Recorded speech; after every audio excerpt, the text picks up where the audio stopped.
Camera 1, check. Check. Scope turned on.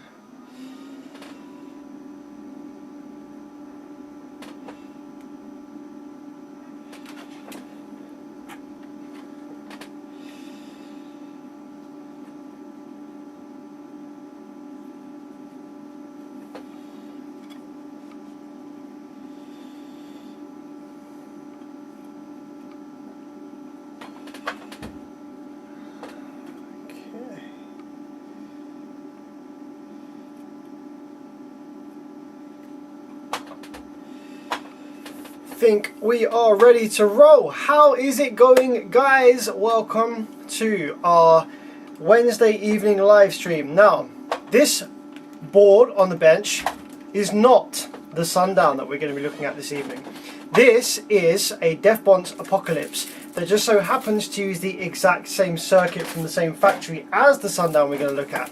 Some of you will recognize this PCB from a live stream we did last year, where, very similar to this, amplifier was burnt out due to a big fire, and we had a look and saw what we could get working in it, if anything, and I think that this is going to be the same kind of stream. So let's have a look. Yeah. Here we go. This is the Sundown SFB13500. Whoo! So let's just wait for the stream to pick up a little bit. So, gentlemen, and any ladies, if there are any for some reason, this evening, this repair is not going to be, this is not a customer repair. Well, this is a customer's amplifier, but I have written this amplifier off. This is never going to be used in a vehicle again. Yeah, this stream is basically just a bit of fun, just to pick this amplifier apart, see if we can work out maybe why it failed, and just see if we can get anything working on it again, I guess. But this is not a kind of paid repair, because I've written this off. I've said, look, I'm not repairing this. It's not repairable, and even if I did get it working, it would never be reliable or, you know, safe to use in any vehicle or anything like that. So as a result of that, it's going to be a good fun stream. And we've got a little bit of Ribena as well for this evening. I love Ribena, much better than Vimto. But I like to drink my Ribena from like a specific type of glass, just because I feel like it tastes better. Oh yeah, fruity.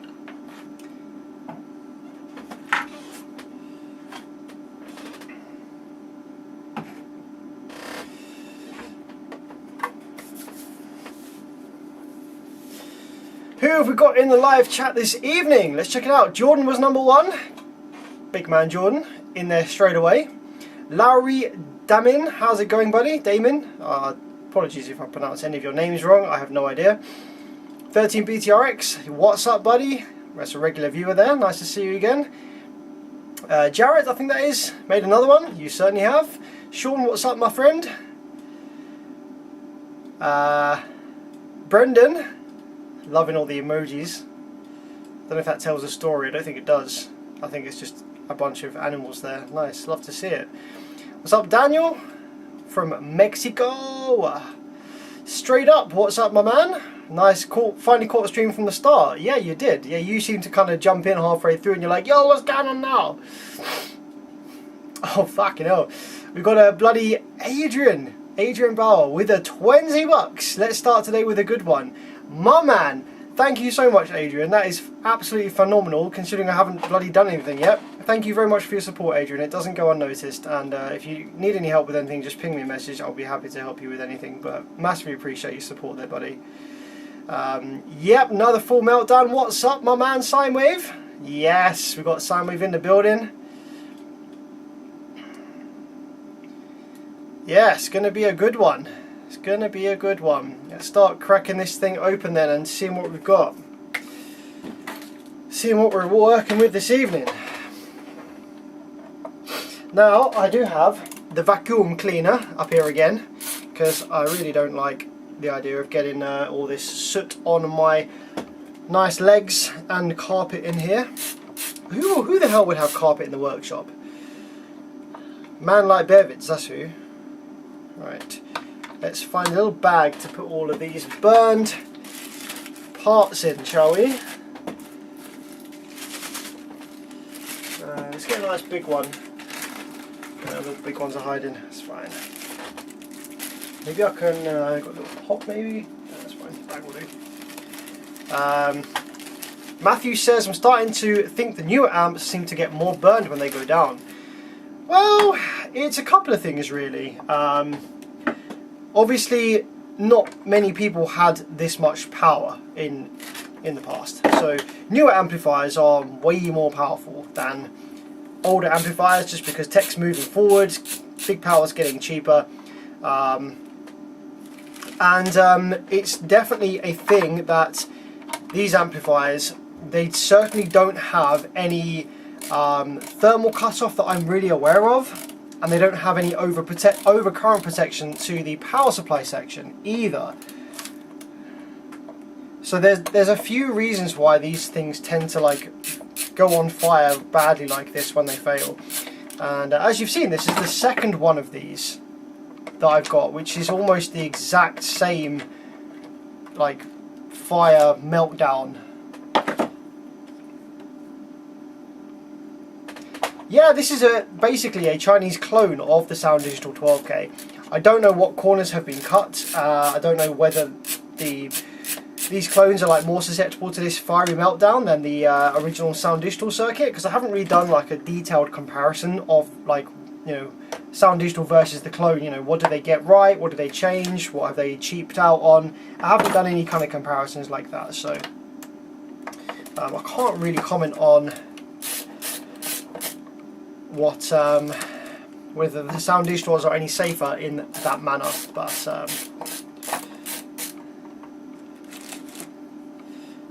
let's move the camera forward a little bit. So once again, the fire seems to have been predominantly around the kind of rail capacitor rectification area, and actually the high side. Not only when these amplifiers catch fire, but also when these amplifiers fail, like normally, like when the output sections fail, it tends to be the high side output FETs that are the ones that get really badly damaged, you know, that short out, that get killed. And it's kind of interesting. Must be something about the way that this circuit is designed. Maybe even a design flaw, an oversight, some weakness in the high side. But yeah, the high side FETs are always the ones that are dead. Always the ones that have like blown legs or like... Wait, did that screw just snap off? No, I'm not sure.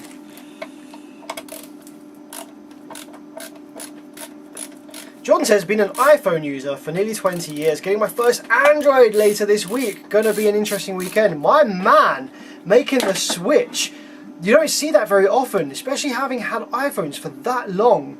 Most people are absolutely set in their mindset of, you know, what phone they prefer to use. Making the change to Android after all that time, that's quite a feat. I'm happy for you because I prefer Android. I have used iPhones in the past, never really got on with them. But what made you make the switch, Jordan? Interested to hear. What's kind of spurred you on to make the switch, and also what Android did you go for? I've been looking for a new phone. I've decided on which one I want. It won't be everyone's choice. It won't be barely anyone's choice actually. But the phone that I want is a kind of enthusiast device. It's not really for the. It's not really ideal for the majority of end users, but that's fine. But I was tempted by the Pixel 8, but it's too many bells and whistles and a bit like the AI photo editing stuff is like fun and cool, but it takes ages, which is what they don't show you on the adverts. It looks like you can just do the stuff instantly, but it takes like a good 2 minutes or more of like processing time to do a lot of the edits that it shows on the adverts. Also, the photos, they just have this kind of AI kind of enhanced fake look to them. And you know, you're not getting a phone just for the camera necessarily, unless you're really into photography and stuff, but it's one of the big features, isn't it, really? I didn't want a load of bloatware either. I really didn't like how the fingerprint sensor worked on the Pixel either. I really hate that there's no expandable storage or headphone jack on the Pixel 8 as well. And yeah, I looked at a bunch of different models, but interesting to know what one you're going for. Jordan also says the SFB8K I fixed recently killed the high side only on one side of the board. They got so hot it destroyed the clamps. That's what we're seeing a lot of. I'd love to get to the bottom of it and find out why is it always the high side that dies in these. There must be a reason for it. I just haven't really looked into it.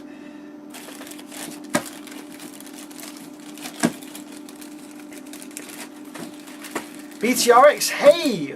Are there any benefits to strapping amps?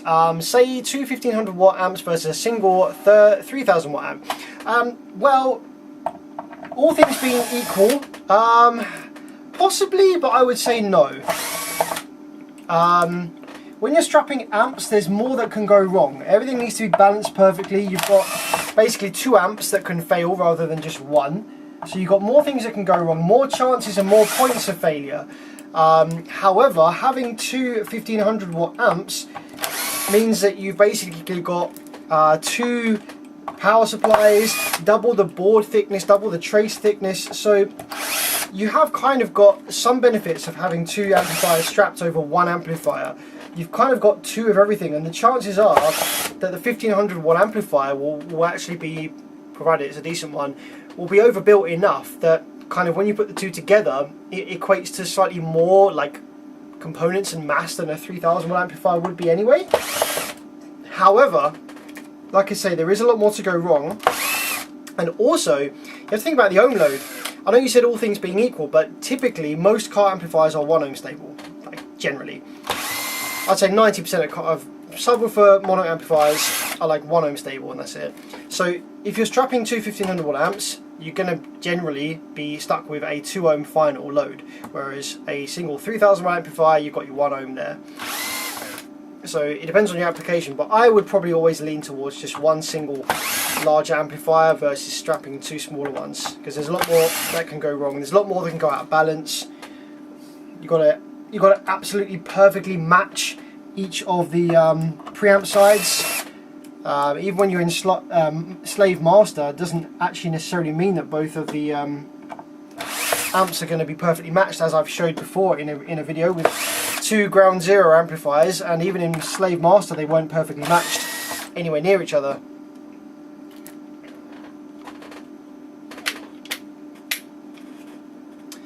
John said he's going for a Black View BV8 900 Pro, the one with the FLIR camera. Oh, hell, okay, interesting. I need a rugged phone. iPhones just fall apart for me after 6 to 8 months. Man, what are you doing with your phones? Really? Wow. Like, do they get dropped, or like, what's your, maybe it's your job? Maybe you're like on site somewhere where it's like, you know, a lot of stuff going on. But my phones tend to last me 4 to 5 years recently, and up until a couple of months ago I had never cracked glass on any phone I've ever owned. Like within and I'd have each phone for 4 or 5 years, but a couple of months ago my HTC U12 Plus slipped out of my pocket as I was getting out of my car, hit the concrete pavement, and the screen's fine, but it's got a glass back, and that cracked. Fortunately, you can just get new glass backs for them really cheap, and it's like a 5-minute job to swap them. But I was still pissed off. But that's after like 4 years of ownership with that phone. Can't even see where the screws are along this side. Okay, I don't think there actually are any left over this side. There's one here. I own a powder coating shop, lots of dust and moisture. That makes sense. Yeah, I don't really get those kind of atmospheres in the workshop here. So yeah, phones tend to last quite a while for me. Oh, it's lovely with that Ribena.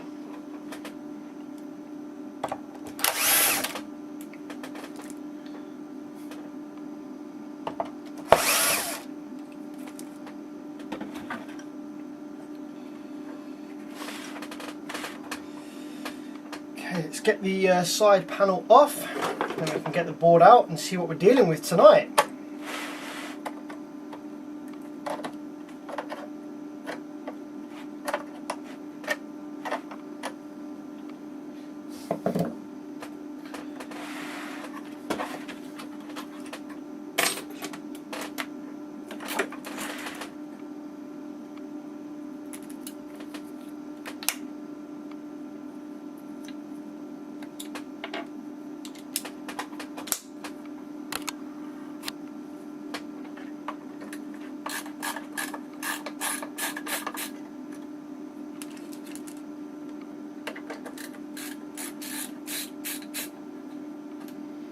Loaned some power tools to my neighbour earlier this week. Last night the tools were returned with 2 cases of alcohol-free Heineken. Interesting.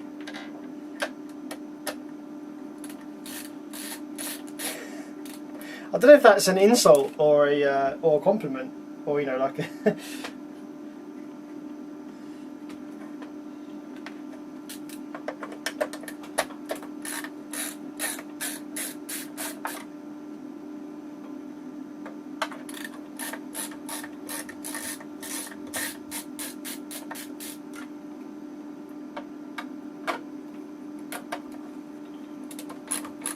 Oh, he knows I don't drink alcohol but love beer. Fair enough. So, thoughtful. My man's thoughtful and knows you. Fair enough. It'd be a different case if he knew you liked alcohol. Well, he knew you drank alcohol, if he knew that and got you the alcohol free. But no, props on him. Nice.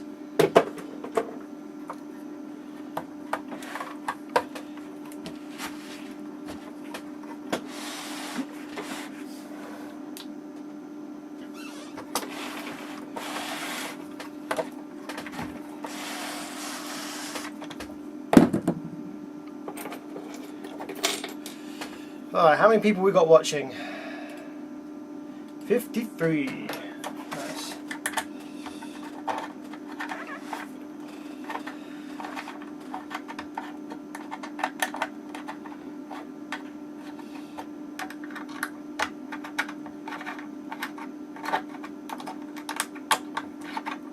Do you remember the last time we did one of these? We looked at the def bonds and we tried getting the fans spinning, and even though they looked like they were completely obliterated, the fans did actually still spin, which is quite funny. I don't know if the same will be said for this one. These ones look. These ones by the. That one's. So what we got? That one spins. This one is crunchy. Although this one just looks like it's been damaged in shipping there rather than from the fire. Yeah, it's all been cracked and like bent out of shape. I wonder if that's been done in shipping or whatever. Not sure. Either way, couple more screws and the board's out.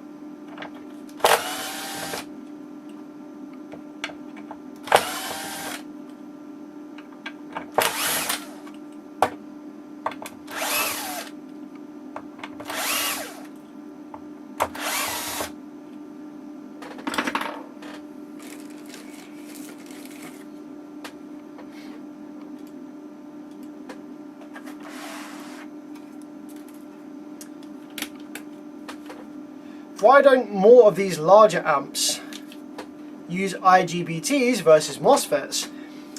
So IGBTs are inherently harder to drive. Typically IGBTs require, I learned this from somebody actually who commented on my video about the inverter repair, I think it was, no, something like that.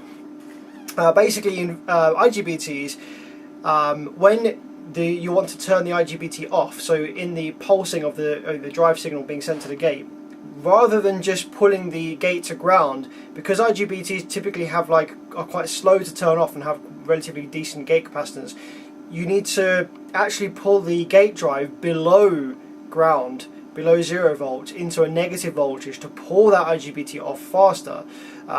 So they're harder to drive, they're harder to oscillate quickly, to switch quickly, and they tend to be more expensive, and they're just kind of harder to integrate into a Class D audio application, especially with the lower voltages in these amplifiers. So when you're talking about making however many thousand watts at 1 ohm, the rail voltages, or the rail-to-rail potential that the output device would need to see, is typically below like 300 volts. Or below 350. Like the most you'll see is like sort of 300, 350 in a full bridge application, in a full bridge amplifier, getting to like 10k, 12k, or whatever. So the biggest MOSFETs really that you can use in that application are generally going to be like your 4227s, unless you want to pay like £15 a FET, which you're not going to want to do. So 4227s are kind of generally the biggest MOSFET that you'll see in these amplifiers. And when you want to go greater than like 12 or 13,000 watts, then you need to start looking into maybe IGBTs, because MOSFETs, yeah, you can get 400 volt FETs, 500 volt FETs, but they tend to be nowhere near the current rating of the lower voltage FETs, whereas IGBTs typically start at 600 volts, or there are some 300 volt models, but IGBTs generally tend to start around the 600 volt mark, and they have current handling abilities and power dissipation abilities rivaling that of the low voltage MOSFETs. The caveat is that they're just harder to drive and they're slower.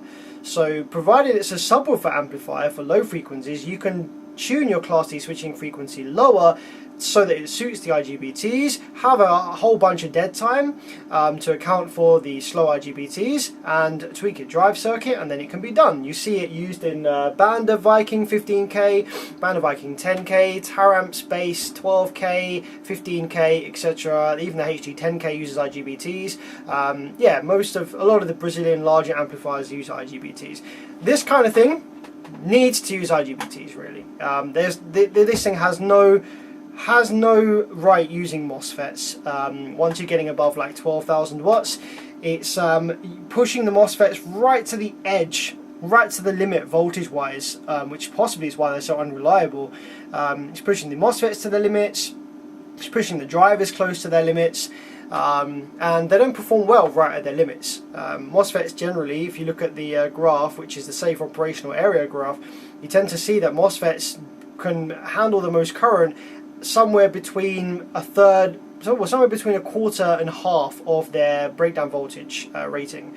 But the factories that are putting these things together are creating like a 200 volt or 250 volt rail voltage, and they're sticking 200 volt FETs in the board and expecting everything to kind of be alright, which, yes, as you can see, often not.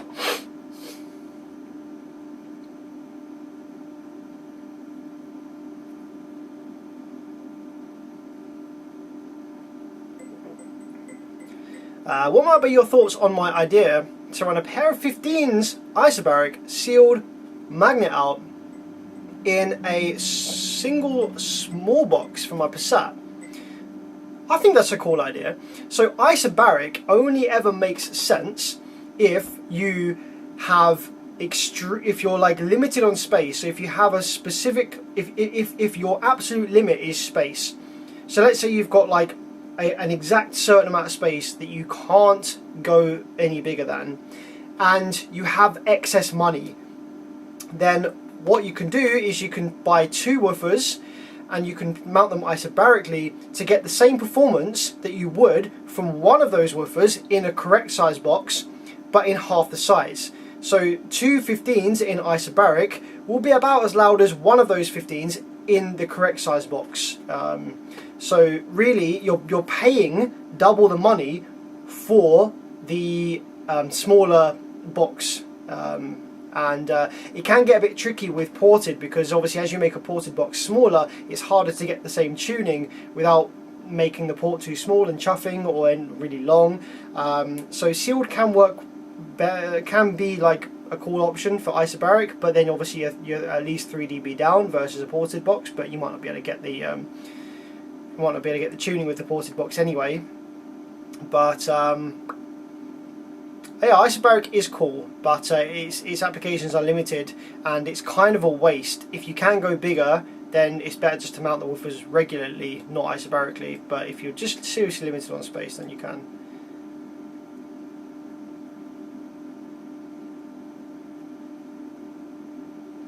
GaN-FET amps seem like they could become pretty popular. Yeah, absolutely. GaN-FET is going to be what it becomes. You've already got some amplifiers using the GaN-FET technology, and this like a 300 watt amplifier that has no heatsink. Freaking crazy. What's up, Matthew? What's up, my man?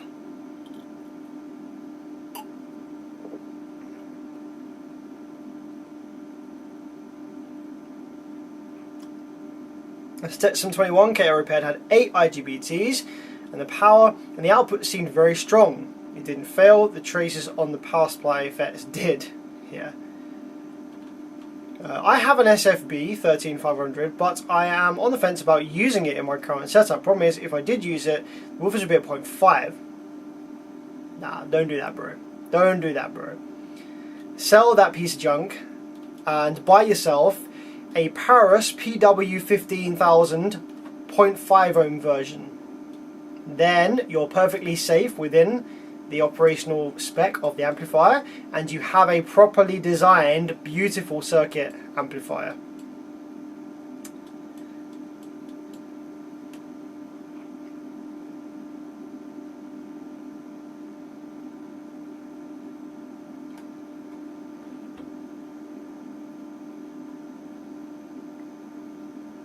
Yeah, Paris are currently, in my educated opinion, the best car audio subwoofer mono amplifiers on the market right now for power versus what you pay. They're superbly designed amplifiers. They're no messing around, no nonsense amplifiers. Really good design, and they're not charging an absolute bomb for them either. There are definitely better designed Class D subwoofer amplifiers out there on the market, but they're either not very powerful, aka Alpine, superb amplifiers, really great amplifier circuit design. Alpine makes some of the best circuits on the market, but you can't buy an Alpine amplifier that makes like 5k. They just don't do it. So no, I haven't seen a Sound Digital burn this bad, I don't think. So it'd be interesting to know what differences the Chinese clones have compared to the original Sound Digital circuit that kind of make them more susceptible to this. Right, is this going to come out now? Have I caught all the screws? Or have I missed one? I think I've got them all. Oh wait, I missed one. You can see it. Right on the end here.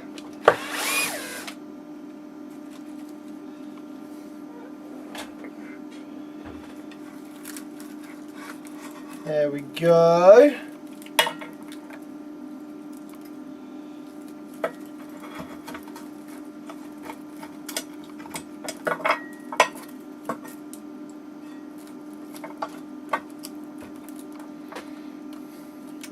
Interesting. Right, well, let's get the Hoover out, get the vacuum cleaner, because I don't want this going on my carpet. And we can start chipping away at the PCB and see what we're left with.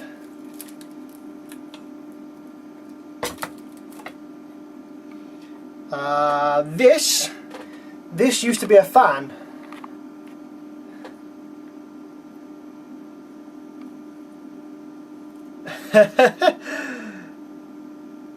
Wow. That's a lot worse than the fans in the Def Bonds that we looked at before last time.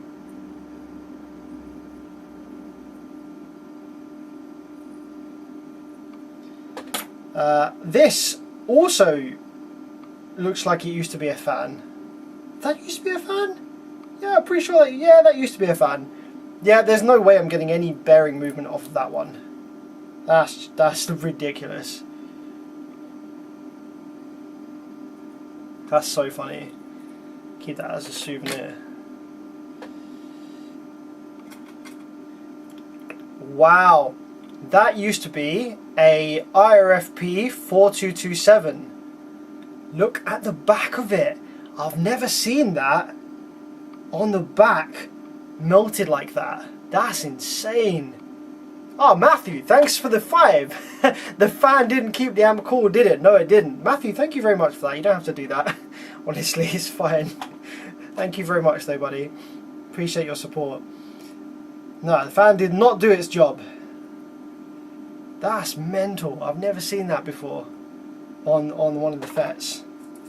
How about this one? Yeah, see, it hasn't even happened with this one.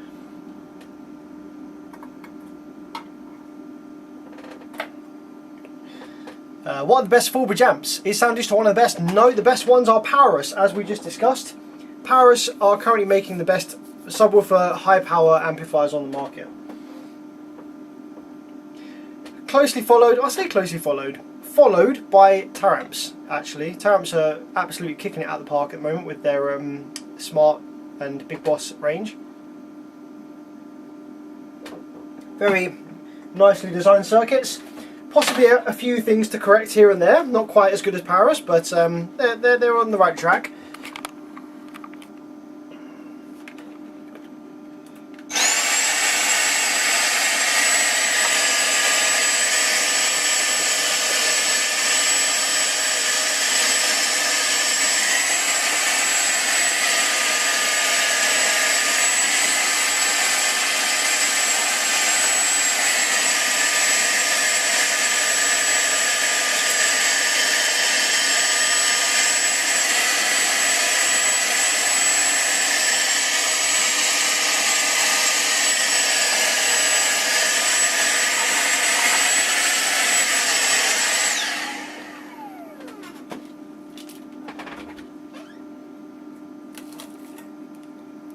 Yo, how's it going, AR Customs?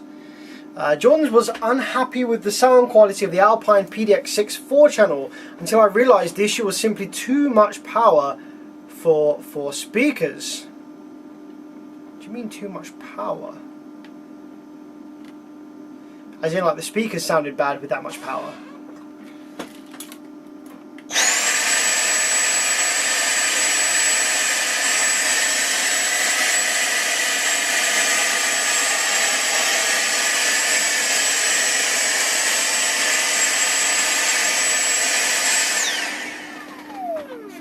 Oh, dude, BTRX with the 10. Holy crap, you guys tonight are nuts. I got the next round, buddy. Thanks for taking the time to answer our questions and educate us. Man, it's no problem at all. I super enjoy this. Like, this is my hobby at the end of the day. I get to chat about it with you guys, offer my somewhat relative opinion on some things. No, this is a joy for me, man. Thank you so much for the support. I really appreciate you. That's wicked. You've always supported me, man. You always jump on the live stream. So thank you very much, man. Really appreciate that. I would run Powerus if the amps weren't Korean half bridge price. Oh, maybe they are where you live. They're not over here. Over here, a Korean half bridge 12K is going to set you back about $4,000. The Powerus PW15K is like 1,400. It's like a quarter of the price. So maybe things are different where you live. But being Korean half bridge price isn't even a bad thing. It's a much better amplifier than the old 20-year-old Korean half bridge circuits. So that's still a deal. If it's the same price as the Korean half bridge, man, jump on it.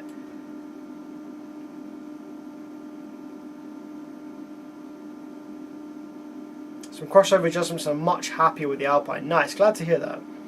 What's up with the boom or bust? Not enough interest. It was costing me too much money to make. Right, let's take some of these rail caps out then, because there's no board left underneath there, is there? Nope.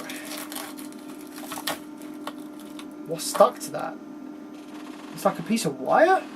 There's a piece of stranded wire or something. Have you seen the watt meter from Basehead Garage? I think maybe I have it. If that's the one that Simewave02 has been doing a couple of videos on, then yes, I have seen that. I'm a bit questionable about it, actually. Oh, did that used to be a little inductor? What did that used to be? A little wire round resistor? There's like a bunch of like wire here. I'm trying to think what that was from. Oh, maybe that was from the fan header, possibly. Right, that cap's still in, but I think that cap is bulged just from being so freaking hot. Is this inductor still in the board? Yep. Got this plastic from around the fan mount there. Okay, what I'm going to do is I'm going to take the heatsink away and put the board onto the bench, and we're going to cut away all of the carbonized PCB.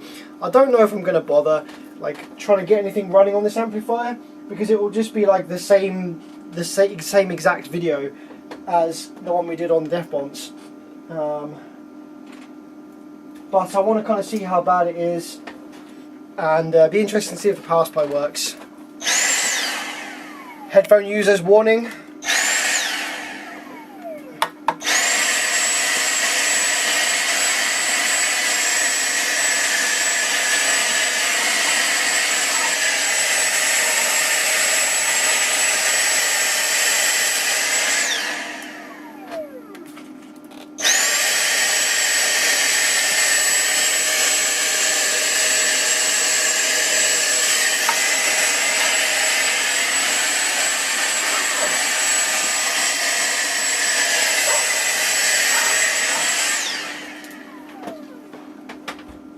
Right, let's pop that down the side.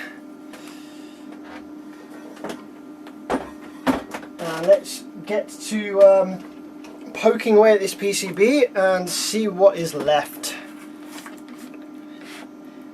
What's your opinion on the classic Alpine V12 amps? The reason I ask is that I'm still running 5 that I bought back in the 90s and wanted to know if it's worth servicing them. If you bought them back in the 90s, Alpine used really high quality parts. Their capacitors they used and stuff like that, really nice. 90s though was like 30 years ago, so they maybe could do with a recap, but it depends really if you're experiencing any kind of like oddities with them in terms of sound, like floor noise, stuff like that. The thing with electronics is you can't like just take the back off and look at it and see if it needs a service. It's not like a car. Like, yeah, maybe it would benefit from a full recap, but that's going to take a long time to do yourself, and it's going to be quite expensive to pay someone else to do it. So provided they're working and they sound fine, fucking man, just leave it. Like, depends how much you've used them as well. Like, capacitors obviously have a shelf life of not being used, which is generally pretty long, but they also have a operational life, and the capacitors Alpine use are really good. So unless you've used the amplifiers for like 4 hours every single day since the 1990s, then the caps probably are alright and still within a decent tolerance to their original values, that they still do their job and work fine, and you know, don't make the amplifier sound or perform any differently than it used to. But yeah, really nice amplifiers, really good amplifiers. I actually recommend the older Alpine V12s to someone that wants like a nice sounding system for really cheap, because you can pick these amplifiers up, these old ones, the V12s, for so cheap on Marketplace and eBay and stuff, and they sound fantastic for what they are, and they're reasonable power, and they're really nicely designed amps, and they typically don't really go wrong either. So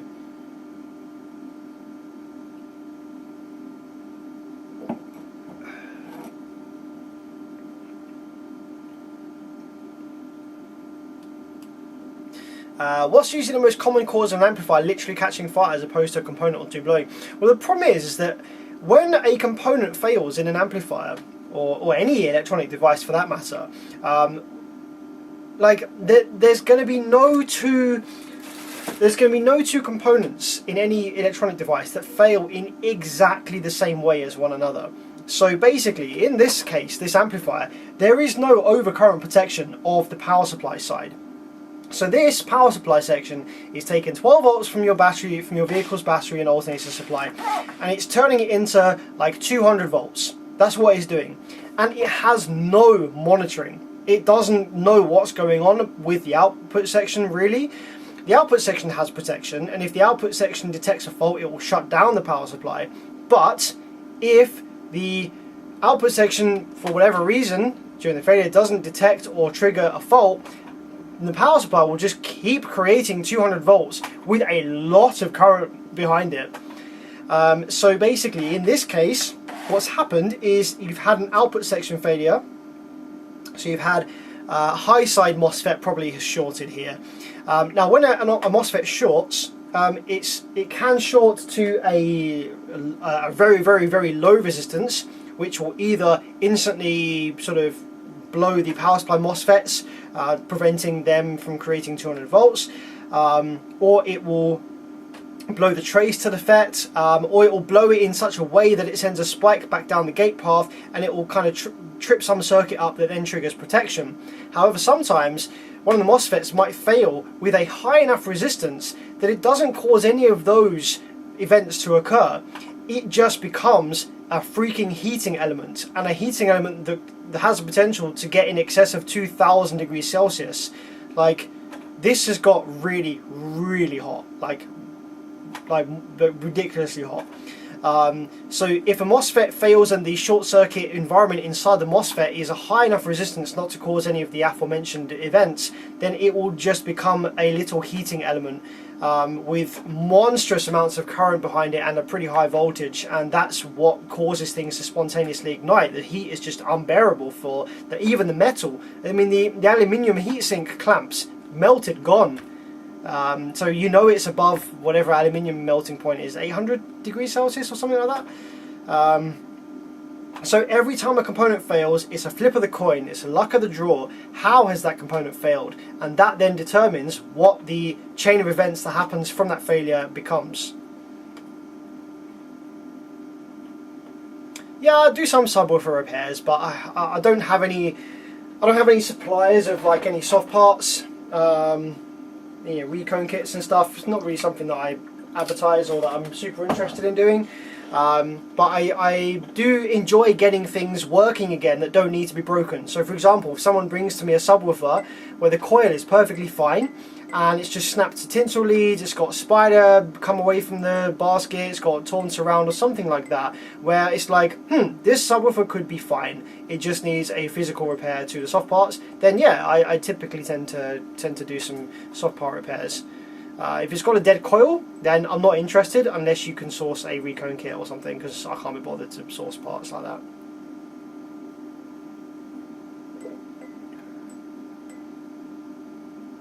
Do you get to play with any JP amps? No man, there's no UK distributor or dealer for JP amps in the UK, so unless someone from the States wants to ship me one of their JP amps on their own dime, then I'm happy to look at one, but I ain't going to buy one from the States, and no one in the UK's got one that I'm aware of. So alright, let's start poking away at this PCB then and see what we're left with.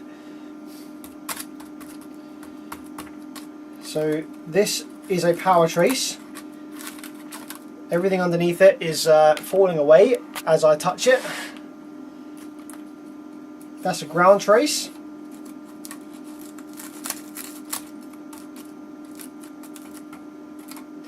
What I'm going to do is chop this in half so I can get to the PCB underneath it. There we go. Same for the ground.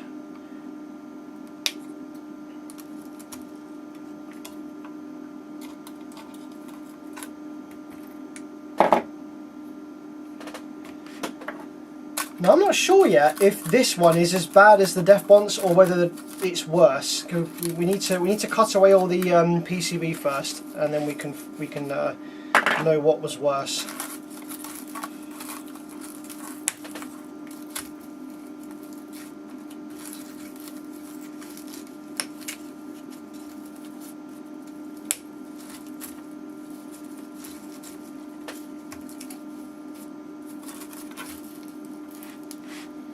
Tell me that's not fixable. It is fixable. It is fixable. I've repaired and got working amps that are the same as condition as this or worse, but it's typically not economical for the customer. They're better off just buying another amplifier. And it's also typically not like safe. I would never warranty this repair, and I would never recommend anyone use this in their vehicle, because end of the day, there's a lot of reasons why this could go bad again. So yes, it is not economically viable to repair this. However, it is absolutely possible to make this work again, as I have shown in previous repairs like this. Tom, thank you so much, my man, for the $5 US.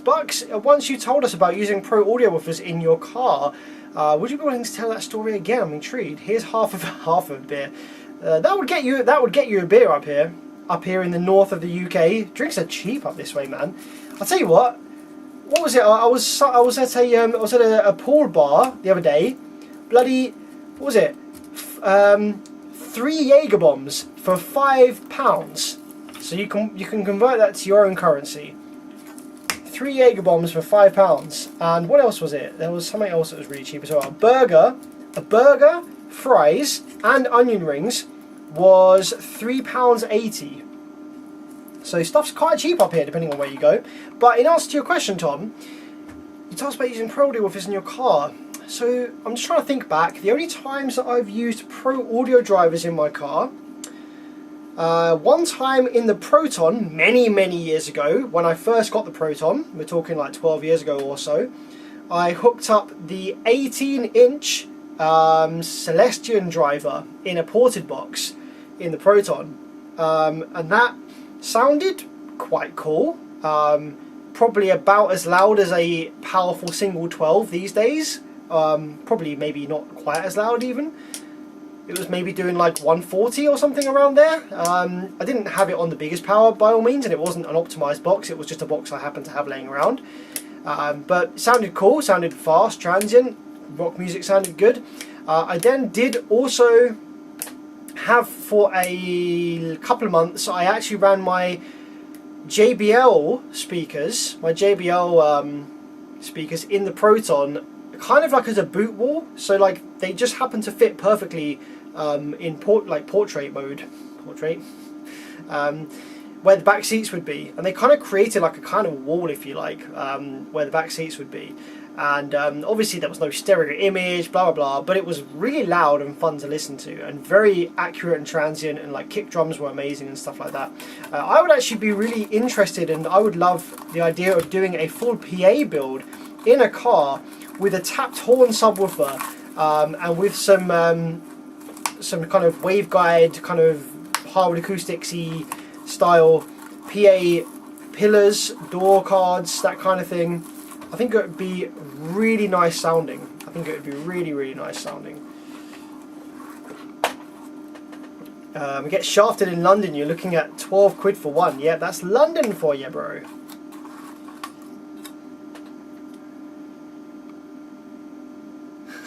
That's a dangerous price for me. I love the Jaeger, yeah. Yeah, I actually do quite like Jaeger. It's quite nice. It's a bit like, I feel like Jaeger is a bit like the Marmite of the drinking world.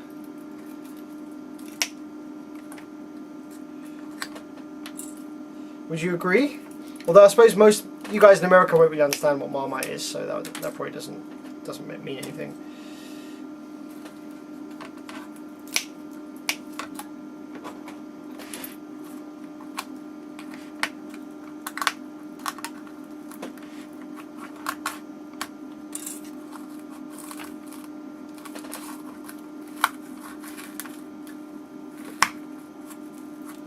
Me too, says Tom. Tapped wedges with horns. Horns aplenty would be cool. Yeah. One of the most incredible systems to listen to was a horn, a full range horn build that was inspired by a Tom Danley Jericho, but with some of the builder's own ideas and tweaks thrown in there. It was a mono full range in like horn array, Jericho style horn array, in the side door of a Mercedes Vito van, built by the one and only Henry at Harwood Acoustics, absolute legendary builder. And when you stood in front of that horn, when you stood in front of the thing, I can't really describe it. People would walk past it and like look at it and listen and just like stop and just stare at this horn, and like they would stare at the sound coming out of it. You could, the only way I can describe it is you could actually see the sound coming out of it. It was the most incredible sonic experience really that I've ever had from like a kind of car audio setup. Just sounded amazing. Everything was like in its place. and like had shape. It was like, wow, you just kind of stood there and you just looked at it while it was playing. You're like, fuck, that sounds unbelievable.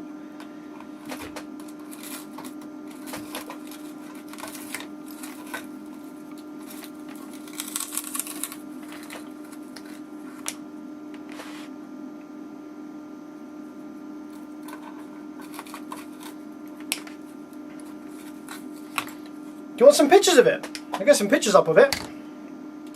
If anyone's interested to see what a proper PA application in a van looks like, I'm just going to grab some pictures up for your ass.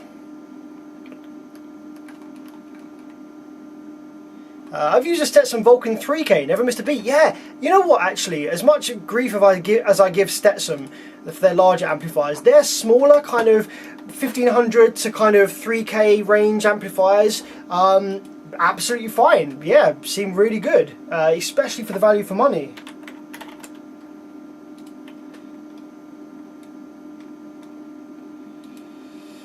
Matthew says, here's a question for you. Since you have memories with the Elemental Design subs, how do you rate their amps? You know what? I've never had one of their amps on the bench. However, what I will say is that they didn't design any of their own circuits. So they were generic circuits from either China or Korea. So yeah, is what it is. I don't know what their build quality was like either. Never really seen one, but I wouldn't be super excited about jumping on one of their amps. Let's just put it that way.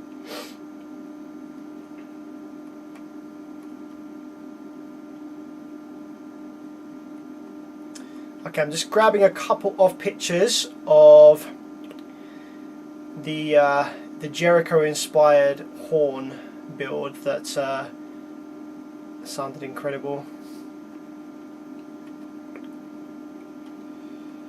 Where are we at? Where are we at? Here we go, Robin's horn. This Hold Acoustics does quite a lot of stuff with horns as well, to be honest. So Recons. Oh, here we go, Kenny's van. I think that was the subwoofer stage. Jericho modification. Ah, here we go. Dainley Jericho throat led combiner. Here we go. So this is the album that showcases the this is the Jericho modification. That's got a few bits in it, but not that much. So let's send you this album here. There you go, Tom. Have a butcher's on this one. I don't know if it shows the completed horn in this album or not. I'm just having a scroll down to see if it does. Oh yeah, it does show the completed thing. Yeah, there you go. You can see the completed thing in that album. So have a look. It's freaking crazy.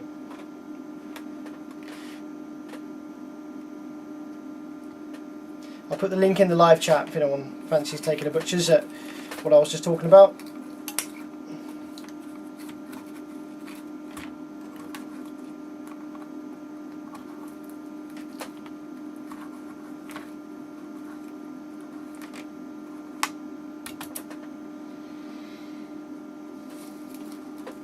Have you ever had dealings with DS18 amplifiers? Yeah, a couple of bits here and there. It's just generic stuff. It's one of them things, one of them brands that will be hit and miss depending on which factory model they've decided to use for whatever model of amplifier they want to make. They don't design any of their own amplifiers, so. Headphone users warning.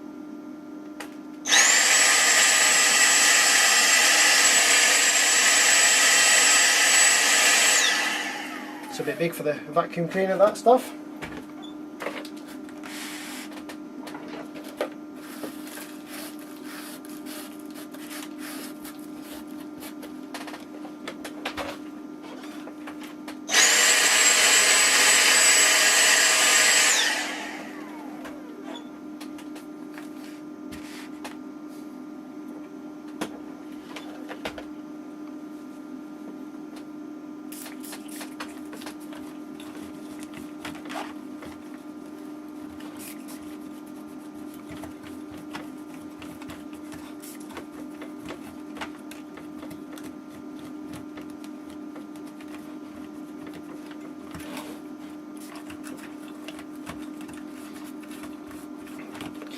One of the coolest things about that Jericho horn that I've just linked there, so me and Henry, we both like a bit of electronic music, we both like a bit of kind of dubsteppy, drum and bassy kind of stuff, and but like really intelligently made, not like bro step, like really intelligently made electronic music, dark stuff, with really good sound design, where people are like architecturally creating, you know, amazing sounding waveforms and putting them in the right places and that kind of thing.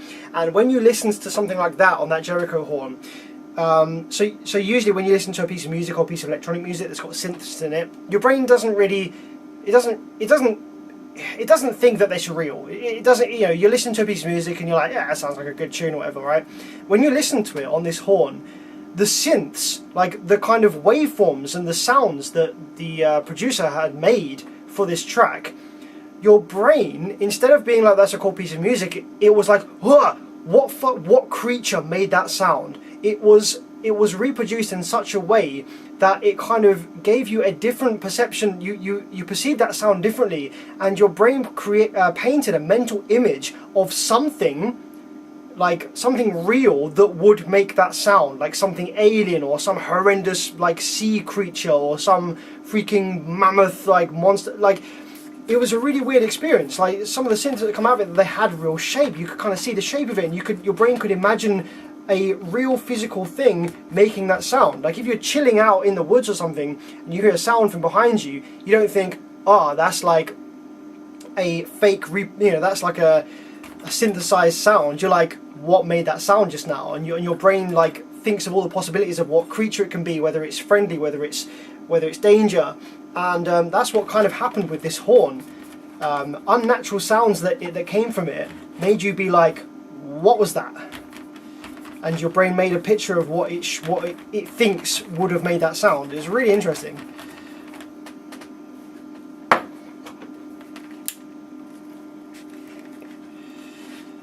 I'm going to try and get some of this soot off so we can see what we're working with here.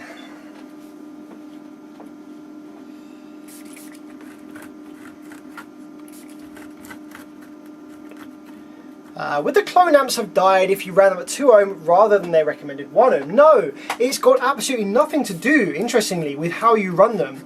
So these amplifiers, they will do this and catch fire even sitting idle with no music playing. It's not about how hard you run them or how much current you draw from them. It's just about the stability of the Class D circuit as a whole.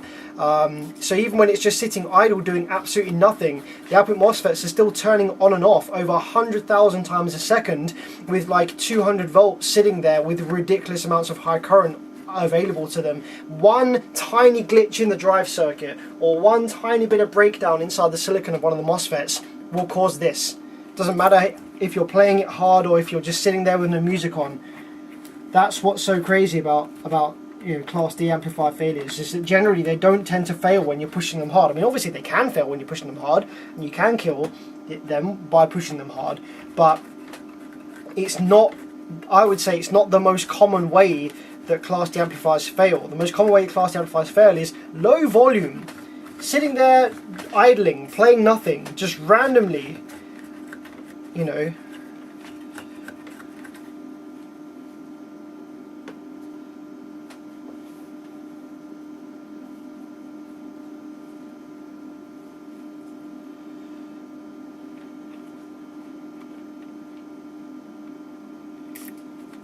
Have you had any bad experiences with gas or bass habit? Never come across either of those brands. They're probably not something that we get in the UK, so not really. Not really.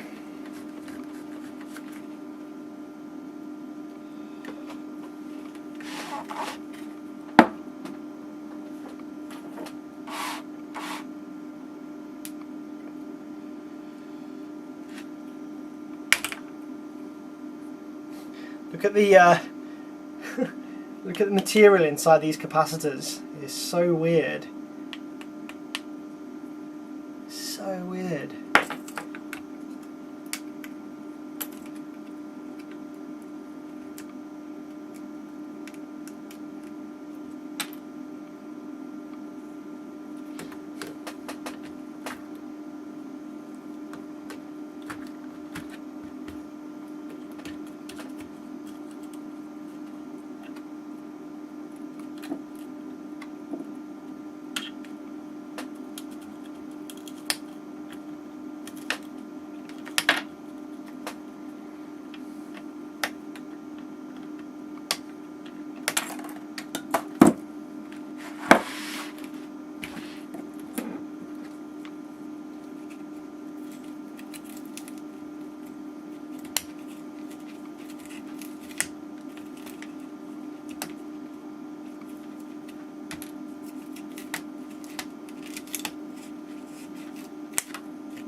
I would love to have got a slow motion video of when this amplifier failed.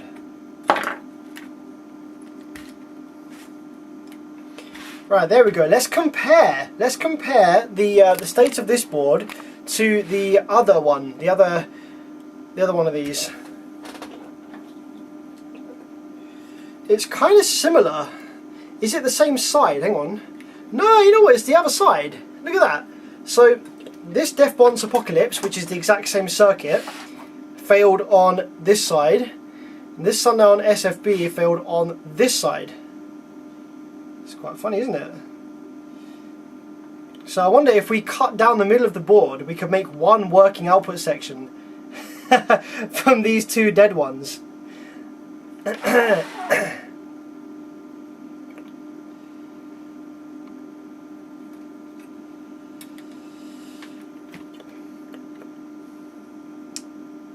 It's very similar. I think on this one I've cut away more of this center bit. Like this capacitor's gone, this is dead. So it's basically the exact same failure. It's gone about the same amount far in, just on the opposite side.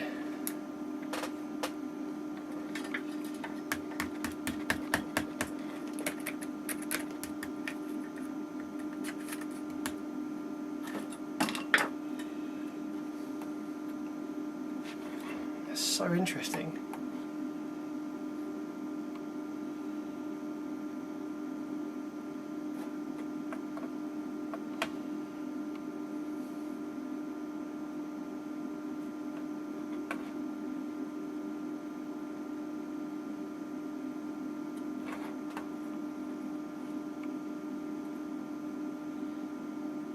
I'm just looking at these two boards and just seeing what differences there are, if any.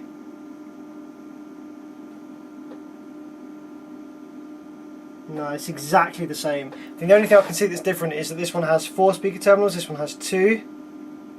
Apart from that, it's literally identical.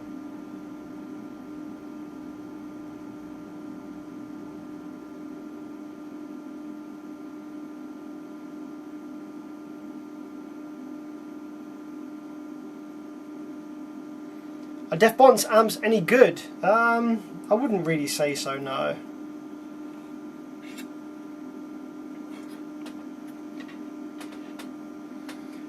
Did the power supply section survive on this one? So basically, when this Def Bonds went down, the power supply section mostly survived. It was able to create enough current for that huge fire that you saw there. Let's take a quick look on this Sundown. I think it looks like it might have one dead FET over this side. It's kind of hard to tell.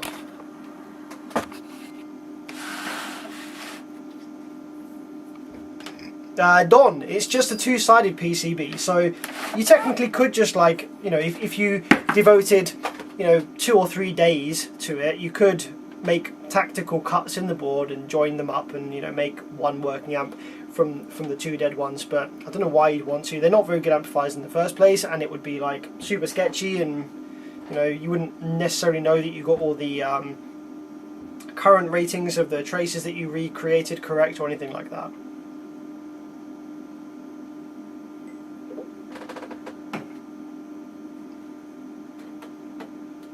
Oh, we need the explosion effect in the click model. Yeah, I always forget about my my effects. I never use any of these. Oh, there you go.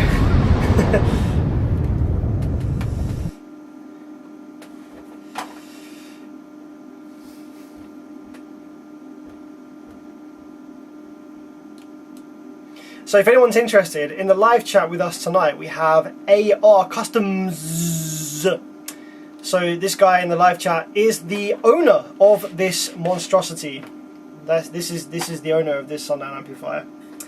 If you wanted to bounce conversation back and forward, ask any questions about it, but yeah.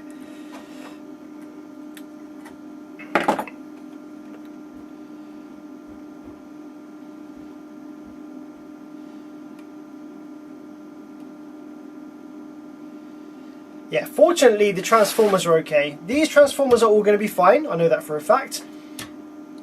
Most of these capacitors will be absolutely fine as well, despite the amount of heat that they've endured, high thermal mass. All of these rectifiers will be fine. There's 4 rectifiers here, they'll be absolutely fine. Most of these power supply FETs will also be fine. Oh, that's interesting. They have actually done a really bad job. Yo! I've just noticed one of these power supply FETs hasn't been sandblasted. It must have missed the sandblasting. Check this guys out. If you want to see exactly what MOSFET H1 is, here we go. We're about to find out. A lot of you repair technicians will use RF 1404s or 1405s or whatever. This is actually this one right here. Let me see if I can get some light on it. There you go. It is, what is it? A H something 3704? HT 3704 is that? Let's see if I can get some thermal paste on it.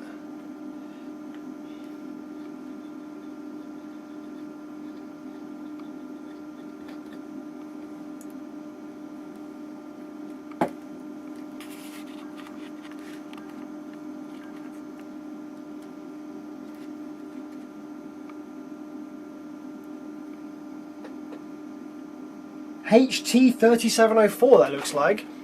I want to see how that stacks up to a 1404. Let's have a quick Google of that. HT 3704 MOSFET. Nope.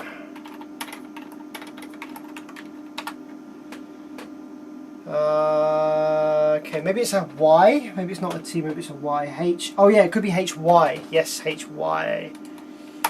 HY. Here we go. Gonna give me a data sheet.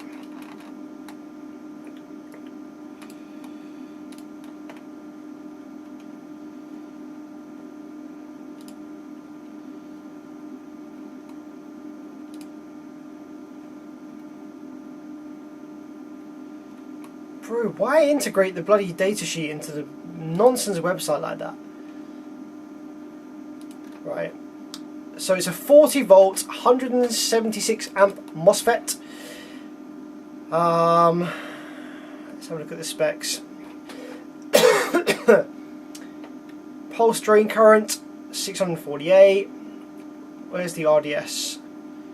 RDS on 3 milliohms. Yeah, super low RDS part this. The power dissipation is not that high though. That's a pretty low power dissipation. So it's going to have quite a small die probably. So yes, it can pulse a lot of current. Yes, it's got a low RDS. But it can't dissipate a huge amount of power compared to its counterparts with larger dies probably.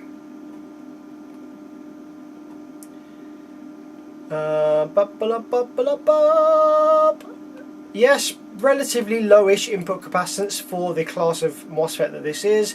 Pretty fast on the delays. Total gate charge is getting up there a little bit though. Yeah. Cool. Well, I guess we now know what a H1 is.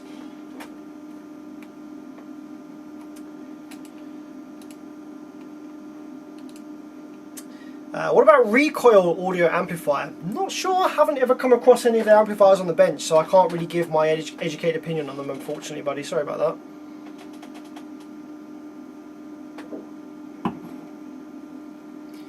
If you have a DSP, does full bridge or half bridge make a difference in sound, since I won't be using the crossover network in the amp? Anyway, absolutely not, no. Lots of people will argue this. Lots of people will say that different amplifier topologies or different amplifiers sound different from one another, and that is true for full range, especially with high frequencies, tweeter application, vocal mid-range stuff where there's lots and lots of detail, and the speakers are very transparent to amplifier nuances and tonalities and stuff like that. However, for subwoofer application, we're using subwoofer drivers that are super slow, sluggish, and unable to reproduce the tiny nuances and differences between amplifier topologies. And also given that they're reproducing frequencies that are so long anyway, and slow, no. different amplifier topologies when using for subwoofer applications sound no different from one another. The only differences in sound you're going to notice between one amplifier and the other is just the preamp stage. And I've actually proven this in a video that I did where we compared a Crown A6000 GTI, which a lot of people hold in high regard as one of the best subwoofer amplifiers ever made, against a janky Taramps HD10K, and they sounded exactly the same, using DDZ4s, which are very transparent subwoofers. They're very accurate subwoofers, and they will tell the true tale between any differences in sound. So no, they sound exactly the same. When you're buying a subwoofer amplifier, the two most important factors you should think about when you're buying a subwoofer amplifier is, what is the most power that I can get for my money? Okay, that's basically all that matters in the subwoofer application, is having dynamic headroom, having the ability to create high amplitude sine waves, especially on the kick drums, without going anywhere near the amplifier's clip point. That is crucial in having a good sounding subwoofer setup. Doesn't matter about the damping factor, doesn't matter about the signal to noise ratio, doesn't matter about any of that nonsense, topology, anything like that. Most important factor is dynamic headroom. How close to clipping is your amplifier? The further away from clipping you are, the nicer everything is going to perform, and the better everything is going to sound, and the more dynamic everything is going to sound. Second thing you should consider is, how reliable is this amplifier? So the two most important factors are, how much power can I get for my money? How reliable is this? And at the moment, the two main killers in both of those categories are Paris and Taramps.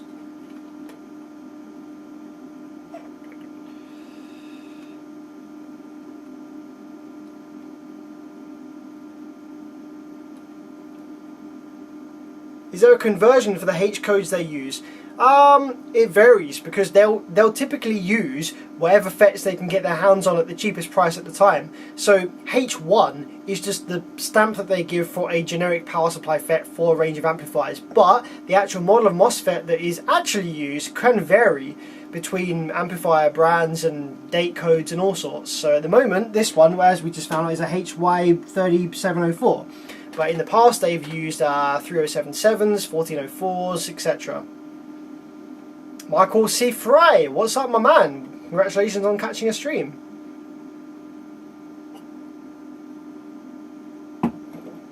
Damien says, how's it going? How am I going to try keeping my B2 16K from ever having an issue? Best thing to do with that, my man, is sell it while it works. Sell it while it works. B2 16K is the exact same build house and circuit as this, and suffers from the exact same unreliabilities. Possibly even more so, because it's even more pushing the components to their absolute limits. Sell it while it works. Thoughts on the Banda 15K?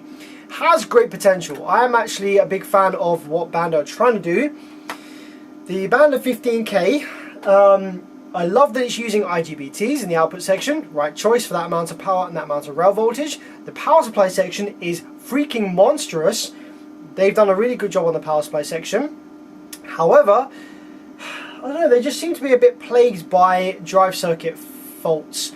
I would prefer it, interestingly enough, if Banda went with through-hole components in their output drive circuit. I don't honestly think that the surface mount components that they use, I mean, they're not automotive rated for a start, so they're not the surface mount components that are used in the drive circuit are not designed to deal with these huge swings in humidity and temperature and vibration, etc., that you tend to get in an automotive environment, which is why a lot of surface mount car amplifiers tend to be a bit more unreliable than your old school stuff that uses through hole components.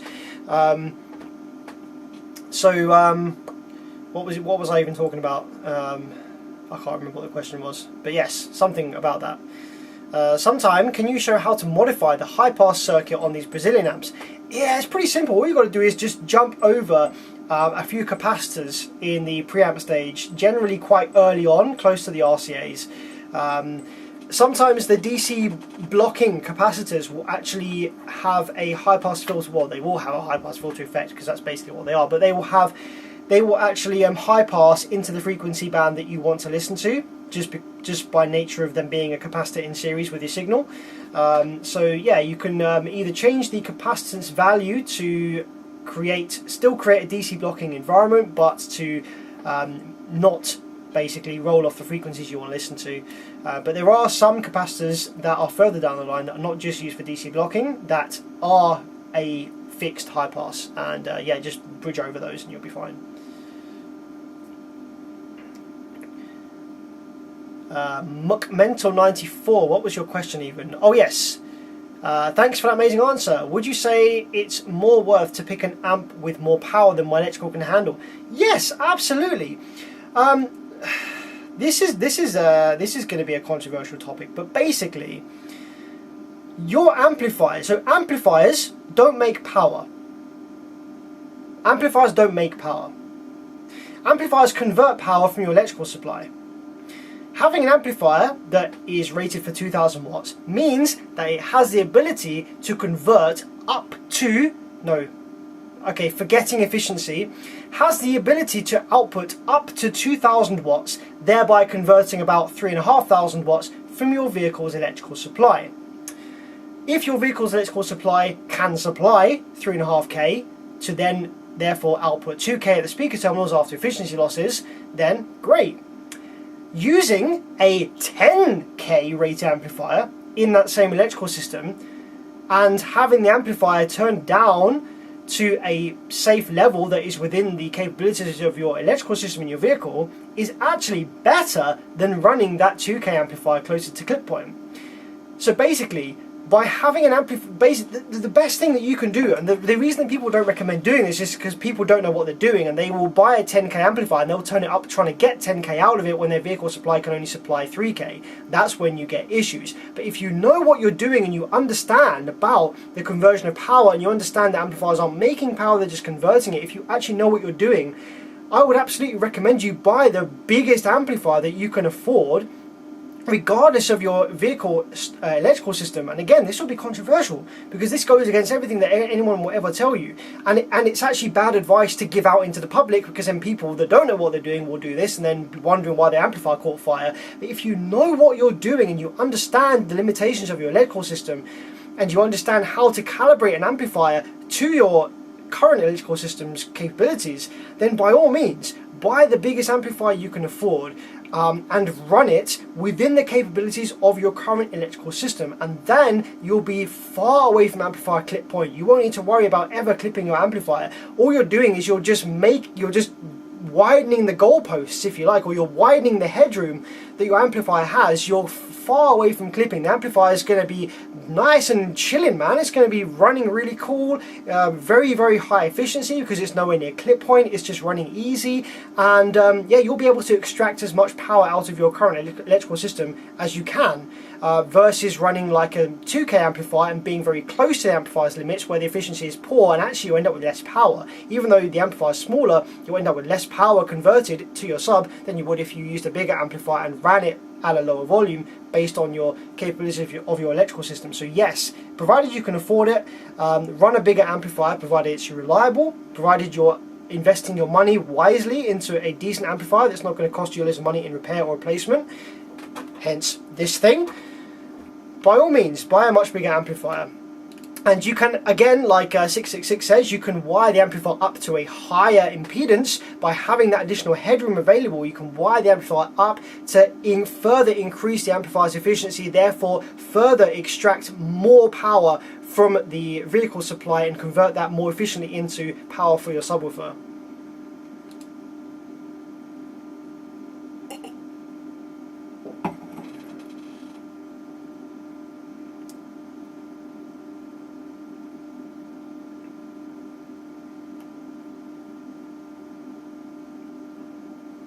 Fuck, is 6. I was just driving home on a mountain and the deer just jumped onto my car, smashed the mirror to pieces. Fuck, Jesus. That's gonna be like a nice under the speed limit, music off journey home.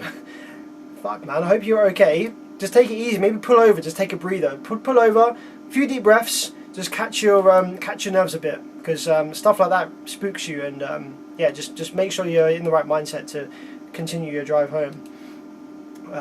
Yeah, scary times. I hope you're okay, man, and I hope that it's not too much damage. I mean, a mirror, yeah, is what it is. Just as long as you're alright, that's the most important thing.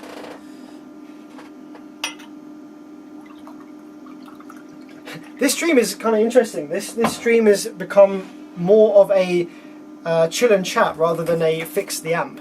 I guess I'm not really too interested in putting too much effort into this because we've already done a live stream basically identical to this before. So I don't really feel like I need to do another one that's the same. But this amp is a write-off, yeah.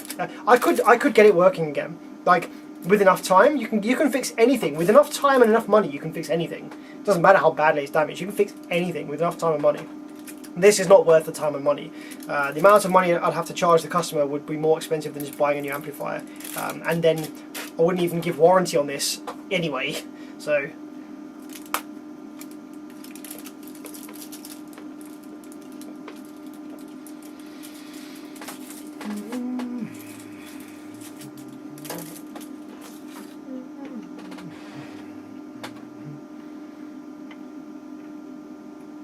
Renato says, I saw C1 MOSFETs on that board. So let's see, what MOSFETs do we have on this board? We have H1 power supply MOSFET, which you've already worked out what that is a long time ago, but we've worked out what they're currently using for H1.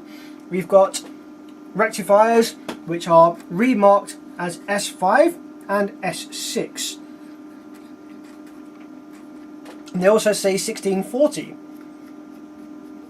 We have output MOSFETs, which are IRFP 4227, and they're rebranded as D1.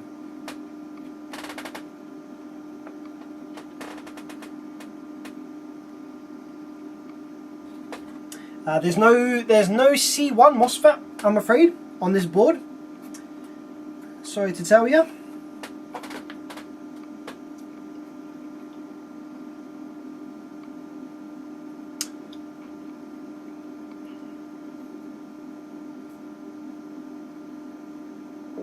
I was driving slow to warm up as it's cold in my house. I hope the bodywork's not too bad. Yeah, fingers crossed for you, buddy. I'm drinking Ribena. It's I just prefer drinking Ribena out of this type of glass. It just tastes nicer. I love that fruity Ribena.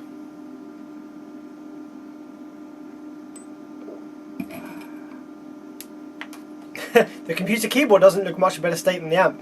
Yeah, the computer keyboard is a combination of solder flux, which when you're soldering, solder flux like kind of spits off of the solder, and then it leaves a sticky residue, and then that sticky residue picks up on this kind of soot and stuff. So anything around the workbench that you're working on when you're soldering and working on this kind of stuff, this ends up being like covered in like what looks like black gunk. It's kind of grim. Thoughts on the Taramps Big Boss series? So I'm actually hoping to get a Taramps Big Boss soon to make a video on it. I was kind of hoping Taramps would send me one. I did actually reach out. I was like, yo guys, do you want to send me a Big Boss to do a review on? Because at the end of the day, like, for me to do a review might actually be quite beneficial to Taramps if I give a good review, so they might be interested in giving me an amplifier to review anyway. But I think that they've got cold feet after I reviewed their head unit. Who watched my review of their Smart Player head unit? It was pretty negative, and I think they've got cold feet in sending me any more things. So. But I am still going to source one. A really good friend of mine has very kindly offered to loan me his Big Boss 8 to perhaps make a video on, so we'll see. Taramps Base 15K versus the Bander 15K. That's a tough call, man. If only you could make the best of both. I would use the Bander's power supply section and the Taramps' output section. But given the state, given both of those, I would probably go with the Taramps. I think. Yeah, I'll probably go with the Taramps. The Bander Viking 15K output section seems to be a little unreliable from what I have experienced with a few guys that own them here in the UK. But I haven't had many base 15Ks come in for repair at all, really. So Yeah, I would probably go with the base 15k. Do you know why 4-bridge amps have less rail capacitance than half-bridge? They actually don't, typically. It looks like they have less rail capacitance because there are less physical capacitors, but because 4-bridge amplifiers use half the rail voltage of a half-bridge amplifier, the rail capacitors in a 4-bridge amplifier are typically twice or even 3 or 4 times the capacity of a half-bridge amplifier with the same power rating. So you might have a half-bridge amplifier that has 20 rail capacitors, okay? You might have an equivalent power rated 4-bridge amplifier that has 8 rail capacitors. But the actual total capacitance in the rail capacitors is the same because the voltage in the 4-bridge is half that of the half-bridge, therefore the capacitors can be way higher capacitance. Sound Digital Evo 5 amps, good 4-bridge amps? They wouldn't be my first choice. I would probably go Powerus first, Teraamp second, then third I would probably go Evo 5. Yeah, I'd probably go for Sound Digital third, then Stetson. What one am I missing? Am I forgetting any of them? I don't think so. Maybe, can't remember. Yeah.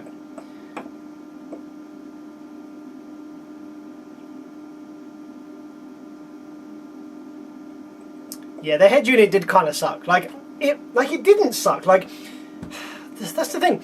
The bit that Teraamps had made was fine, right? Teraamps had put together the head unit amplifier board, and it was fine. Like they used a really good amplifier IC. Power delivery was good. Everything was fine. Build quality was great. The bit that they fell down on is that they didn't actually build a preamp or a receiver or anything.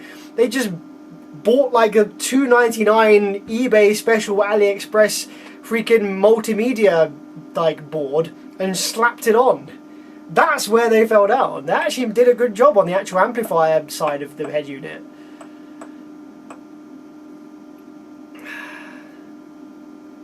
What cameras are you using for streaming? Canon 60D, plugged in via USB using EOS webcam tool. Not the best thing. The 60D is a good camera, but it doesn't do it justice.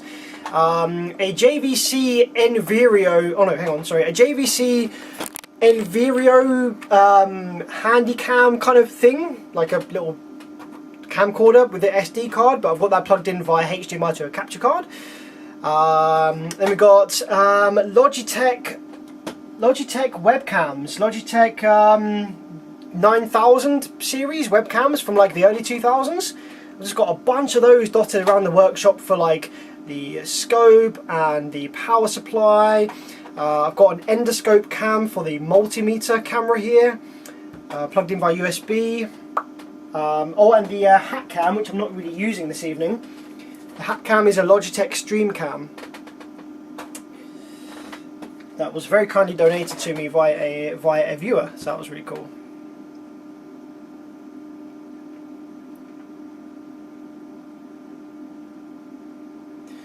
Can you judge how much power an amp can make by how many power supply transformers it has? Nope, you cannot. Some people will claim that they can tell how good an amplifier is by looking at a picture of the guts of the amplifier, counting the number of transformers, capacitors, inductors, and saying how good the amplifier is. Means absolutely nothing. Means nothing at all. The thing that determines how much power an amplifier makes is the amount of rail voltage created by those transformers, which you can't guess by looking at them because you can't really count the secondary turns. The size of the transformers is important. You can have one amplifier that has 2 massive transformers in the power supply section versus another amplifier that has 8 tiny little transformers, and they can produce the same amount of power as one another. Also as important is the switching frequency of the power supply transformers. The higher switching frequency you go, the smaller the transformer you need for a given power. So higher switching frequencies, smaller transformers, better. Yeah, this isn't even that bad. The amplifier, the kicker the other night was even worse. Yeah, that's the thing. People will look at a Brazilian 4-bridge amplifier and say, oh, that's a really rubbish amplifier. How can that make 10k? Look at it, it's got nothing inside it. Bro, doesn't even understand how electronics works. Interestingly, the less you have inside something, the smaller something is, the more power it can potentially make, because the smaller the PCB, the less PCB trace resistance you've got. Think about that. The longer your board is, the longer your trace is, the more resistance you've got in your traces. The more components you have on your board, the more there is to go wrong. The best amplifier would be something that just uses one high side MOSFET, one low side MOSFET, 2 power supply FETs running at like 1 gigahertz with a tiny transformer, and the MOSFETs themselves have superconductive RDS. They have 0 resistance, 0 RDS, because they're of a superconductive futuristic MOSFET that we haven't invented yet. And the board's like this big, the amplifier's like this big. It has no heatsink because it creates no heat, because the board is a superconductive material. The MOSFET's a superconductive silicon that doesn't exist yet. And yeah, basically you can fit this thing in your pocket and it produces 2 million watts. There you go, there's the best amplifier in the world. And someone would look at that board and be like, sorry, that can't make 2 million watts. That has nothing in it. Because bro doesn't understand. He's just time traveled from the year 2015 into like the year 4000 and doesn't understand the technological advances of that time.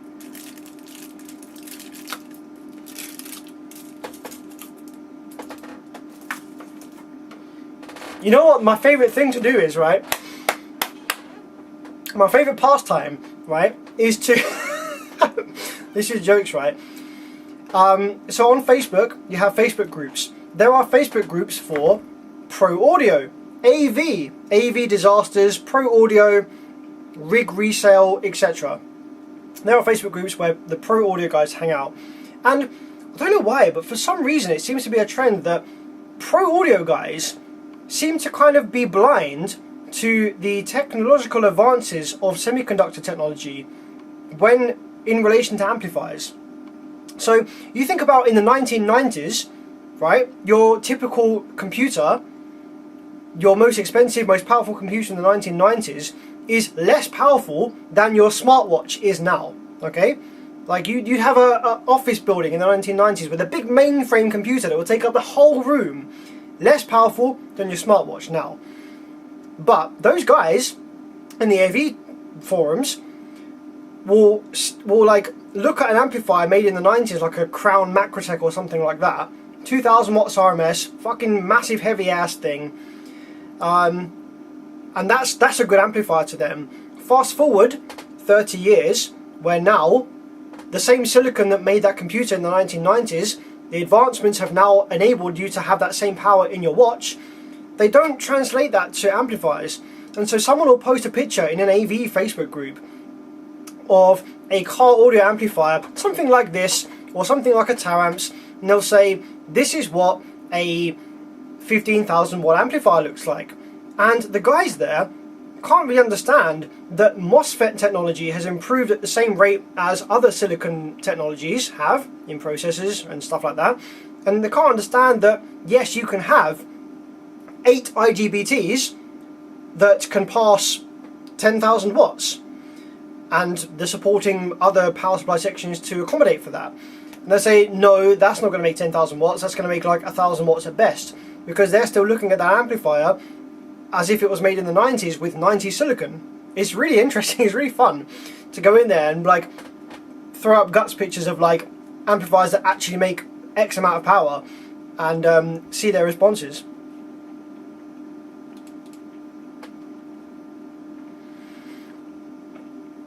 Have you seen the Team Pi 20K yet? I don't think I have. It's probably, I imagine that's just a stretched out version of the old Korean circuit using FDA 24N50s probably. Could be wrong. Could be wrong. Cut my hand on sheet metal, man. You don't want to do that. Jesus. Any DSP you'd recommend? I haven't had the biggest experience with DSPs. However, what I'd recommend is you buy a DSP from a company that is known for making DSPs. You'll have a lot of car audio brands like the Sundowns, the DDs, etc. that will offer a DSP, but they won't have actually developed that DSP. They'll have bought that DSP from a Chinese supplier or something and stuck their brand on it, and there you go. Like the Digital Designs DSI, Digital Designs haven't developed that. They might have had some say in some parts of its functionality a little bit, but not really. Helix make fantastic DSPs. I love the user interface of the Helix DSPs. They really know what they're doing when it comes to making DSPs. So without having really experimented too much with other brands of DSPs, I would always generally recommend a Helix. Really, really nice user interface. And really, really good equipment. So anyway, I've kind of deviated a little bit. So this live stream is supposed to be about this Sundown. So, I don't know. Should we try and see what we can get working? Like I say, this amplifier is never going to go back in a vehicle. I'm not interested in repairing this. This is just a trash amp at this point. But I think that this side of the amplifier obviously had the failure, and it tends to always be the high side, which it was in this case, that was the ones that shorted badly. The low side's probably shorted as well, which obviously you can see here it is. But I imagine that this half of the amplifier is probably fine. 138. Okay, we might have a shorted MOSFET over this side too. 96. Let's go after the gate resistor. Oh no, we're just reading a shorted drive circuit. Oh no, no we're not, never mind. There's going to be a dead MOSFET along here somewhere. Is it probably this one? 96. 138. Let's cut the leg off that one. So weirdly, this one had both sides fail. Once the other side, this side probably failed as a result of the other side failing. Yeah, that FET's dead. But all the others are actually right. So this FET's dead. This one. But these ones are all probably fine. 641. Yeah, we're just reading a dead drive circuit. So all these FETs survived. Whether they're internally damaged and compromised, maybe, probably are, but they're still currently a MOSFET. And all the high sides over here, these are all fine. So yeah, we've got some FETs that survived over this side, 4227s. Put those to one side for a project or something. All of this side, completely toast. Completely, without a shadow of a doubt, dead. Drive circuit, yeah, we're going to have dead drive buffers. Probably going to have dead 20957S drivers. But the rectifiers are probably fine. The power supply, yeah, let's have a look at the power supply circuit. So it looked like we had a, didn't it look like we had a dead MOSFET on the power supply side? Or maybe it wasn't, maybe it was,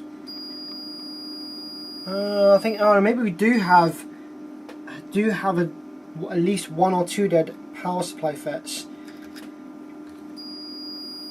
Okay, that one's dead. That's a dead short. Yep. That one's dead.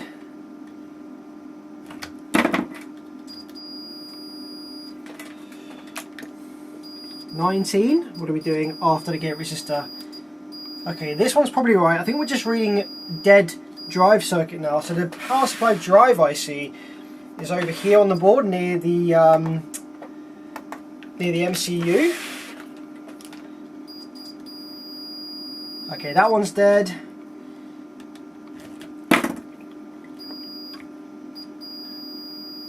That one's probably okay. That one's dead. So yeah, this killed the power supply as well. In the def bonds, the power supply actually survived.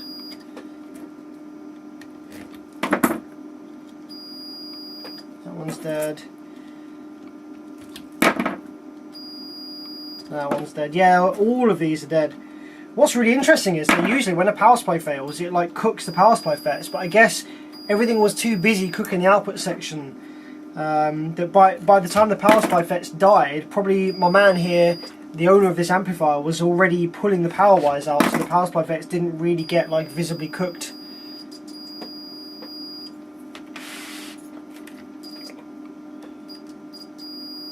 Yeah, fucking everything's dead, bro.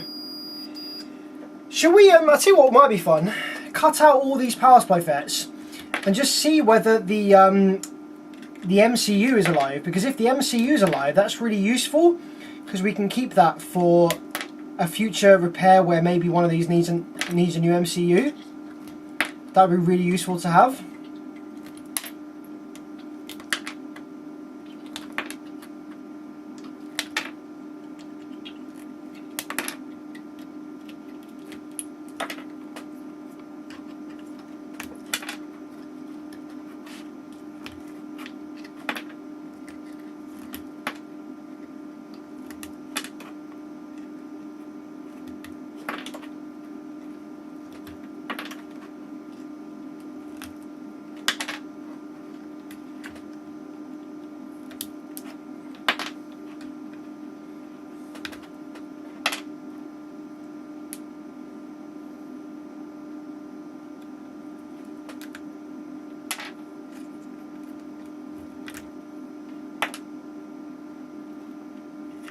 Uh, 666 says, how do the high voltage amps work? Well, they work in basically the same way as 12 volt amplifiers.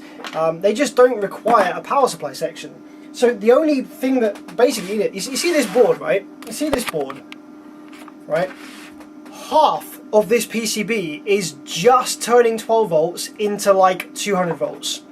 So if you don't need to turn 12 volts into 200 volts, then you don't need this whole part of the board. You can just take your 200 volts from your high voltage supply, batteries, EV, whatever, and use that 200 volts as the rail voltage for your output section.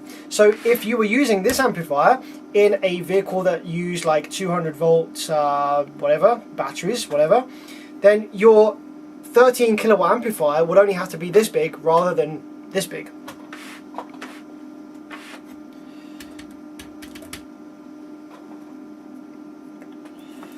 So all the power supply FETs are cut out. Let's see whether the power supply drive IC survived. My man here, the AR Customs in the live chat, who actually owns this amplifier, RIP AR Customs. Guys, press F in the chat for AR Customs.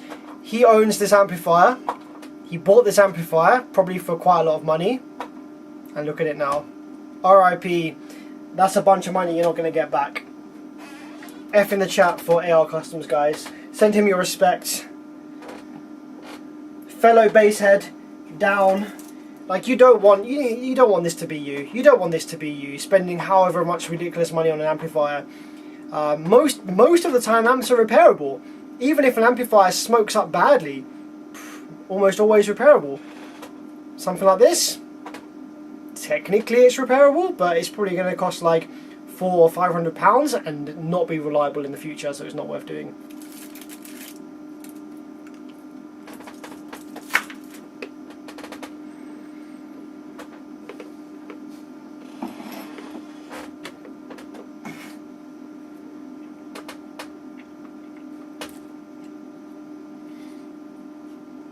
So I'm a little bit curious to see whether the power supply drive IC actually survived or not, because my guy here, AR Customs, he said he ripped out the power wires ASAP. So because he ripped the power wires out so quickly, there's a chance that the driver might have survived. Let's have a look and see, shall we?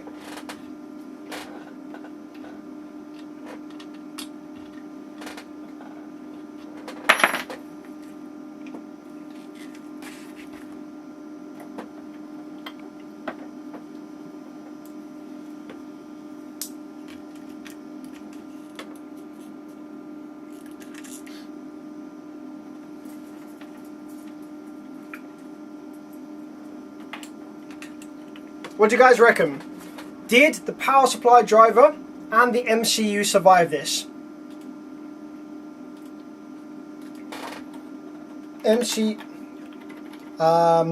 What survived?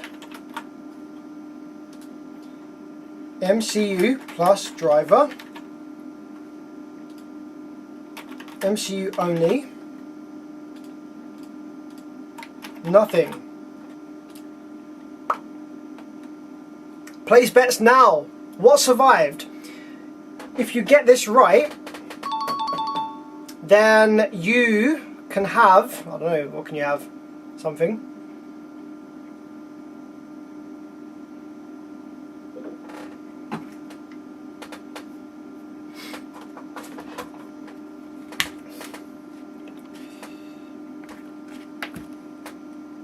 Go on guys, don't be shy. Join in with the poll. Drop in your opinions. What do you think survived? MCU and driver, or none of them?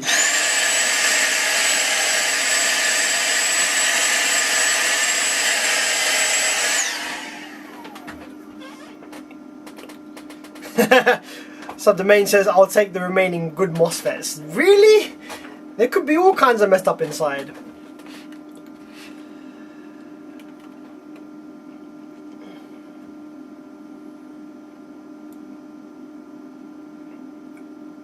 £700, man. That's peak. That's not fun, man.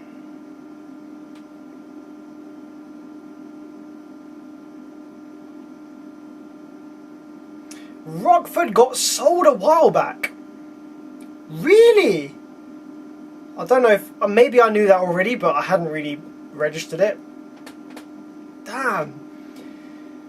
Rockford makes some really good stuff.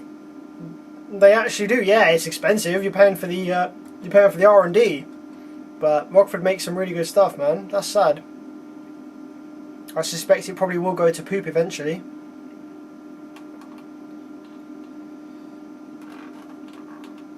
Delta says, just tuning in looks spicy. Ah, this was a spicy amplifier, my man.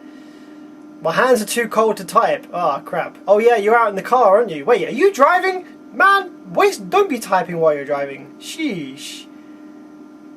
Well, maybe you got home. I don't know. Maybe you got home. Maybe you got home. Mad Scientist Audio wants the surviving 4227s and the pick. Nah, man, we'll be keeping that pick. That's valuable. That is.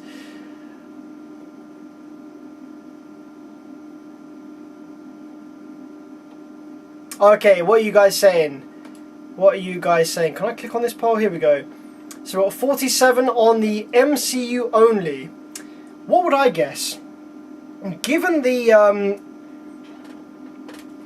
condition of the power supply FETs and given the condition of the gate resistors, I would actually say MCU and driver survived.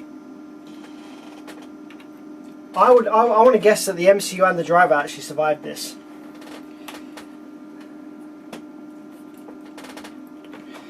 So let's connect up some power. I've no idea what's going to happen, by the way. 12 volts does make its way over into this burnt area, so we'll see. What do you reckon? Should I go full 40 amps right at the get-go, or should I just roll it in gradually? Oh, I'm sure it's fine. I'm sure it's fine. It's gonna be fine. It's gonna be okay.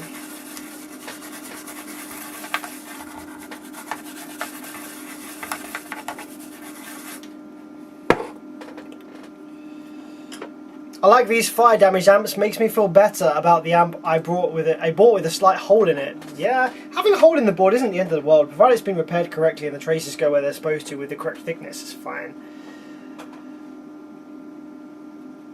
Okay, let's turn up the voltage gradually.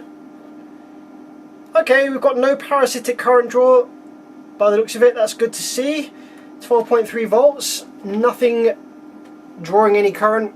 So that's actually potentially a good sign that the driver survived, because often the driver will actually no, hang on, I think does the driver run on switched? Yeah, the driver runs on switched power, so actually that doesn't matter. Okay, let's have a probe and see whether we have drive to the power supply FETs.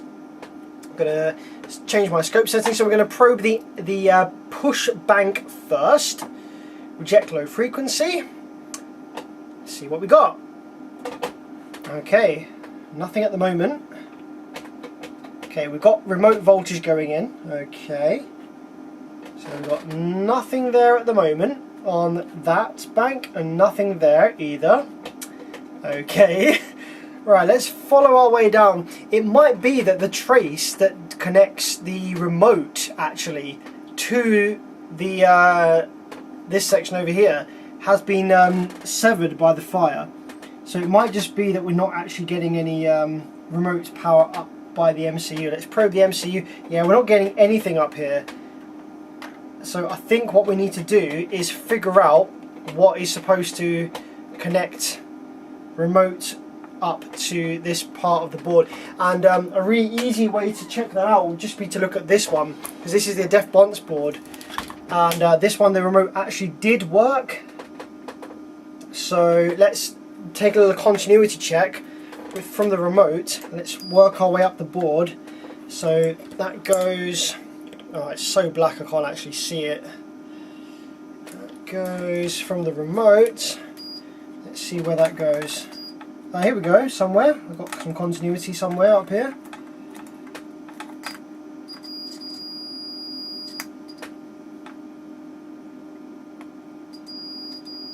That doesn't actually make a lot of sense. Shouldn't have continuity there. I think maybe there's a solder bridge somewhere.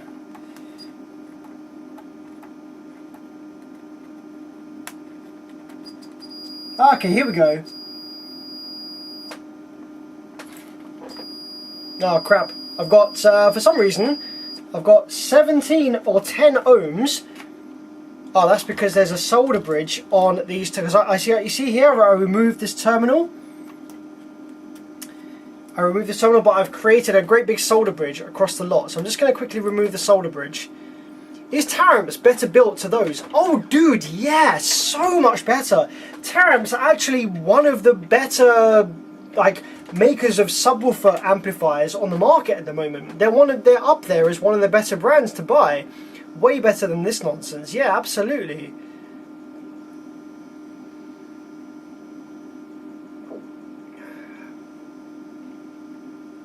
What do you think about the Smart 8 base? For 0.5 ohm operation, would it be worth spending about double on a PW10K getting slightly less power? No, I wouldn't do that.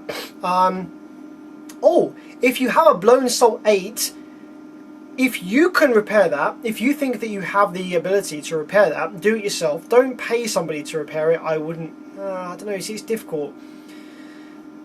I would probably try and repair that yourself, and I would be happy to help you repair that. If you wanted to shoot me a message, I'd guide you through the repair. You're obviously going to need like a bunch of tools at your disposal. You're going to need an oscilloscope, you're going to need a decent soldering iron, you're going to need, like, you know, a bunch of stuff, but it'd be cheaper to buy all of that stuff than it would be to pay somebody to repair it. But yeah, for a Smart 8 base versus a PW10K, I would, if the Powerus is like double the money, absolutely get the Taramps, like no question about it. If they were similar money, I would say get the Powerus probably, but the Smart 8 should be a pretty good purchase for you. I haven't actually personally had a Smart 8 on the bench yet. No one has sent in a Smart 8. Taramps haven't sent me a Smart 8. Haven't seen one on the bench yet. So I can't confirm with like complete accuracy and like knowledge whether it's as good as the Smart 5 or the Smart 3 or anything like that, but people enjoy it, people have a good time with it. So and I know that based on Taramps' previous offerings that it will be of a specific build quality and it will have certain features and stuff like that. So the Smart 8 I would probably go for at half the price of the Powerus. What are you drinking? I'm drinking a nice glass of Ribena. I love drinking Ribena out of this type of glass. I find that it tastes way better out of this type of glass. Ribena is a very nice fruity drink. Cheers.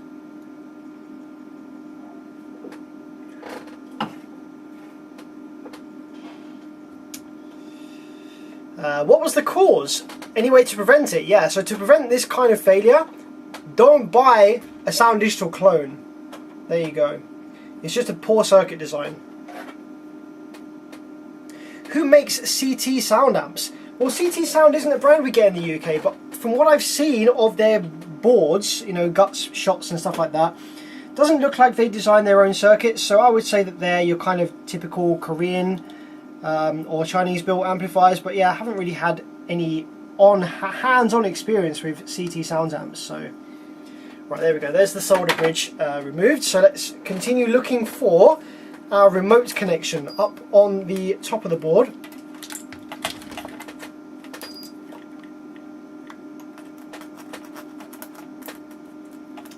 I suspect it's coming up here somewhere.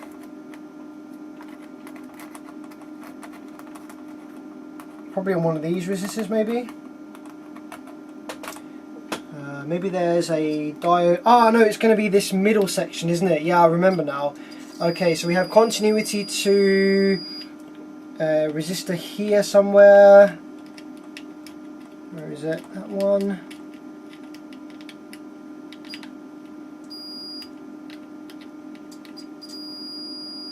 There we go. So we've got a 10 ohm resistance to there, and then it generates voltage from this circuit here. Okay. But then, where does that then go? So the 12 volts out from there. This is the remote turn on circuit in the middle of the board.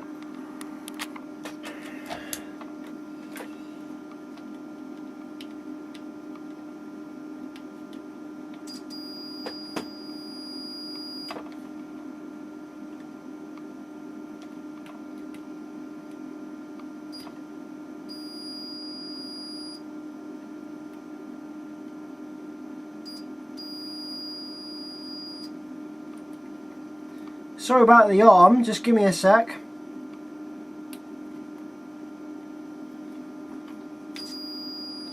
Alright, so yeah, we got up to the middle of the board there, so let's just see where that goes up to this one. So we should have continuity up here, there we go. And then the output of one of these transistors is going to be what feeds the remote up to the rest of the circuit. So which one of those is it? Let's have a look. Let's power it on again and see what voltage we get over here. So obviously we're going to get 12 volts. Actually, we don't have a ground reference for that fan, but we get 12 volts over there on the fan header. We get 5 volts there at that transistor.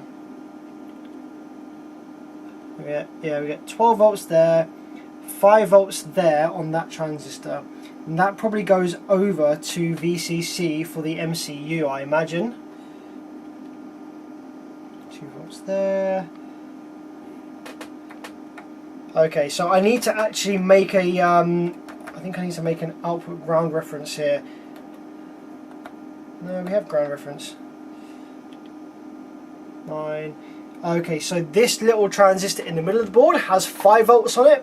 So I imagine that that is supposed to feed VCC to the MCU, which is tethered on our bad PCB. Yes, it does. There we go. So we have a 10 ohm between there. Oops, sorry. We have a 10 ohm resistance. Oh, my bloody snake cam is faulty again. But yeah, we have a 10 ohm resistance between that transistor in the middle of the board and the MCU, VCC. So we can just run a small wire.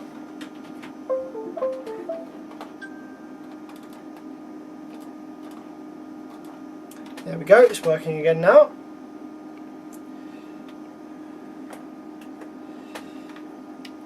So from here to here we have, yeah, about, it's a 10 ohm resistance. It says 17 because it's on diode mode. We've got a 10 ohm resistor between there and there. Let's see if we can find the actual point of continuity somewhere along here, probably up here maybe. Yeah, fuck it, doesn't matter. So basically we need 5 volts going into there. No problemo. So on this Sundown damaged board, we have the same transistor here with no continuity from there to the MCU because the trace is probably tethered. It's probably, there's the trace, you can see. Oh no, hang on a minute, that's not, that's just some voltage sitting there. Probably 12 volts on there probably. Can you see where the trace probably goes? Oh, it's probably one of these. Here we go. Yeah, you can see it's one of these ones.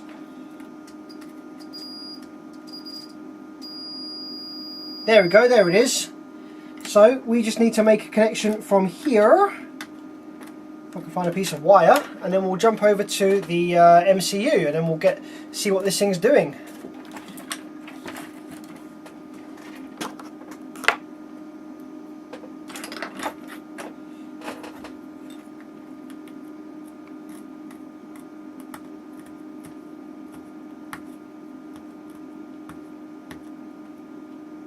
So I'm just scratching away at the trace's surface here to get rid of the solder mask so we can solder to it.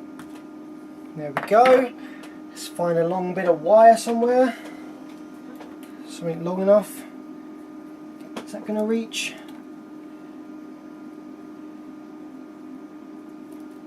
Yeah, that'll be alright. That'll be right.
Okay, so we got the 5 volts going into the VCC of the MCU. Now I imagine that the traces that lead from the power supply driver to the power supply FETs is also tethered. There seems to be a lot of traces running along this side here, probably for the power supply stuff. So I suspect that we... oh, what have we got on there? 9 volts? Interesting. There's a capacitor that doesn't want to discharge. So I suspect that we won't actually get pulses over by the FETs. However, now that we have bridged over the 5 volts that's supposed to go to the MCU's VCC, let's see whether we actually do get any pulses on the power supply driver. So this is going in, so I'm going to first of all probe the in to the driver from the MCU, and that will tell us whether the MCU has survived. Okay, still got nothing. Oh, that's because my remote wire has fallen off. 1 second. Let's try that again. Okay, so we've got 1.7 volts of DC on that input. We've got 1.7 volts worth of DC on that input. Okay, we do have our 5 volts VCC. We don't, however, have 12 volts going to the power supply drive, I see. I think there's some stuff missing still. I think there is some stuff missing still. I think we're supposed to have, if I look at this trace, there we go, there's 12 volts from the battery, so we need to have battery supply over at this output section as well, which is missing. See that trace there? That one's cut and that needs to go somewhere. Okay, what about the other traces over here as well? We've got nothing in that one, nothing on that one. That one's 12 volts as well. So we've got a couple more traces that we probably need to connect up over here to actually get the MCU operational, because at the moment it doesn't even think that there's battery voltage present, so it probably isn't actually going to create any pulses yet. So you've got the, I don't know if you can see that, the blue LEDs flashing like that, because it thinks that the battery voltage is too low. So we need to connect up a reference for battery voltage as well to this. So let's take a look at our donor board, well, our board here that doesn't have those traces tethered. Let's take a peek and see what we've got. So those traces that we have that are cut are just here, underneath there. Is this the same kind of board layout? Yeah, it looks like it is. So that goes round there. We've got a bunch of traces running over here, yeah, so that's where that's all kind of like fallen to pieces. Okay, so if we probe the power terminal, let's see which one of these traces connects to the power terminal, see where it connects to. So over here, let's see if any of these are battery coming in.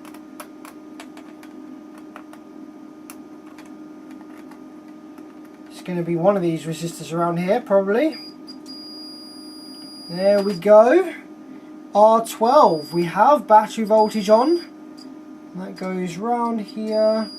Also on L6. Makes sense. Also on the power supply driver resistor there as well. So that's getting fed with 12 volts. Ready to go at all times.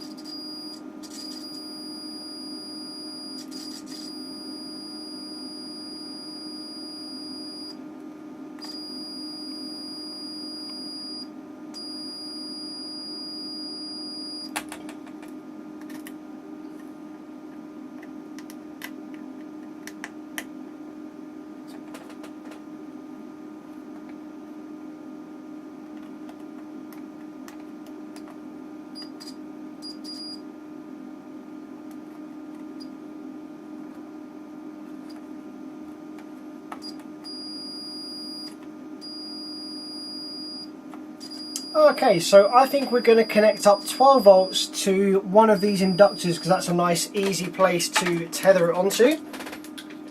Let's steal one of these big wires from this board because that's a nice bit of cable to use.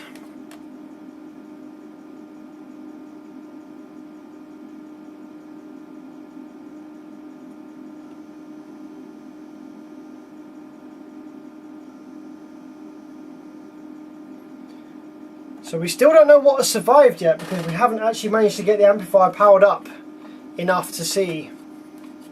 So 40% of you are saying MCU only. So we're going to roll with that. I think the driver has still survived. I think the driver's still alright. So I'm going to solder this little wire onto one of these inductors.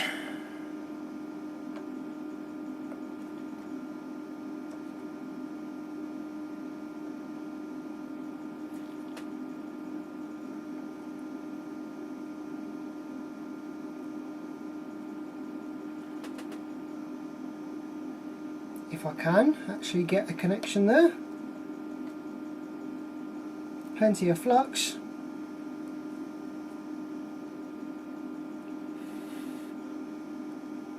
Nope, doesn't want to connect to that. Alright, let's find something else that has continuity.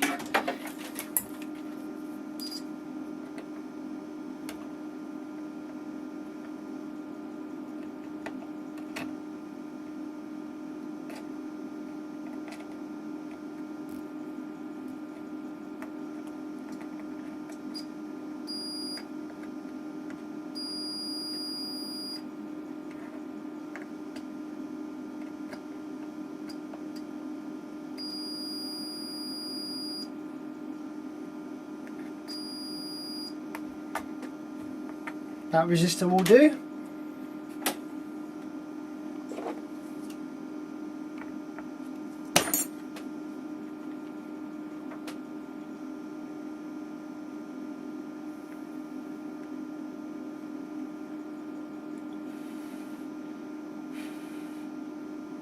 There we go. Let's just connect this over to 12 volts by shoving that in there.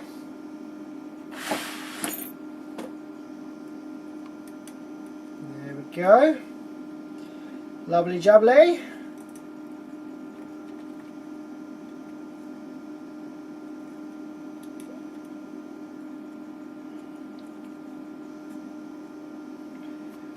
So ladies and gents, we're about to see, oh okay, we've got 0.2 amps of current draw. We've got all 3 lights illuminated without the remote present. Okay, why is that?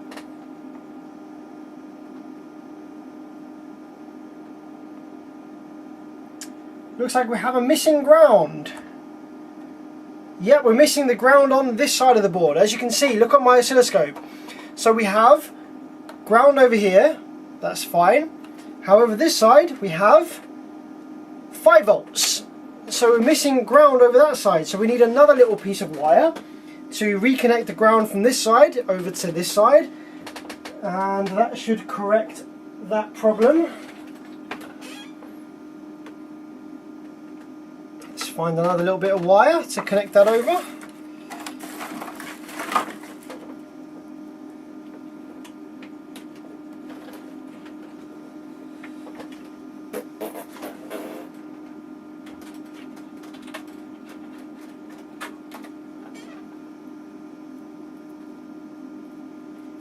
I'm probably not even going to bother soldering this. I'm just going to shove that in there and shove it over to the other side.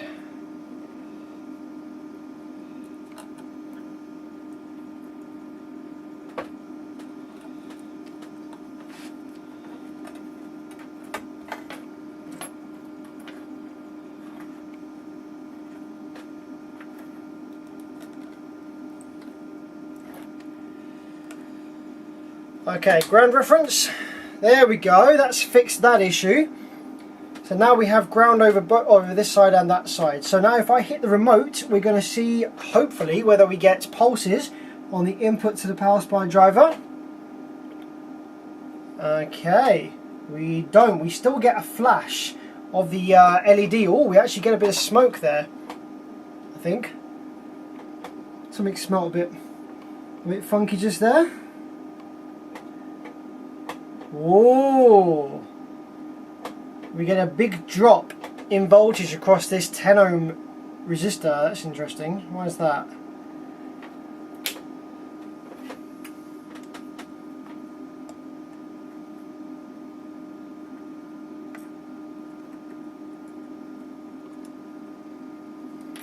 Ah, come on.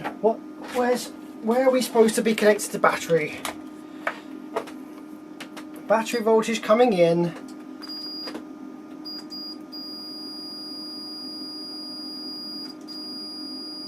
Over this side, right.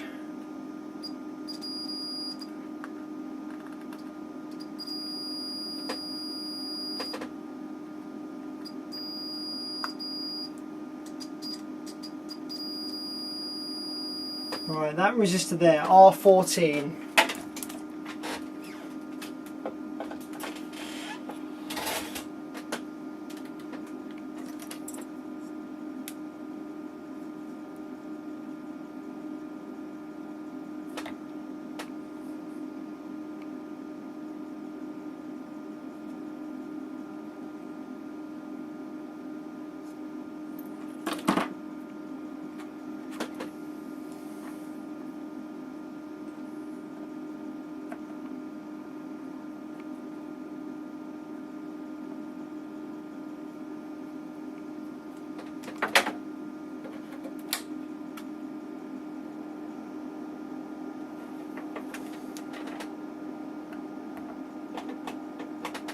There we go. Okay, that's better.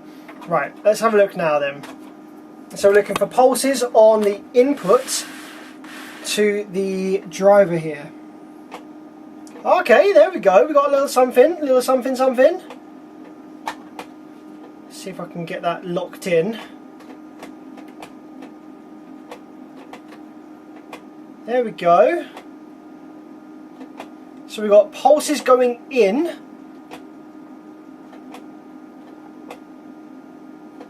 on that side. That's the push side. And the pull side, yeah, the MCU is okay. Okay, how about the power supply driver then? So we've checked the pulses going into it. Let's check the pulses coming out of it.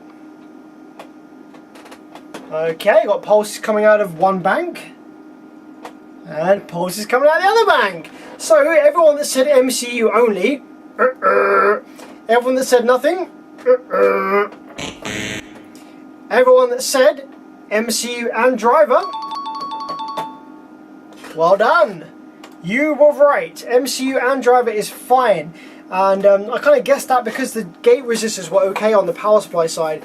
Typically, if the power supply FETs being short have dumped a bunch of current back to the driver and killed the driver, the gate resistors will be burned or open, which they weren't in this case, so I suspect that the driver was probably fine.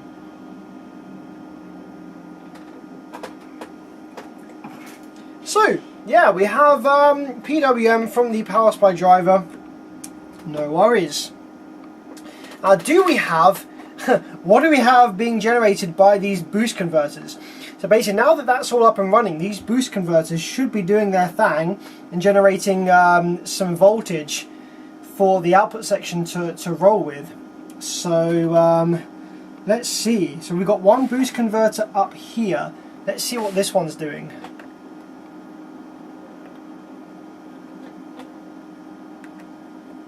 Okay, oh yeah, we've got some pulses, there we go. So this boost converter right up here in the corner is working. That's cool, so that's going to be generating some voltage for whatever that supplies, probably the 15 volts, there we go. So we've got 15 volts probably for the final drive buffers, and we've got another one down here. Got two down here in fact, and that's generating some pulses. Let's have a look what's on the output of that one. We've got see that one's unstable, so whatever, something connected to this one is drawing some current. Okay, so we need to remove whatever's connected to that one, because that one's drawing some current and that one's not happy. So let's check this one up here. This one's generating 15 volts as well. So whichever part of the circuit is using this boost converter down here, see this one? This one is very unstable.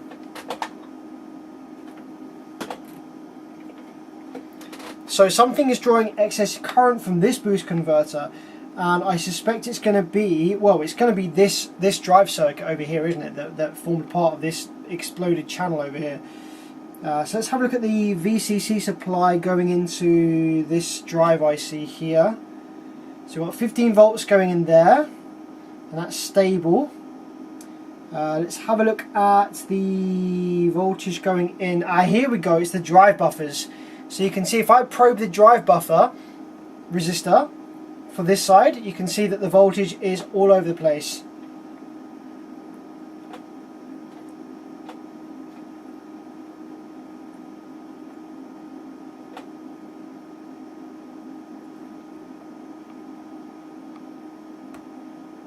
There we go, there it is. So that drive buffer is probably shorted and therefore is pulling down this boost converter, causing it to be unstable. So if we just do a quick cheeky resistance check on this one, yeah, as you can see, loads of shorts on this one, low resistances, no good. It's all shorted, basically. So let's just remove that one, because I'm curious to see if that fixes up the boost converter supply.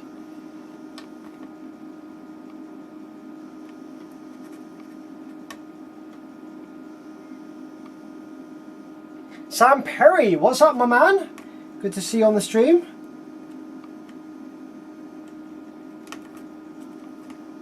Come on, get out of here. You're not worth turning the hot air gun on for. We'll just get you out with the manual iron. Okay, so now that that's out, let's see whether the boost converter is stable now. Okay, still not stable, but that might be because we have excess current being drawn from, is it maybe this one, or the 15 volt Zener, or something else on this circuit. There we go. We might have a dead 15 volt Zener over there as well. Let's have a look what we got.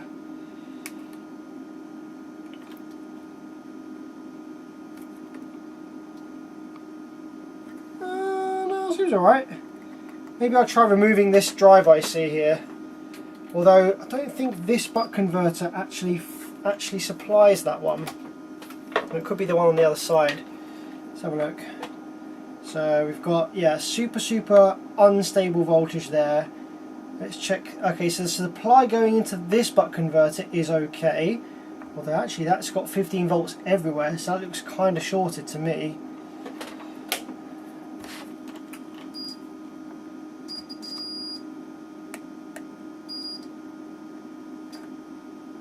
No, it looks alright. Okay, what do we got?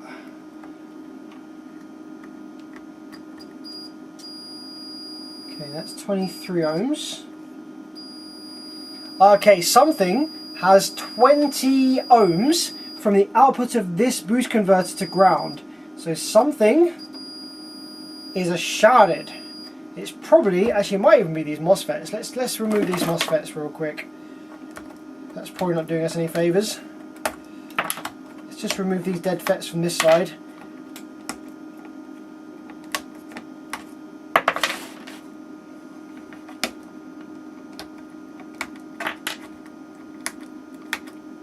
There we go. So we had a 20 ohm short. Okay, that's now still there. So let's have a look. What could be that? Maybe it's this driver. 21, 21, 22.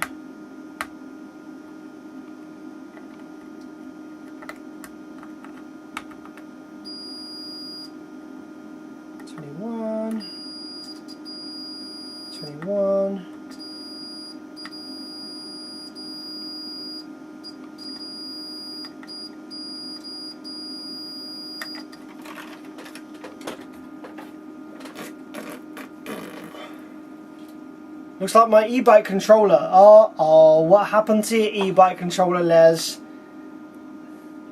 Did it catch fire? It says, do burned out inductors cause the drivers to fail and burn the gate resistors? I have an inverter here and the gate resistors look a bit charred. I rewound the large inductor but only got USB 5 volt out. It really depends on the circuit. I've actually experienced some cases where in a Class D amplifier the output inductor shorting to the board can actually not kill a MOSFET but it can kill the drive circuit for some reason. So possibly yes.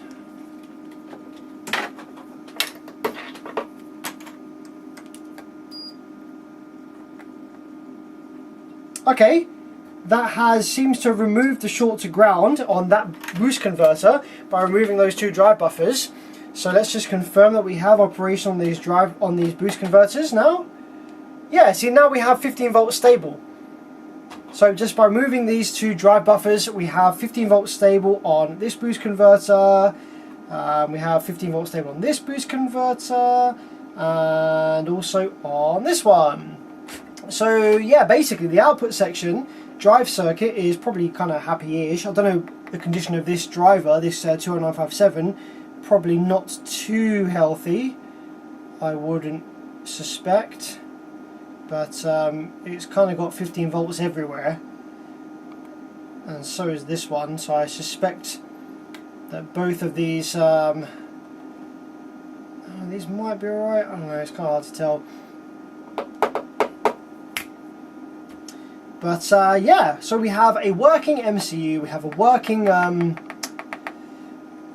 power supply drive buffer, and working boost converters. Cool.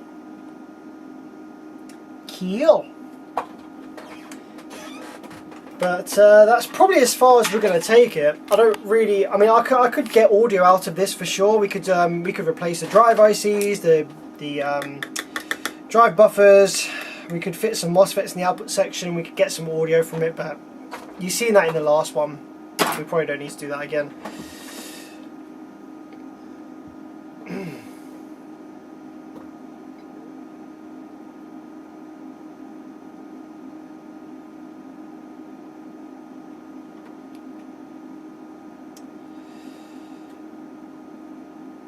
Jordan says, still need to figure out what's pulling down the boost converter 15 volts, 15 reg in this MD8K I'm working on. Man, I'd love to help you with that.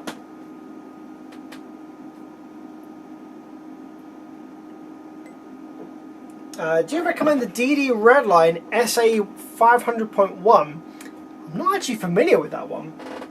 What I would say though is that Digital Design's DD Audio don't actually make any of their own amplifiers, so it will be a generic PCB, but it'll be assembled probably to a pretty high quality. But Digital Designs have a really high markup chain, so you're going to be paying a lot of money for something that is probably the same circuit as something else you could get for a fraction of the price. So, Joseph Hammond, how's it going, my man? Evening.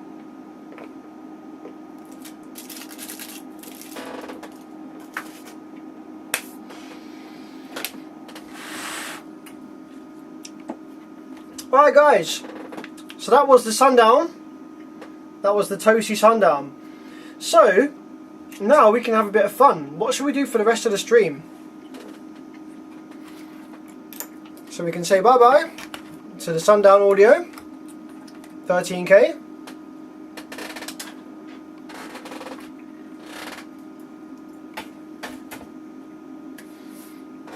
So, your options for what we do next are, we can have a bit of fun looking at the JL Audio stuff that I got donated. I was donated a whole bunch of JL Audio boards and heat sinks and stuff to see whether I could get any of it back up and running again. This is all my own stuff to play around with, so none of it is customer repairs, so we can have a bit of fun with it. We can drink some Ribena, and it should be a good laugh if you fancy a bit of that. I've got some HD 600 I think it is, and some 450/4, a few other bits we could look at, see if we can get any of it working. Alternatively, I could try and finish, I don't know if I can because it's giving me a massive headache. I've got a Audiolab 8000S. It's a home audio integrated Class AB amplifier from like the 90s or the 80s or something. I think it's from the 90s or the early 2000s. And I can't figure out what the bloody hell is wrong with it. A bunch of resistors on the board are getting to like 250 degrees Celsius in the protection circuit. And yeah, I'm not really sure what's going on. I'm not the best when it comes to Class AB. To be honest, I'm more of a Class D technician. I'm not really the most knowledgeable with Class AB stuff, so it's kind of kicking my butt a little bit. I'm not sure what's wrong with it. I've tested every single bloody transistor and diode and resistor on the board, and nothing seems to be throwing me any hints as to what's wrong. So we can get that on the bench and see if we can figure that out. But to be honest, I've spent all day today looking at that, and I'm kind of bored of it now, so I don't really fancy looking at that. And it is also a customer repair, which wouldn't be too professional drinking Ribena whilst we're doing that. So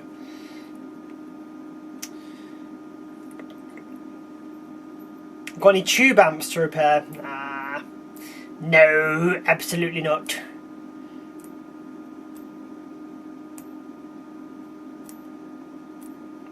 I just bought a 1000 watt amp off AliExpress for $20, £20 shipped. If I get 100 watts from it, I'll be happy. You probably will in this day and age. You'll probably get 100 watts for 20 quid. Yeah.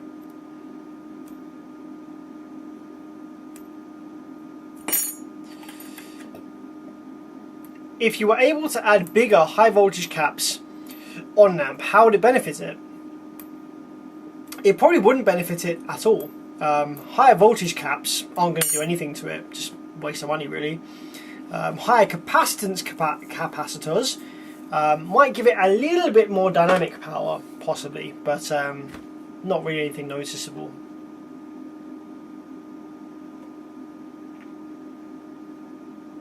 Let chat help fix the AB amp. Right. I will potentially look at this Class AB Audiolab 8000S if there are a handful of people in the live chat right now that are somewhat relatively experienced with Class AB amplifier repair that doesn't mind giving me a hand with it. Fix your multimeter camera. That's working. I think it's just the USB connection is bad on it. But I already fitted a new USB connector to it, and that doesn't seem to have helped, so I don't really know. Oh, when you're doing the crown transformer, at some point on a stream like this, yeah, I could actually even do the crown transformer now. So a while ago I was fixing a Crown XLS2000, and we found a bad transformer, and someone donated their Crown XLS2000 to fix the one with the bad transformer. So I now have a Crown XLS2000 that I need to rewind the transformer on. Although, to be honest, I don't know if that's super sensible to do while drinking Ribena.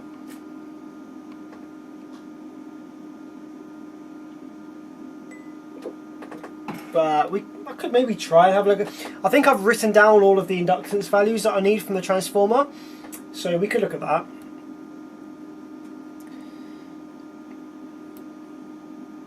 Have you heard of Class A?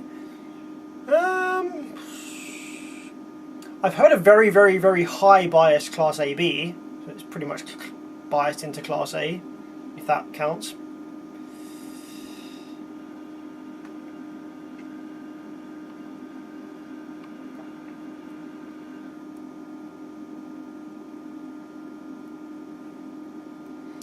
So yeah, I can either do the Audiolab 8000S with your help, because I'm a bit stumped with it, or we can do the gel audio stuff, see what we can get working. I've got like so much gel audio bits here, just like it'd be really fun to work out what's wrong with it and get some stuff working from it.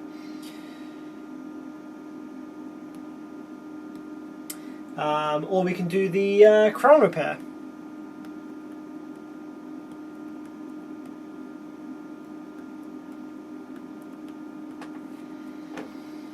Let's just quickly show you the, so this is one of the gel audios. What's this? Is this the 600/1? So we've got an XD 600/1. So we've got the full heatsink, we've got the main board, we've got the preamp board. So this is all in pieces. Like, this was just donated to me like as spare parts. So this might be kind of fun to like go through and figure out what's wrong with it and see if we can get anything working. See if we can make a working amp out of a bunch of this crap.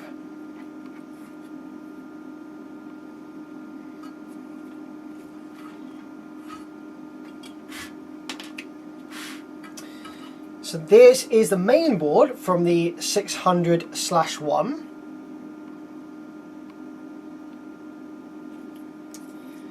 And is this the preamp board?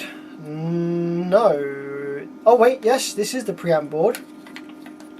But it has some more bits to it. So that's one of the preamp boards, but then it needs some bits to come through here. So let's see if I've got those bits.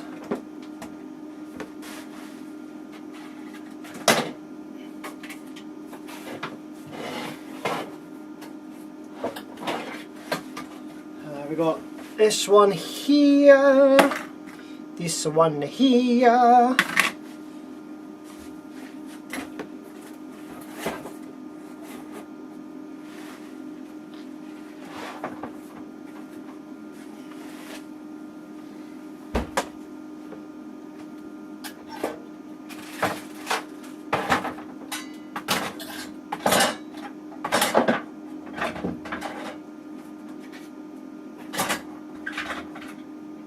Here we go.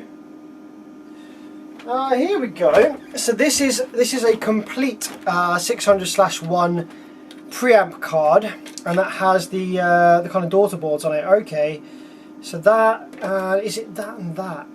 I've got one with 2 switches on it. Yep, there we go.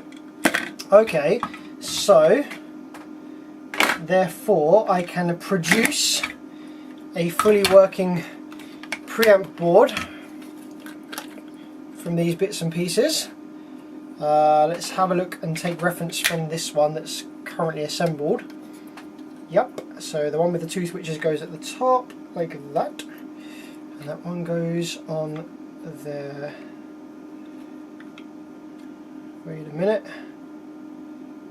That is pushed down, there we go, and that goes like that. Okay.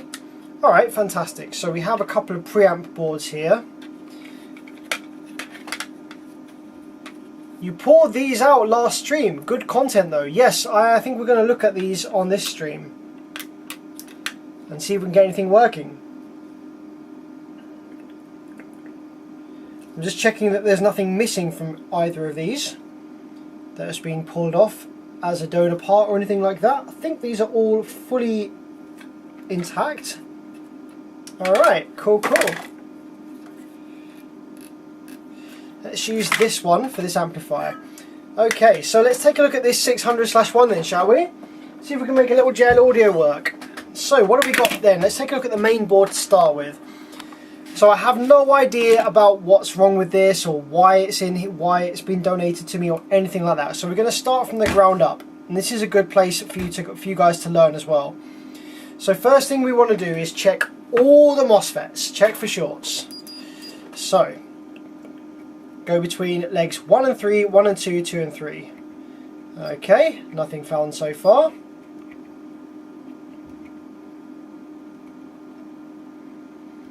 Now, interestingly, there's a bit of brown kind of marks over here by this rectifier, and also it looks like a couple of these diodes might have been replaced. So you got looks like some kind of solder work there, so I'm just going to go ahead and check those, see how they're doing.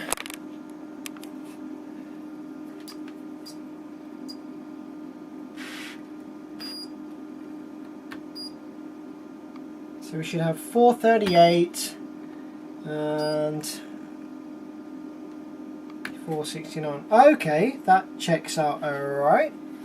Nice. Let's take a look at the output FETs. So we've got some output FETs over here. Again, we're going to go between 1 and 3, 2 and 3, and 1 and 2. Okay, not reading any shorts there either. So this is probably safe to power up. So what was wrong with this then? Let's put the preamp board in.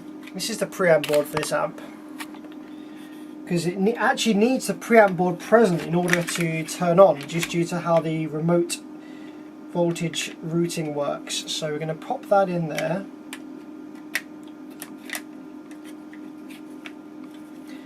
And connect some power wire. Oh, there's something funky going on the top here actually. What is that?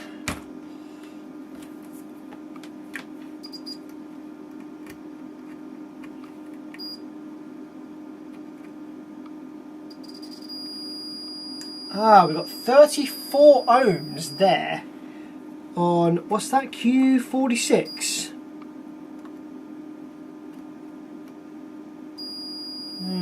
That doesn't seem right. I've no idea what part of the circuit that is. Okay, let's remove that and see what's cracking. Now, because these JL audio amplifiers have a massive thermal mass, I'm just going to preheat the entire board a little bit. Let's get rid of the preamp board for a sec.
Right, so I just want to see whether that short was on the board or whether it was on that component there.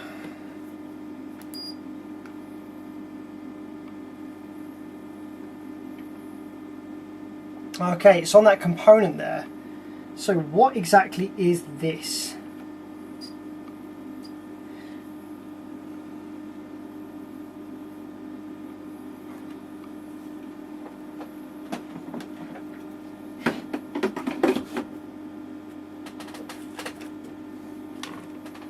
Let's take a peek and see what this is.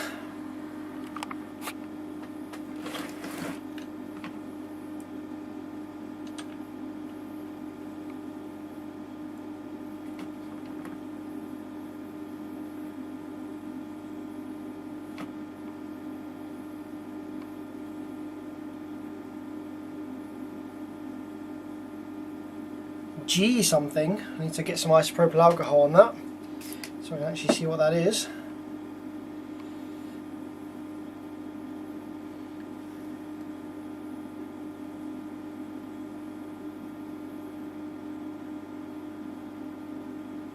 Okay, that says GJ. Can you see that?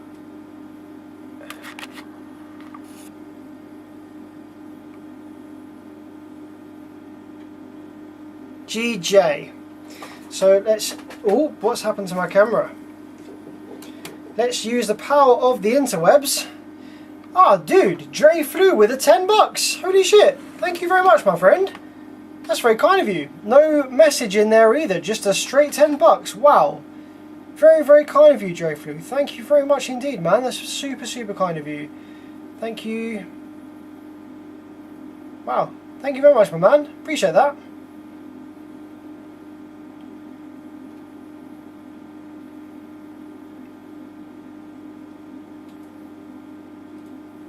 I'm gonna clone your fingerprint. Huh? Joke's on you, I ain't used my fingerprint for nothing. Well, that doesn't mean anything, I suppose.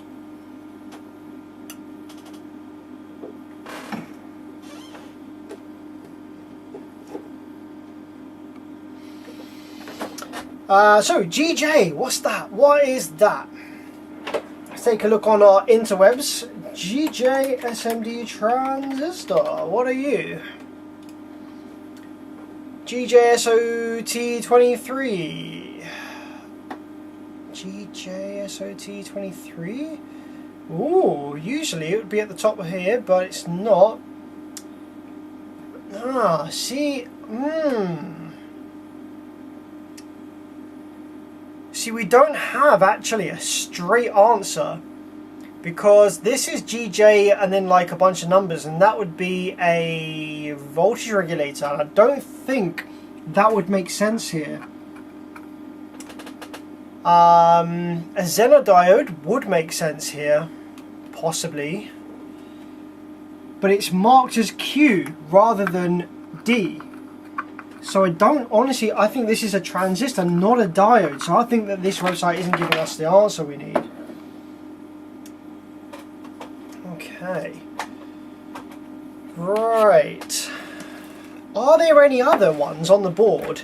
Because if there's any other parts on the board that are also marked as GJ, then we can pull that and read it in the transistor tester and see what it comes up as. So let's see what else we've got on the board and see whether there's any other GJs and that we can read and get a value of. Okay.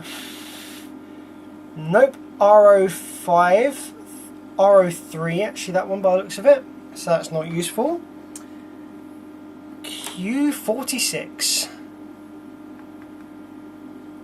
You can see that it's definitely a transistor because it's actually got, see how it's got 3 traces connecting to it? You've got a trace connecting to legs 1, 2 and 3. So it's not like a diode that only has 2 connectors and the third pin is just NC.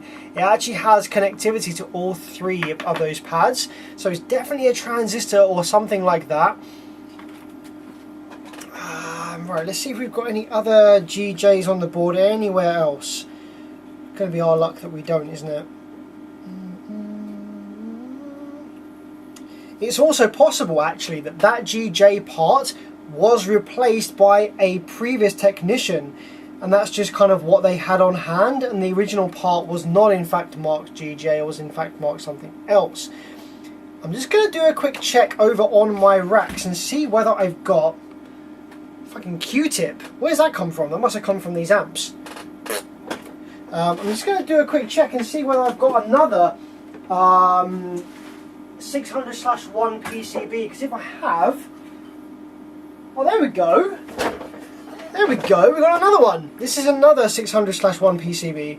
It has a screw in it, so we're just going to take that screw out, and then we'll be able to get to the underside of the PCB and see what that component is. I mean, the chances of both of these boards having a blown transistor in that location is pretty rare, I would say. There we go. Okay, so this board actually has something else there. Right, let's have a look. So, and this way around, we have Q46 is in fact not GJ on this PCB. It is in fact something else. Ah, and what's that? 6J?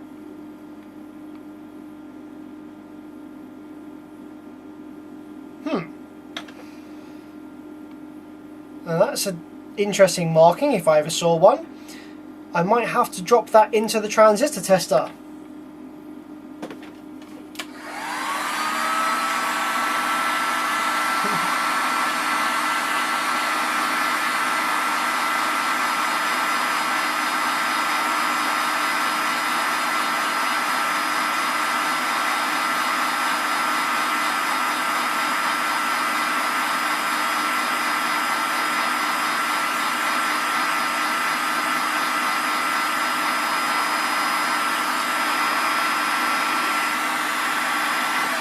Someone said, what year is that Ribena? Oh, it's nothing special. It's like, it's not very old, so it's probably still in date.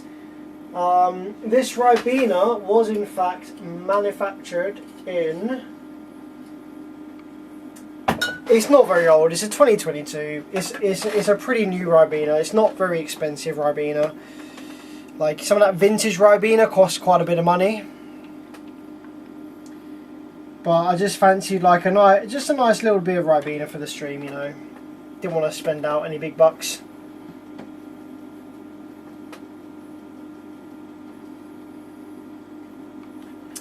Some random guy from the street said J6 SOT23 is an S9014 transistor. Okay, thank you very much. That's really, really useful.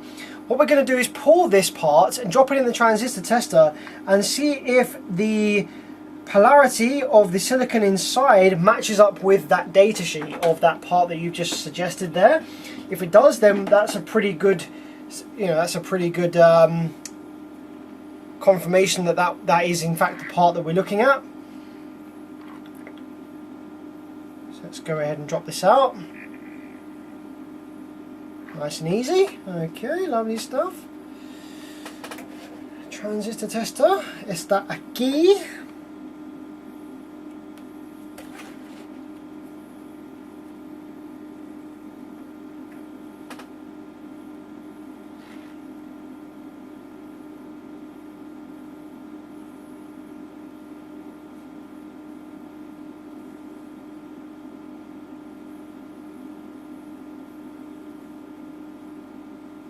Okay.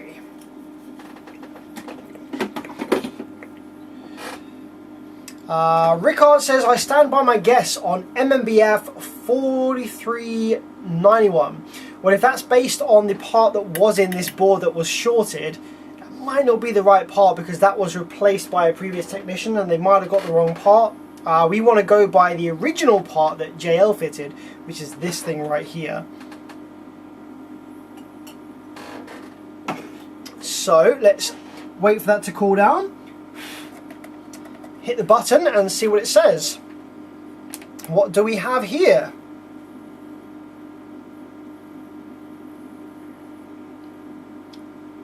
Oh! Ah, now, what? Ah, shit. Interesting. Now that is a dual diode. Well, it's reading as a dual diode, and sometimes if you have a transistor that's gone bad, it can read like this in the tester.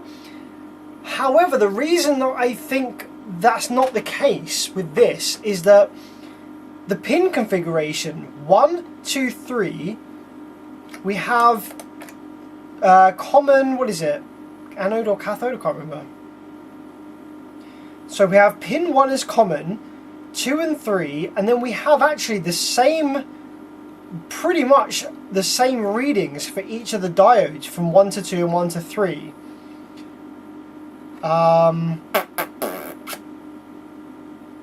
Actually, we have a 27.1 ohm there. Ah, I wonder whether that part I removed was actually correct, because I read a low resistance on the part, didn't I? Test the other part, see what it says. Yeah, that's a good shout. I should definitely do that.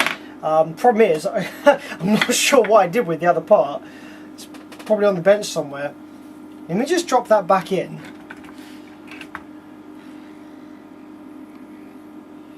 To the board. Now I'll try and find the other part that I removed.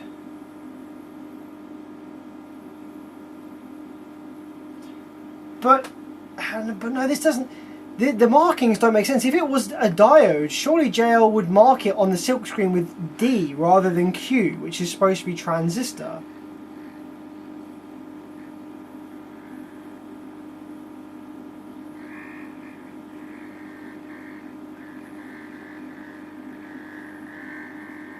The reason I say this is because the rectifiers, like the actual TO220 packaged rectifiers on this board, which are basically the same thing as what we've just read on the transistor tester, are marked as D for diode. And this component is marked Q45, which typically means some kind of transistor or MOSFET.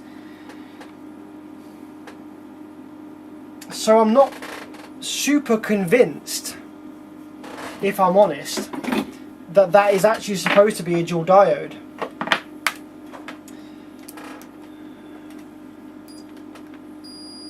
Okay, well that does also read a low resistance there between 1 and 3. That reads 40, what was that, 42, okay. Right, where's that part that I bloody removed from the other one? I bet it's gone. I bet it's long gone. Does anyone want to scroll back through the stream and see what I did with it? Ooh.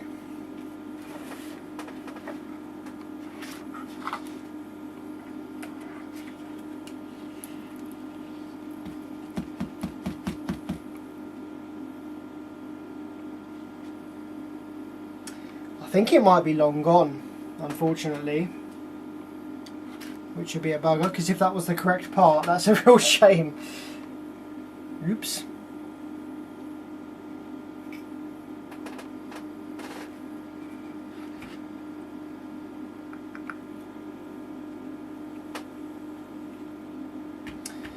This is a JL Audio XD600/1. I would be very surprised if you can find a datasheet, service manual schematic for this.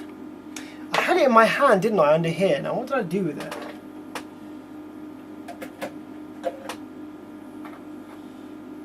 If anyone fancies scrolling back through the stream to see what I did with that part, then that would be fantastic.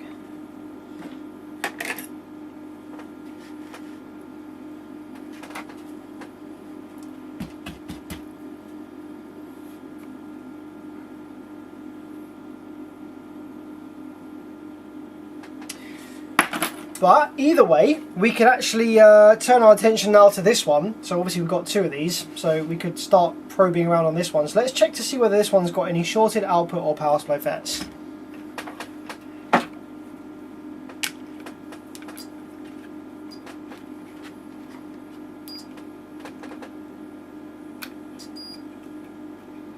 Power supply seems okay. Outputs.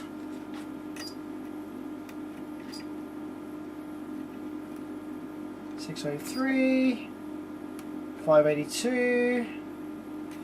Outputs seem okay on that one as well. Alright, well I think what we should do with this one then is just attach the preamp board and power it up and just see what it's doing. Although, take a look at this.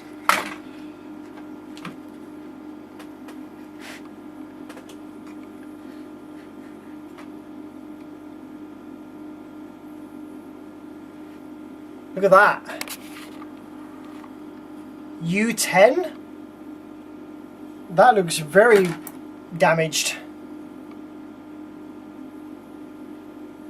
Looks kind of physically damaged rather than electrically. It looks like something's like hit against it. Weird. Alright, let's have a look at that on the good board. Let's compare multimeter readings between U10 on both these boards, because that looks a bit damaged, not gonna lie.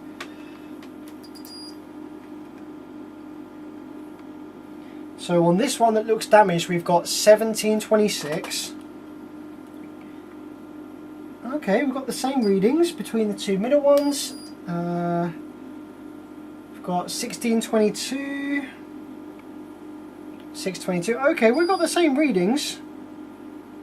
1835. That's a bit different.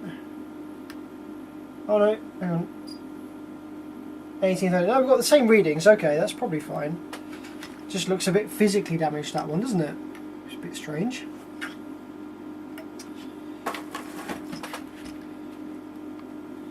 You put it somewhere around the black mat, like on the black mat or around it.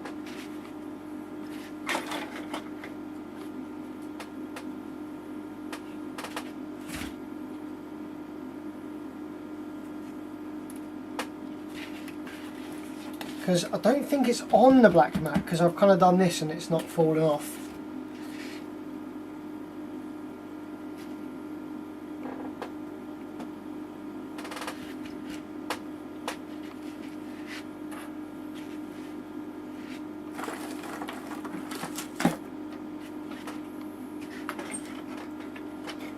Did I put it to the right or the left of the black mat?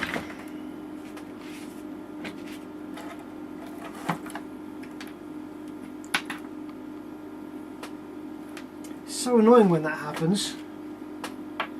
Put down a part that you think is bad and it turns out to be alright.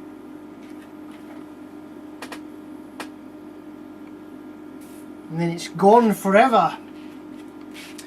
But nonetheless, let's just continue with this one. Let's pop this preamp board in place and let's give it some power, see what it does.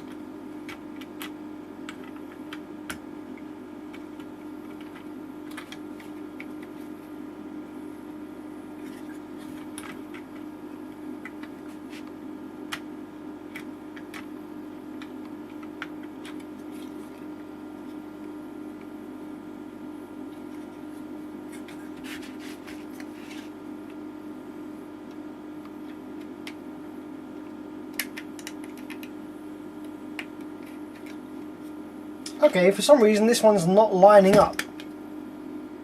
Why would that be? Is it bent? That's interesting.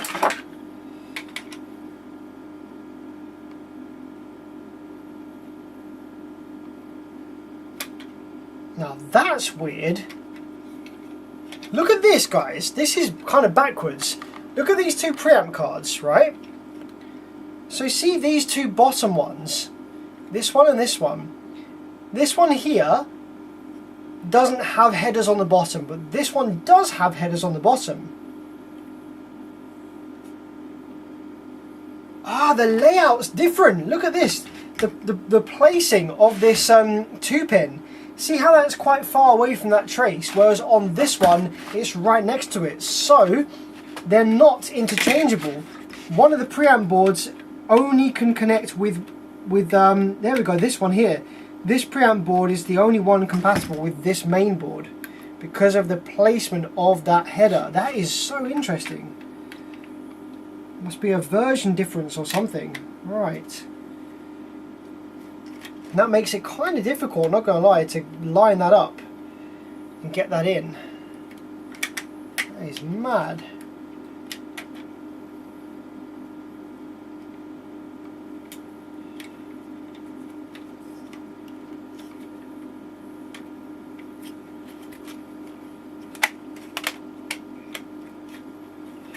I think in this case what we've got to do is actually put this in first, get that in, and then attach the preamp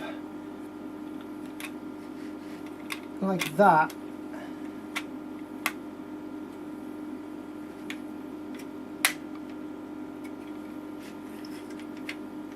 Yeah, there we go. Right, so we're all connected. Let's get some power going in. Let's confirm which terminal's power and which one's ground, because I have no bloody idea. Power is on the left and ground is on the right.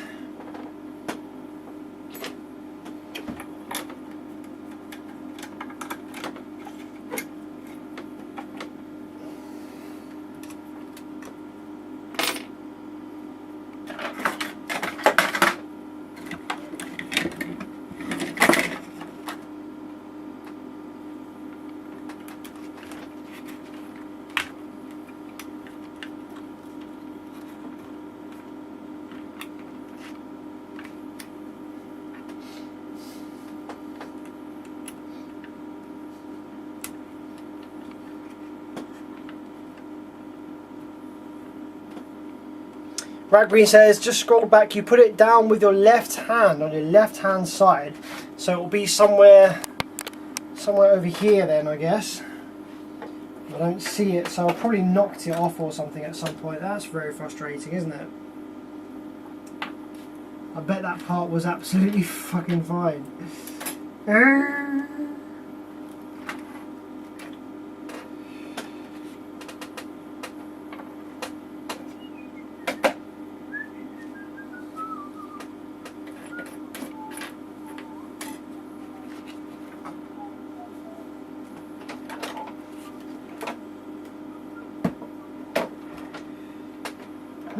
Never mind, we'll have to order another part then to go in that place. That's fine, we'll figure that out. We'll figure that out.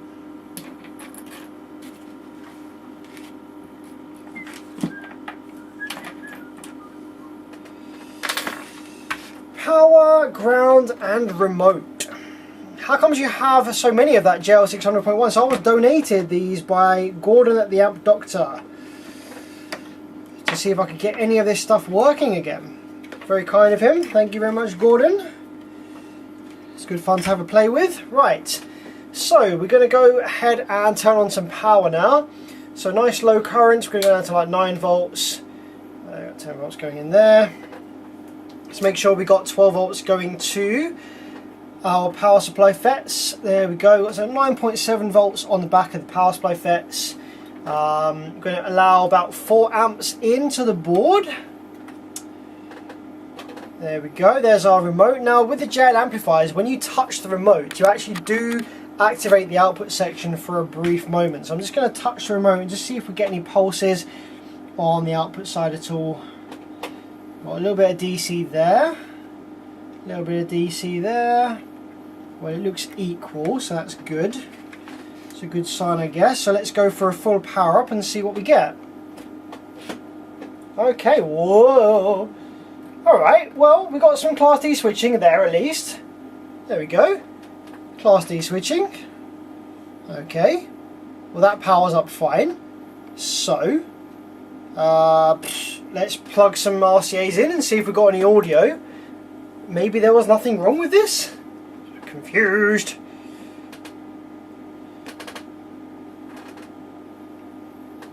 Which are the RCA inputs? I have got a end plate here somewhere.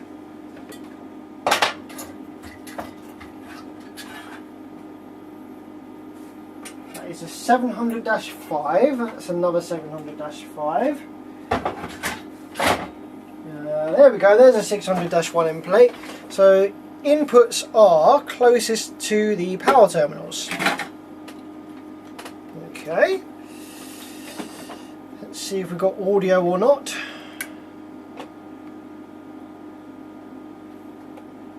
Yeah, we've got audio. What the heck?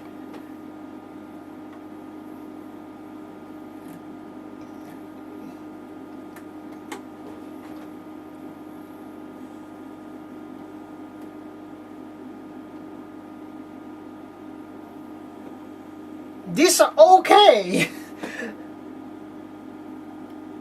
There are nothing wrong with this one, huh?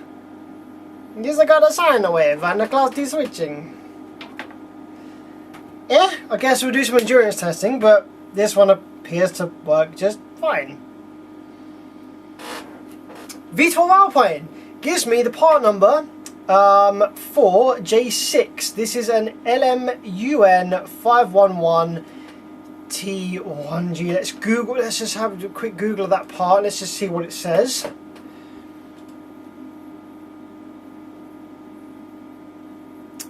Bias resistor transistor. I don't think that's the right part, my friend, because the transistor tester reads it as a dual diode, and well, this amplifier obviously seems to work fine with that in place, so I don't think that's the right part, I'm afraid. It's not a PNP transistor, I'm afraid. Yeah, it's freaking annoying, isn't it, these surface mount parts with their markings.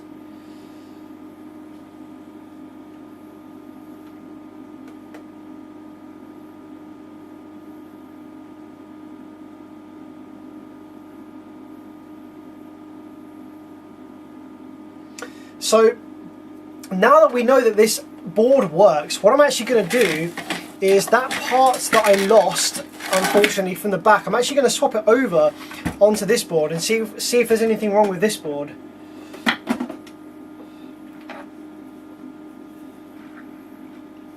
Actually, you know what, let's just see what voltages are at that part. I'm just kind of curious to see what voltages are over there at that part. So let's power this up again. And let's just read what voltages are at this what is it, Q46? Yeah.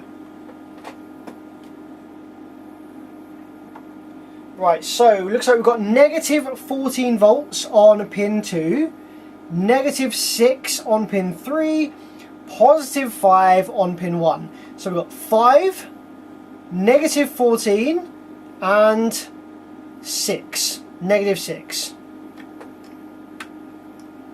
So there you go, guys. Positive 5, negative 14, negative 6. That's what we're supposed to have on that component on the back. So let's remove it from this obviously working board, and let's drop it onto this other PCB.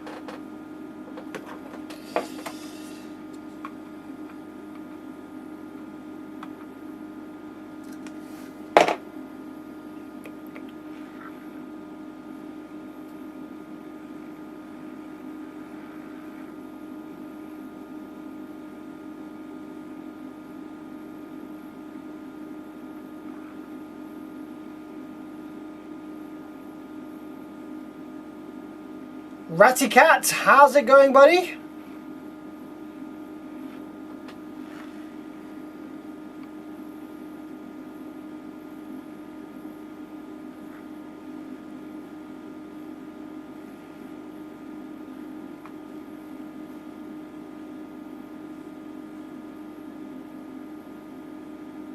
There we go. Soldered in nicely. So we need the preamp board for this specific PCB, which is going to be this one. So let's get that in.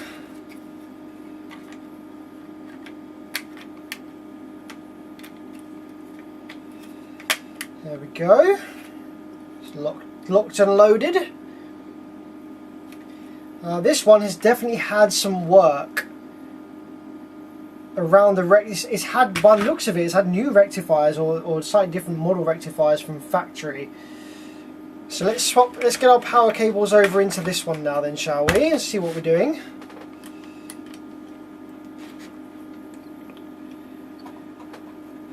Irelia Neko says, yeah, Irilia Neko says, yeah.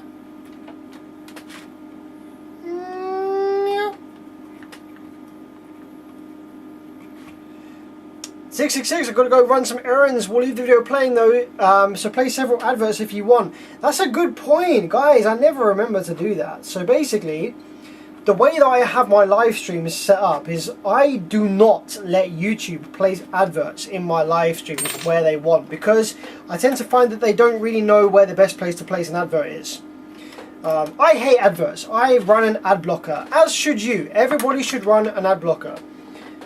But saying that, adverts are what makes me money on YouTube, because doing this for you guys, aside from your donations, obviously aside from donations, doesn't make any money. So I tend to make money on the adverts on the live stream replays, because YouTube places adverts in those for me. But in terms of adverts in the live stream, you can have a look at this actually.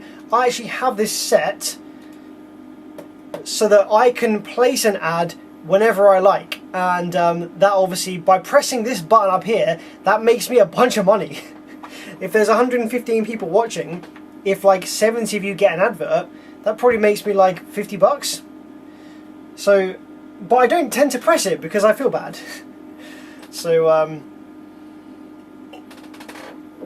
but if any of you guys are okay with me making 50 bucks right now and don't mind watching an advert, then I'll press the button if that's alright with you guys, just for now, just before we power this one up. Try press it.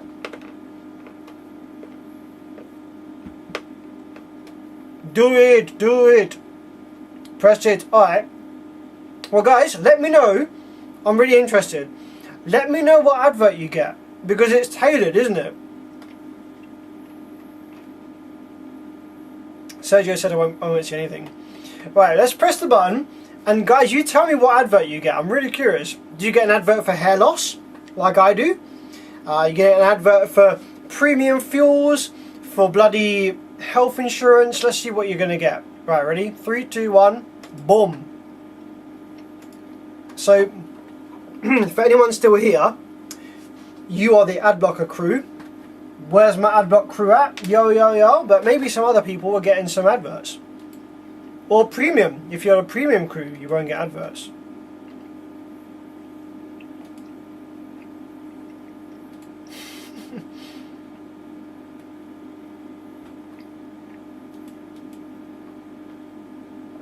Most of you have got blockers, premium, no ads on my end, etc. Someone got an advert for a local car audio store. I've never got an advert for a local car audio store before. Motorcycle advert? Okay, cool. So, into your vehicles, into your motorcycles. Tax management ads. Henry, do you run your own business by any chance? Yes, yeah, YouTube is literally unusable without adblock. I agree. Kieran said I got stream starting soon.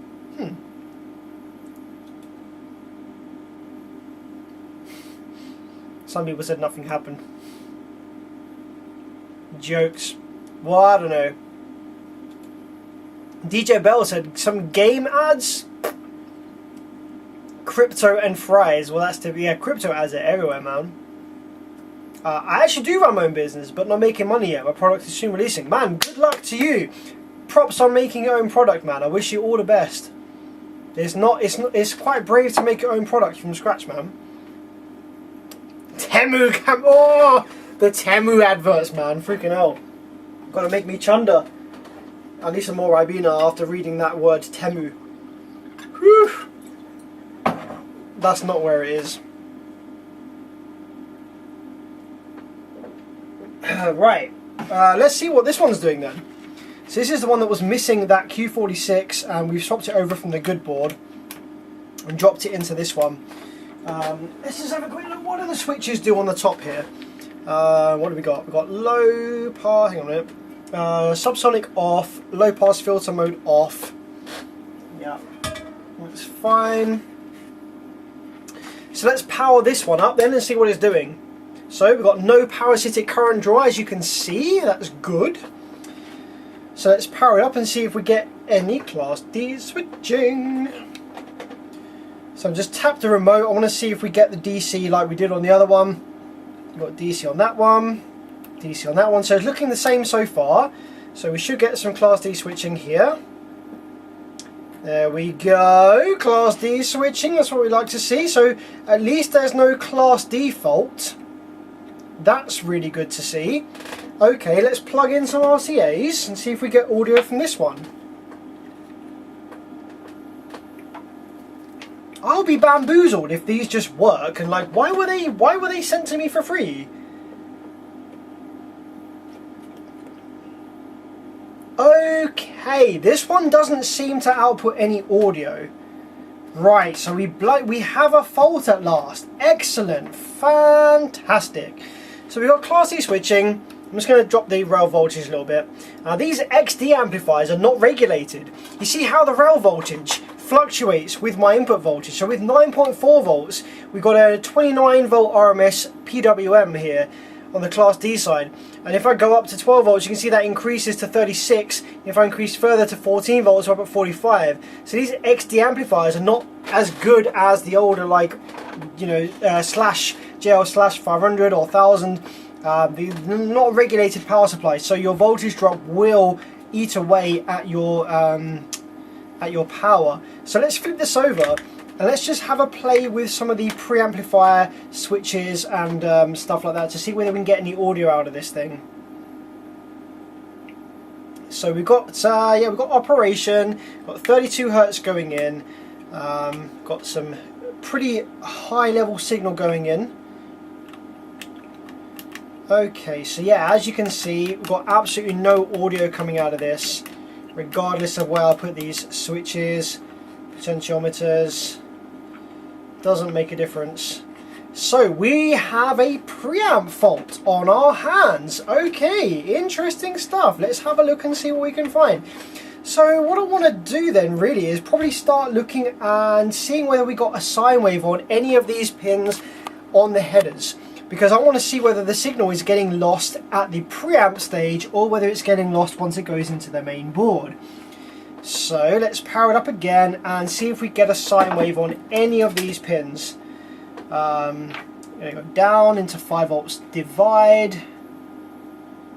Okay, so we just got some DC voltages here from the power supply. So we've got our plus 14.3 and our negative 14. So we've got our bipolar supplies going in to the preamp board for the op amps.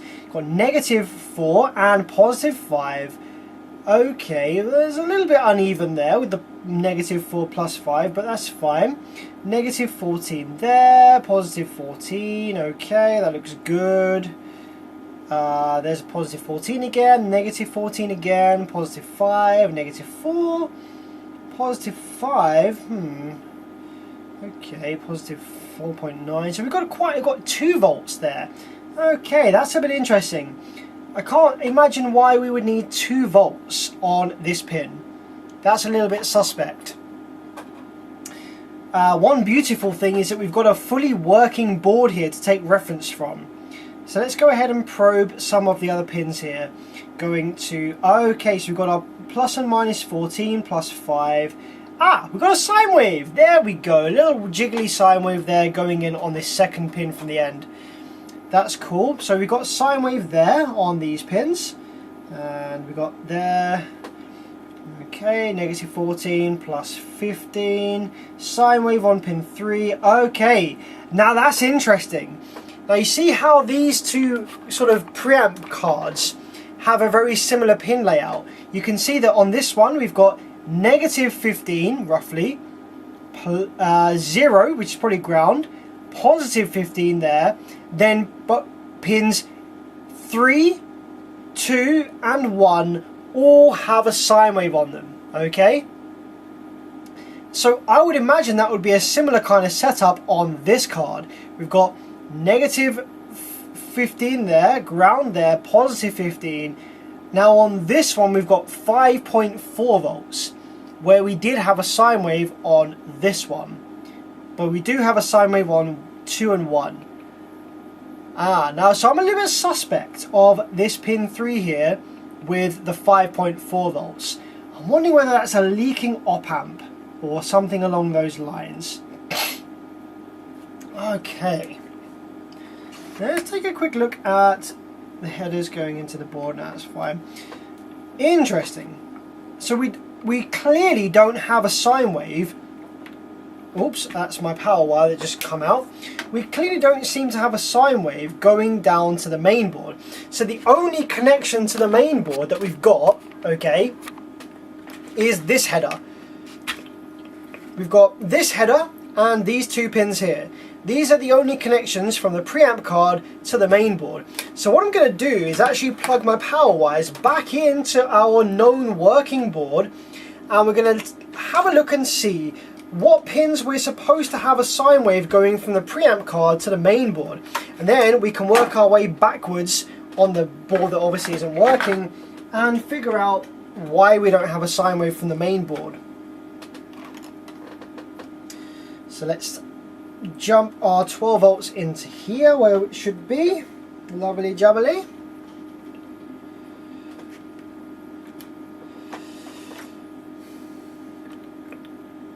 Daniel, how's it going? Good to see you, buddy. Thank you for jumping on my stream. Always good to see familiar faces or familiar YouTube handles. Not Flumux says, came for the mini subwoofer test, stayed for the fixing amps live. Oh, that's interesting. That's cool. Hello to Not Flummoxed. That's really cool to meet someone that found my channel through Boom or Bust, but has stayed due to some interest in the live amp repairs. Most people that watch Boom or Bust have kind of been sticking around the channel for a while anyway. So that's really cool. Cheers. Thank you very much for jumping on and jumping on the live streams, even though that wasn't what you found my channel from. Appreciate you, buddy. That's really cool. Really cool to see you. Do you listen to reggae? Not really, not gonna lie. Not really my kind of vibe.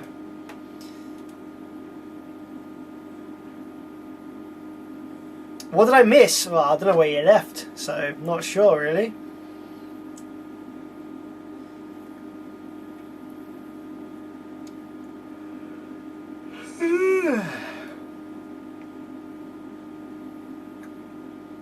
I love Temu, says Joseph Hammond.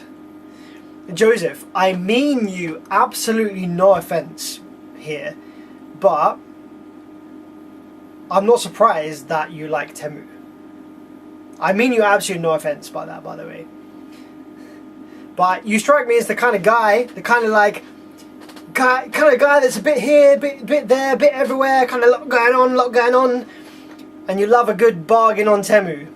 You strike me as that kind of guy. But I love you, man. There's no offense meant by that.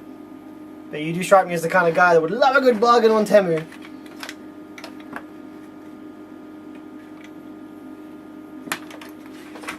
Oh man, this keeps coming out.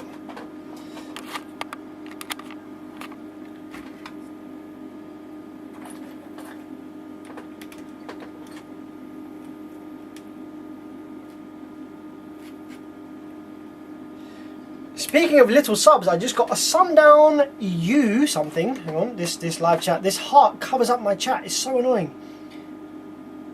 Yep, I can't read that. U something 6.5. Nice. Have you installed it yet, or are you just messing about with it? Sundown makes some good subs, man. Shame about their amps.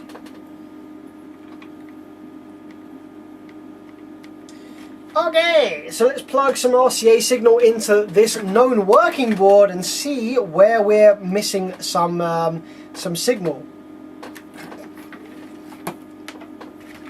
So remember, we had 5 volts on this pin on the board that's not working. So that's what we're looking for. We're looking to see whether we do also have 5 volts on this pin. And we're looking for some signal elsewhere. Alright, let's power it up and see what we got. Class D switching is enabled. Ah, there we go! There we freaking go! Look at that! Right, so on this pin right here, where we had 5.4 volts on the bad PCB, we in fact, as I suspected, have a sine wave. On the scope, it's a very small sine wave, but it is a sine wave. On the scope, on this pin, this third pin right here. That's what we should have. So, the fact that that is at 5.4 volts means that there is likely a fault on the daughter board, possibly, for that, that pin. Let's just confirm, what pin is it over here that we're supposed to have? Oh, we are supposed to have 2 volts on that pin. Interesting. I wasn't expecting that. But one of these pins should have the sine wave to the main board on it. Let's just see which one it is. Or maybe it's the little 2 pins down here. Oh, it is. It's the little. I think it's the little 2 pins here. See how they got a sine wave on them to the main board? That's where the signal goes into the main board. Okay, let's just confirm that by virtue of the fact that we don't get a signal on any of these other pins to the main board. Nope. Nope. Nope. Nope. Nope. Nope. Nope. Nope. Nope. Okay, yes. So the signal goes to the main board via these 2 small pins on this daughter board. Okay, so what we can do is we can take this one here, this preamp board. What I'm going to do is remove this card, the one that had 5 volts on the pin where we're supposed to have a sine wave, and I'm going to go ahead and attach that to this board right here. Okay. Oh, I just had a thought. That's weird. You know this board that was working? I removed Q46, but it still works fine. Maybe it's to do with the LED. Let me just power it back up again. Is it to do with the LED? Does the LED work now I removed Q46? Yeah, it does. Weird. What the heck is Q46 doing then? I have no idea, but it seems to work fine without Q46. Anyway, without a schematic, we could spend some hours reverse engineering that, but I can't be bothered. So let's just take our board here that isn't working. Now we've removed this little daughter board here that seems to have 5 volts on the signal path that was leading to the main board. So we're going to plug that in without the daughter board fitted, connect our power wires and see whether the 5 volts is still there. If the 5 volts is still there, it means that we've got a fault on the main preamp card. But if the 5 volts is not there, then the fault is probably just on this little daughter board here. So let's plug our power wires back into this one.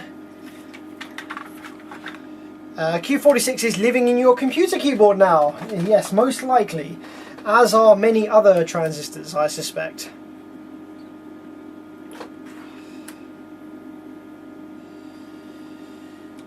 We got 12 volts going into that one.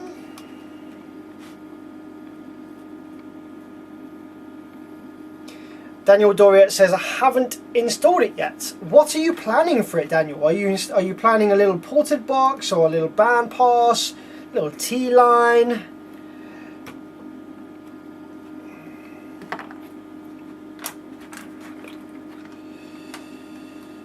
Okay, so we have removed, like I said, the board that the daughter board that goes to the main board. So let's power this thing up and let's see whether the 5 volts is still there or not. So the 5 volts was on this pin right here, this third pin from the left. Oh, there we go. 5 volts is still there. So the fault appears to be on the main board. So the trace, as you can see, goes along here and it goes there under the sticker, comes up and it goes through. Where does it go? Let's take the multimeter and follow it.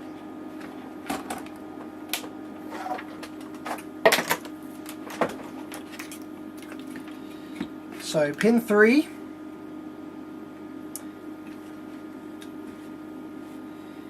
goes, let's just confirm we have continuity to this via.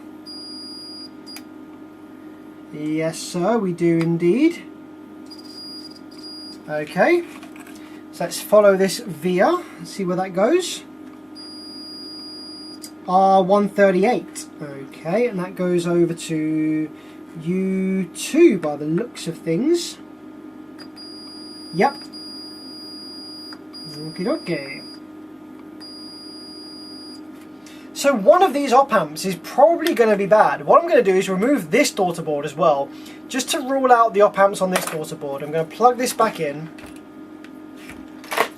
and power it up again, just to rule out that daughter board having any bad op amps on it itself.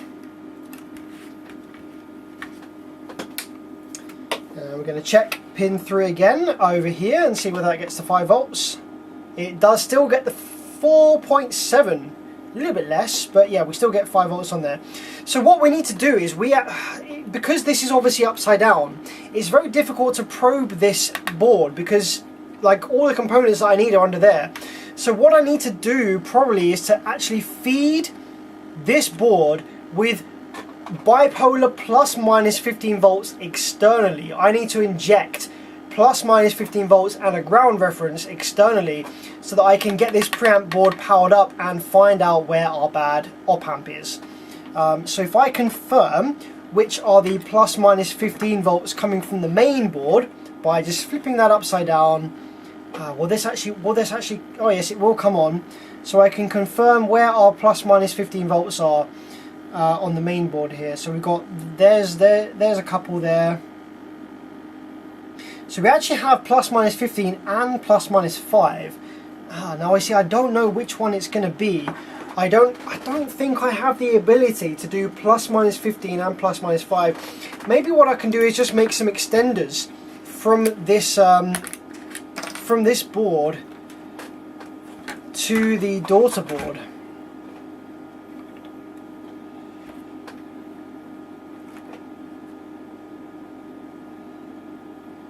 So we got plus 14, negative 14, plus 5, negative 5, plus 5, and then I should probably also check that it's not coming from the main board. Where's the little headers there? There we go. There's the little headers. So we've got 800 millivolts there and 800 millivolts there. So it's not coming from the main board, I don't believe. Plus 14, negative 14, plus 5, negative 5, plus 5. Okay, I'm just going to do a little experiment here. We've got plus 14, negative 14, plus 5, negative 5. Then we've got one more plus 5.4 on this pin right here. This is the fourth pin from the right. I'm going to plug back in our known working board without the preamp board connected. I just want to make sure that that's the same, because that just seems a little bit suspect. Just a little bit. It might be fine, but it just seems a little bit suspect. I just want to confirm.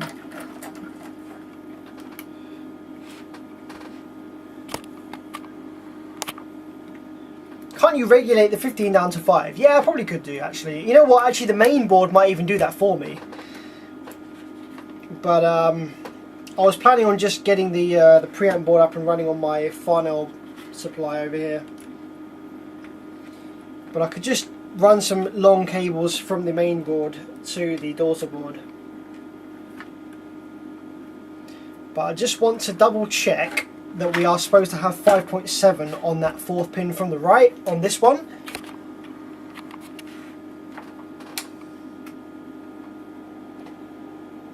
Okay, powered up, so we've got, yep, plus 14. Oh, that's plus 15. It's a little bit higher on this board. Negative 14.4, plus 5, negative 5, plus, ooh, it's a little bit wobbly. Plus, hang on a minute, negative 5, plus 4.6, and it's wobbly. It's all over the place. Okay, well I'm just going to assume that that's correct. Plus 4.6, so yeah, we are supposed to have some kind of voltage around about 5 volts on that pin. so that's fine. So what we need to do is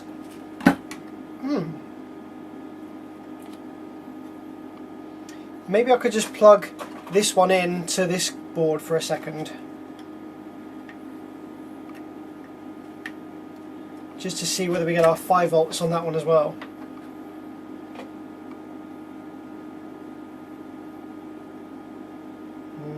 No, we don't. Okay, was that the good preamp card? I can't remember.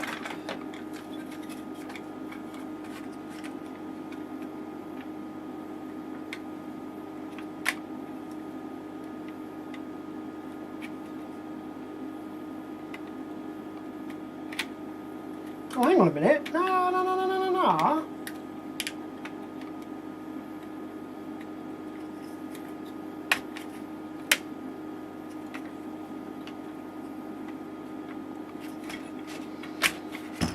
Right, hang on. No, so hang on a minute. This is the bad preamp board. This is the one that was giving me 5 volts on pin 3 over here. But when I plug it into this other board, this other main board, it doesn't appear. We don't get it. See, it's not there. Huh.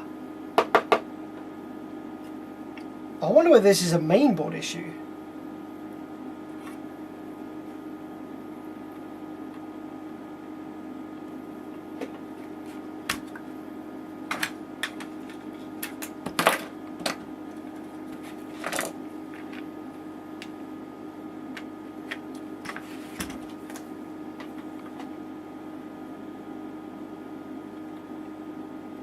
Weird. Okay,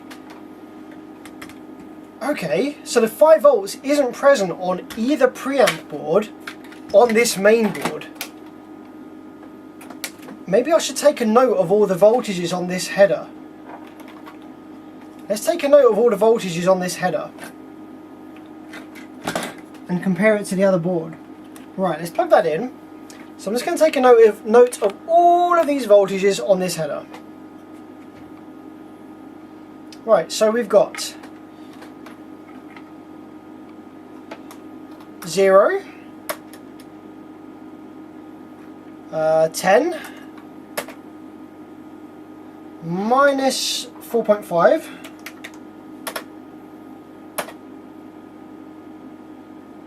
minus 14.23, I'm just going to call it 14.2, minus 4, plus 5, minus 14.4,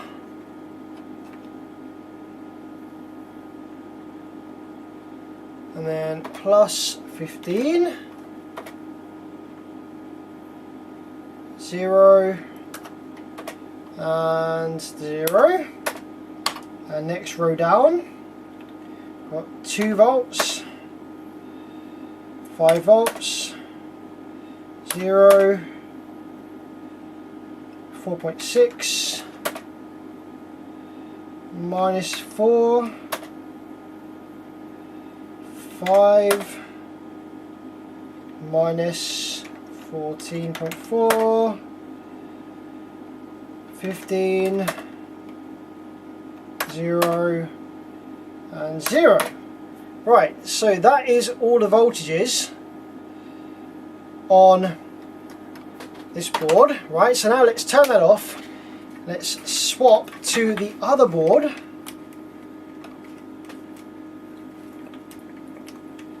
See what we got. I'm going to use the same preamp card.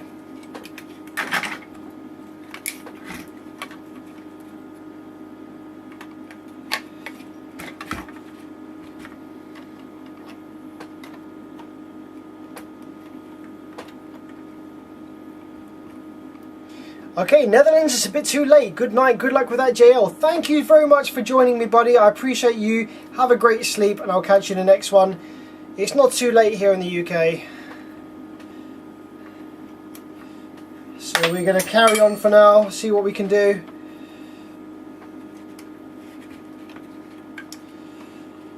Okay, so we are this way around.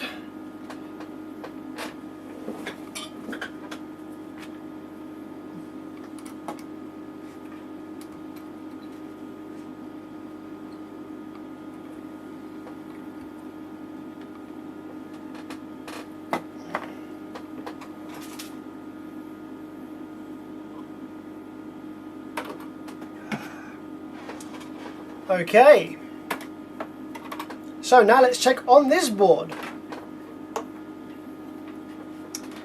Which way around was I? Oh fucking hell, this keeps bloody coming out.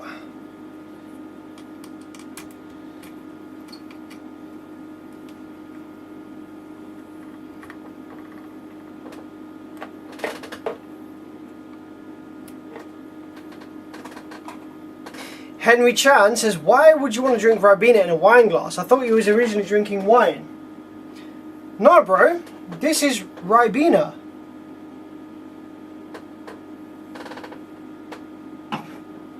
Because Ribena is safe to drink on live stream for monetization purposes. Other things might not be.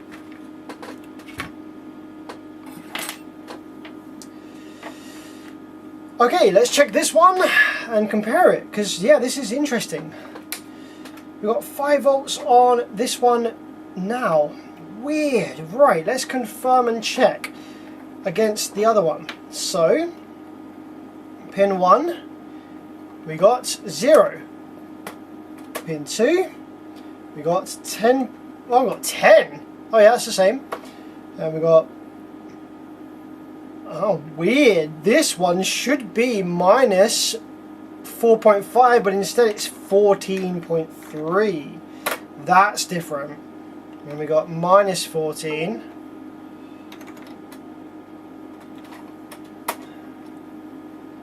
And we got minus 4.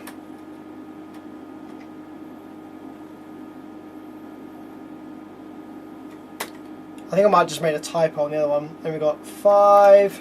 It seems about the same. Then we got minus 14. Then we got... Ah, we're missing a 15 there. That's 0. 0. 0. Right, I think that's our issue. See this this third pin here. This is supposed to be a 15 volts. Oh wait, my remote terminal came out. Hang on a minute. Oh wait, it is a 15 volts. My remote terminal just came out. Right, fuck it. 15. Alright, fine. Right, next row down. We got 2. We got 5. We got 0. And then we should have 5. Minus 4.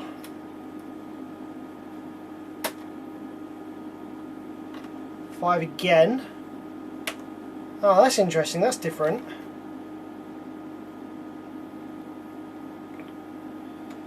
Minus 14. 14. 0. 0. Okay, I think the one with the biggest discrepancy is 1, 2, 3, 4. 1, 2, 3, 4, 5. The 5th pin in from the right. 1, 2, 3, 4, 5 is 5 volts. 1, 2, 3, 4, 5. That's 5 volts as well. I'm not seeing any differences here. If you look at my screen here, these are all of the voltages, okay, from the 2 amplifiers. One of them's giving me 5 volts on this pin 3 here, and one of them's not. And it's very strange because the voltages on the actual only header that goes to this preamp card are about the same. So at 0, 10, and then I think that might be a typo, minus 4.5. Maybe it's not. Maybe that's not a typo. Maybe that's supposed to be minus 4.5, but here I've got 14.3. So that's the only one that I read as a discrepancy. The 3rd pin along from the top here. On this amp, I've got 14.2. Let's pop these wires back into the other board. Actually, let's just remove this preamp card. Let's just freaking confirm that on the underside here. So that one is going to be top. It's going to be top from the right.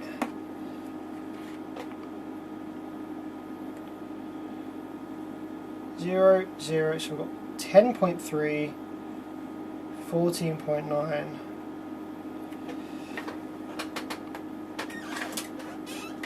Right, what I'm going to do is I'm going to get both of these boards powered up on the bench at the same time, just so I can like easier switch between them, look between them, if that makes sense. So let's just get some, because there's definitely something wrong on the main board on one of these. Absolutely something wrong on the main board. I hope you guys are paying attention to this. This is interesting troubleshooting. Right, this is interesting troubleshooting. We've got 5 volts on a pin that we're supposed to have audio signal on one of these boards. It looked like it was on the preamp card. However, having now gone through both these boards and confirmed between both of them, it looks like actually something on the main board, and we're trying to figure out what that could be. This is actually really interesting troubleshooting. I hope you guys are paying attention.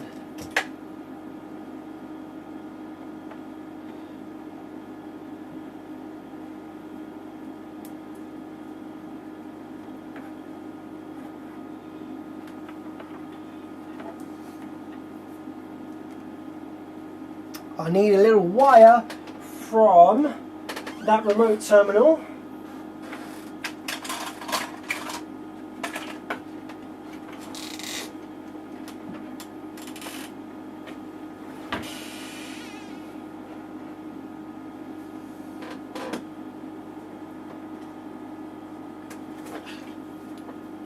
There we go, let's connect that up to there, little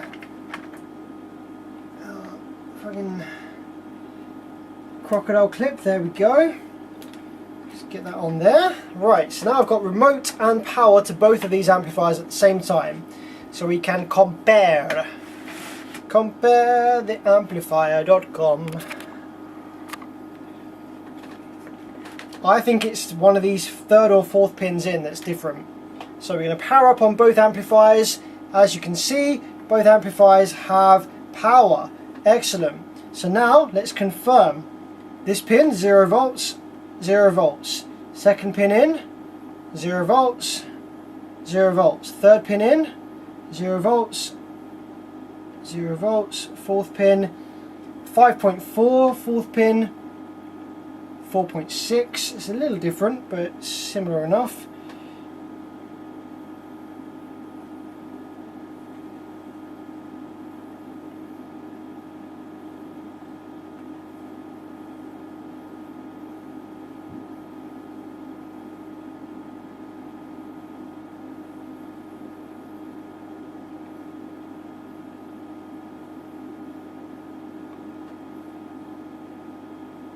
-15, -14, 5, -5, and 0, -4.5.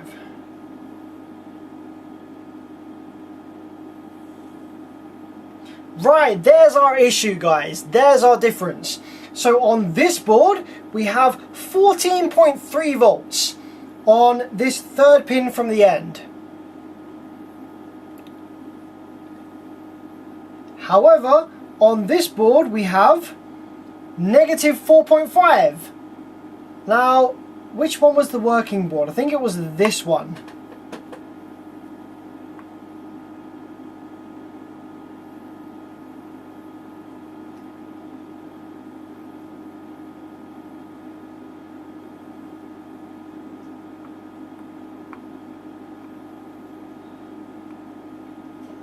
Now that's interesting. Do you remember when we probed Q46?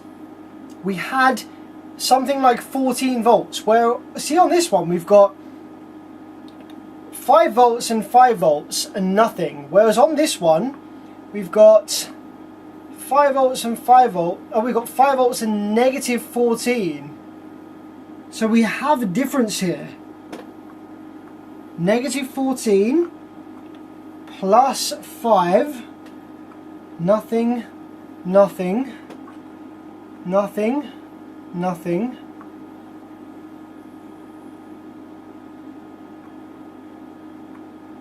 Negative 14, negative 14, negative 14.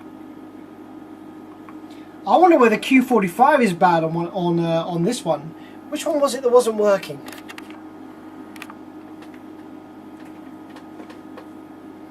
This one that wasn't working, wasn't it? So there's a stray voltage somewhere. Let's check that 100 ohm. 10, 10, 10, 10.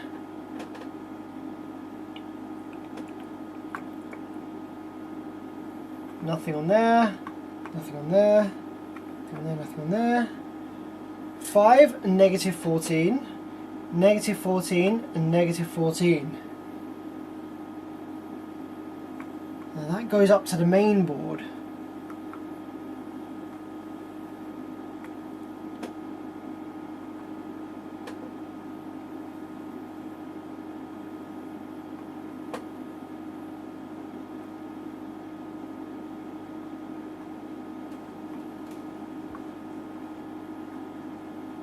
That's a 1003. I have a feeling that one of these resistors is bad. So we've got a, next to Q45, we've got a little resistor here which is a 1003. I'm wondering whether that's open. Let's take our multimeter. Let's do a little check. So on the good board we have 100 kilo ohms. On the bad board we have, whoa, 7 kilo ohms. Okay, something not right there. Let's check Q45.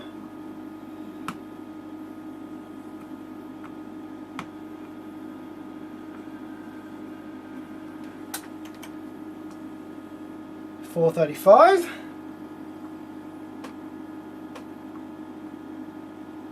Open. 1531. Oh, there's a lot of differences around here, guys. Sheesh. Right. Let's just remove, just to bring these boards both to identical operation, I'm going to go ahead and remove Q46. Now this is the good part. This is the good dual diode, I believe. Although I'm not really sure about that.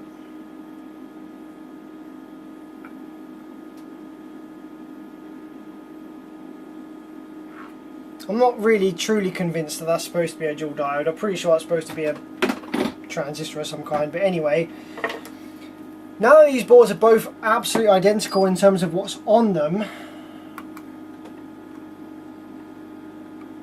let's just check a few bits.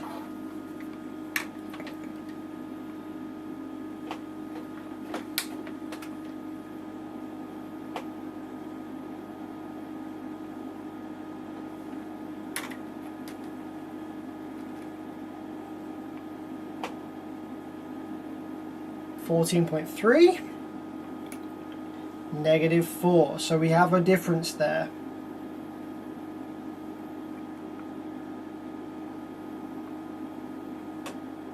Right, that difference that we were reading around this circuit is just because we had Q46 fitted, so that's not actually relevant to this issue.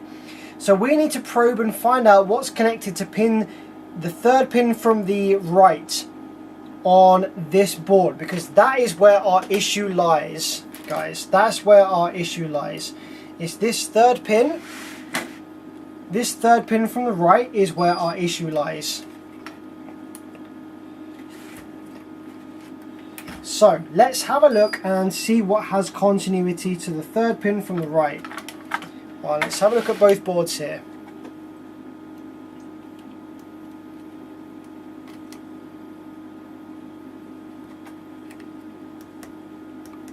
Okay, so I definitely have my multimeter connected in there, that's good. Let's probe a bunch of stuff around here and see what we got continuity to.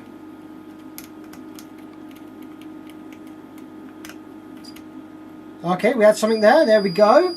R31. R31 we have continuity to. Fantastic. We also have continuity from R31 to U16. U16 we have continuity. Okay. So let's confirm that on the good board. R31, R31, U16. I wonder whether U16 is bad. Right, let's power these two up and let's have a look at what voltages we have on U16, etc.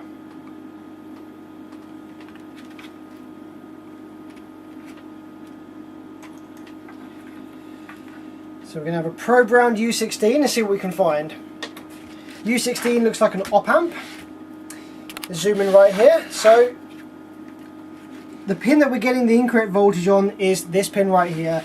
And we have continuity through R31 to U16, which is right there. So I want to see whether the voltage is higher or lower before or after U16. R31, sorry, here we go. So on this amp we have 14 volts, which is not supposed to be there. On this amp we have negative 4.5 volts, which is supposed to be there. So let's go after. Now that's interesting. After we have 9.8 volts. Okay, so the issue is coming from U16 on this one. U16 on this one, supposed to be on this pin for negative 4.5. Okay, let's confirm what's on the other pins. Negative 14, negative 14, positive 15, positive 15, okie dokie. We have positive 5 on that one.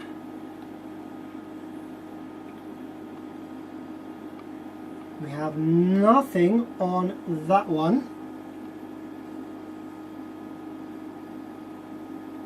Okay, I think that we need to remove U16 over here. I think that this is a bit suspect. So let's remove U16 and see whether the stray voltages on those pins disappear. Because I think that that might be a bit of an issue.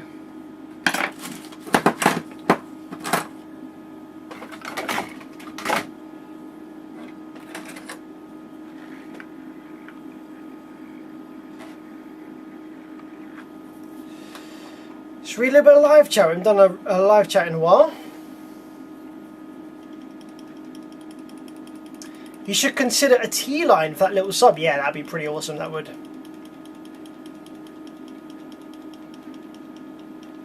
you have a Discord server set up? I do have a Discord server, but it's kind of dead, not going to lie. I'm not like super big on Discord. Would be good to be using a curve tracer on this right now. I have no idea what the bloody hell a curve tracer is. They connect to your scope. I have no idea what a curve tracer is. Maybe I should look that up. That sounds kind of interesting. The working board does still work and function perfectly without Q45 fitted. Yes, it does, which is really strange.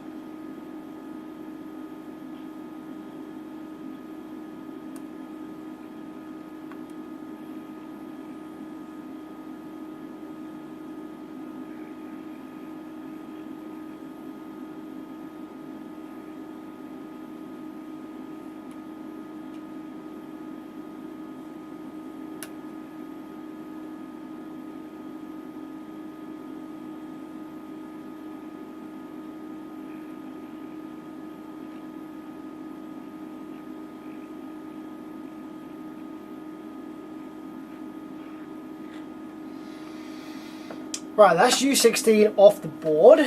So let's just freshen up those solder pads. Where the heck is my soldering iron? Because it is not where it's supposed to be. So if I heat it up, then it's going to cook something on the floor. There it is, down on the carpet.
Oh man, these traces are so bloody close to each other. It just forms a solder bridge without you having to even blink. Let's just get this solder wick on there. There we go. Right.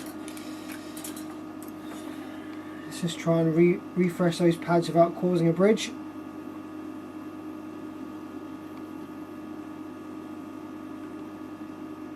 There we go. Right.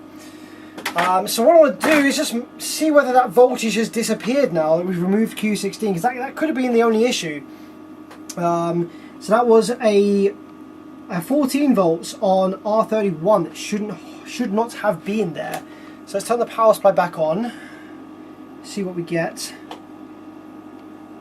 Okay, we get a 4.9 on there on R31, whereas on the good board we get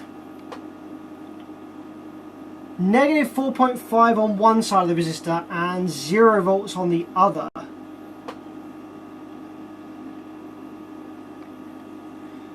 So the fact that we still get a 4.9 tells me that maybe we still have a fault here somewhere.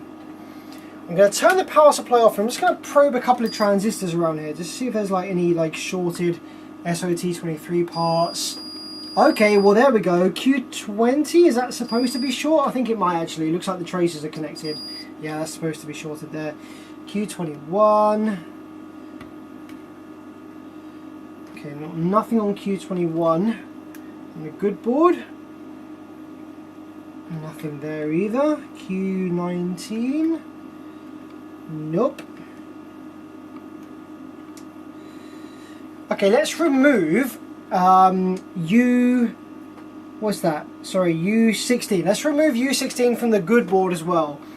I just want to see what voltages are on U16 pads on the good board with it removed as well. We're kind of taking advantage of the fact that we've got a working board here and a non-working board to kind of make comparisons between.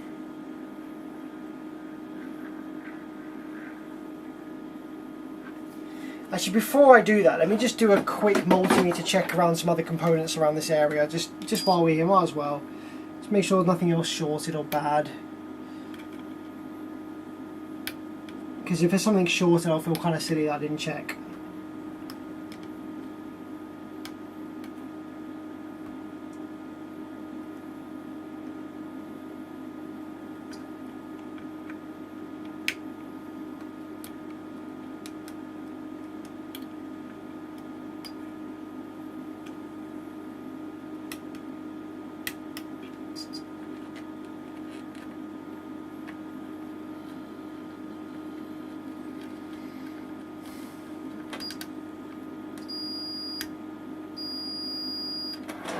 Q40?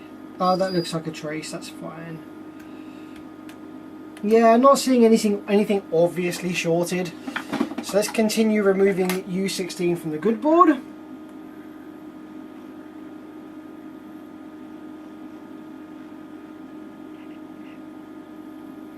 U16 is supposed to have a solder bridge between pins, what's that? Pins 6 and 7. There's a trace connecting 6 and 7 together on U16.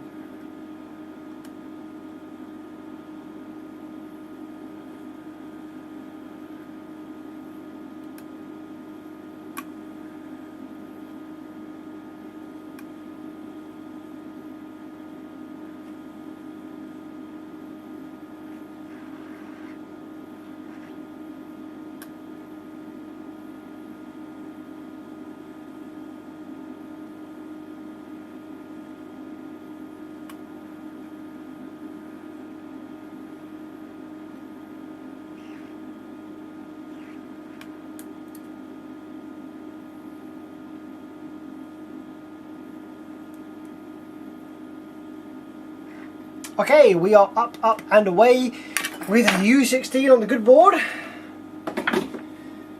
Let's just refresh those solder pads.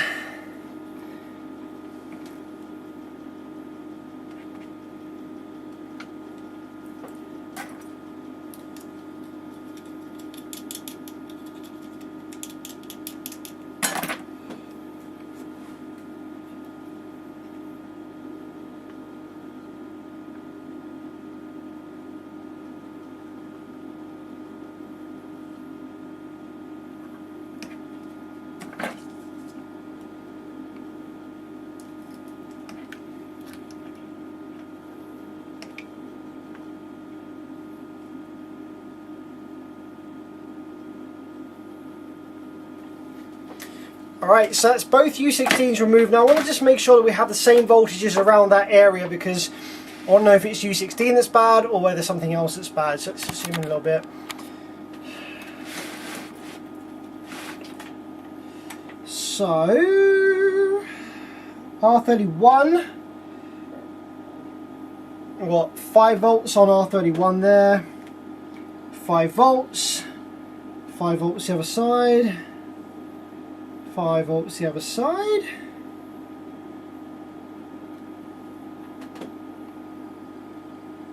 Okay, let's confirm, negative 14.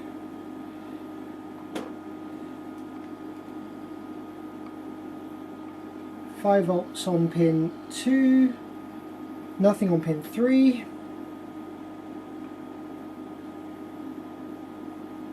5 volts pin 2, nothing on pin 3, positive 14, pin 8, nothing on those two,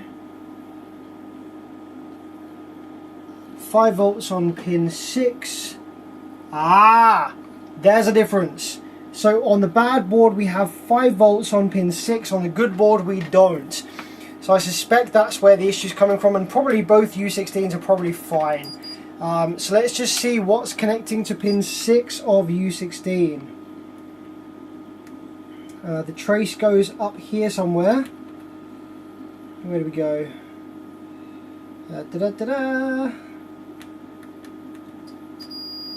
R62. Anywhere else we have Q19. So Q19 and R62.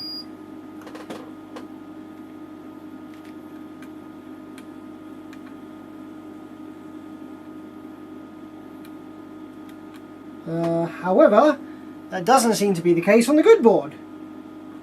Where does that trace go on the good board then? Somewhere else, maybe? Are they different revisions? Where's my isopropyl?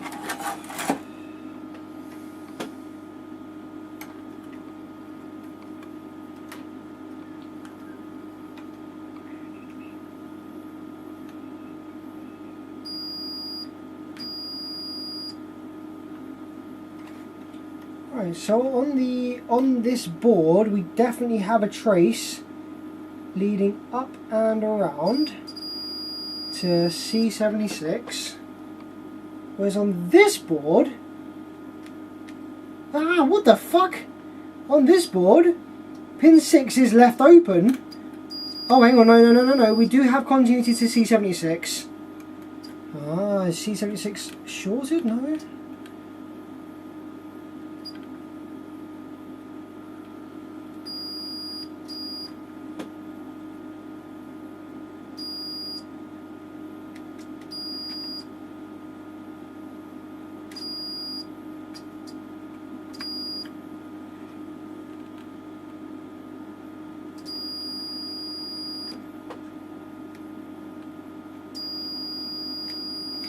Oh man, this is like the other way around. This is the other way around.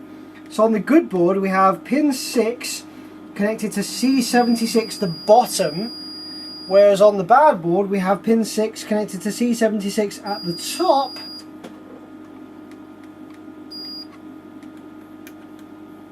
R62 is a 4752. And we connect it to Q19, whereas on this board we're not. Something is up here, Sheesh, what's going on?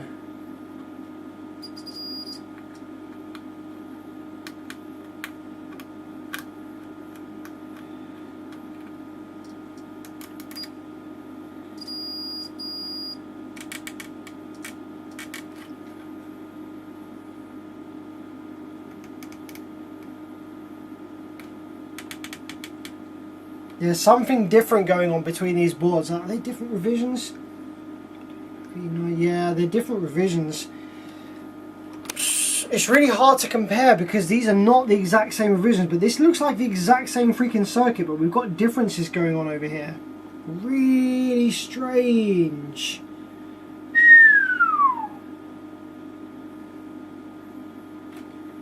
Yeah, that's different. That's, see, on this board that connects to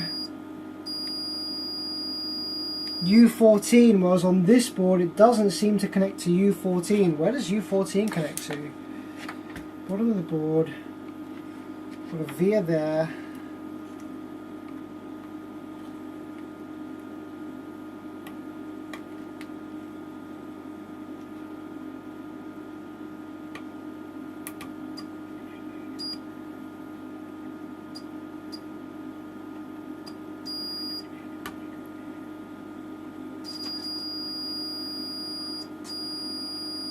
Right, that connects to ground. Weird. Okay. Pin U14, pin 1, 2, 3, 4, 5, 6, 7 connects to ground on the bad amplifier, whereas on the good amplifier, oh, it also freaking connects to ground, of course. As does pin 6 on the good amplifier. So maybe there's a break in a trace that's supposed to connect pin 6 to ground on the bad amplifier.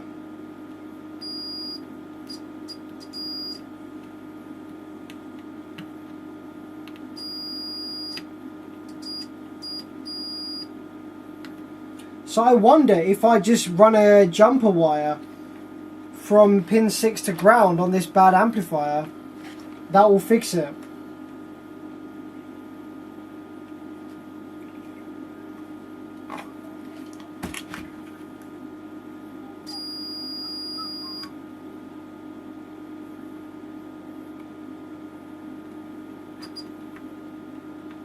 Yeah, this is kind of mad, not gonna lie. So I think I'm just gonna try, just out of interest, connecting pin 6 of U16 to 1, 2, 3, 4, 5, 6, 7 of U14, which is also basically ground. I'm gonna try that and just see if that causes this to work, because if it does, then that was why this didn't work, because there's obviously like a via that's bad that's meant to connect this lot to ground. Like, this is definitely the same circuit, so it needs to be the same. Like, there's no reason that it wouldn't be the same. So we're going to drop U16 back in place real quick on both of these amplifiers.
And this is hard. This is really small pins.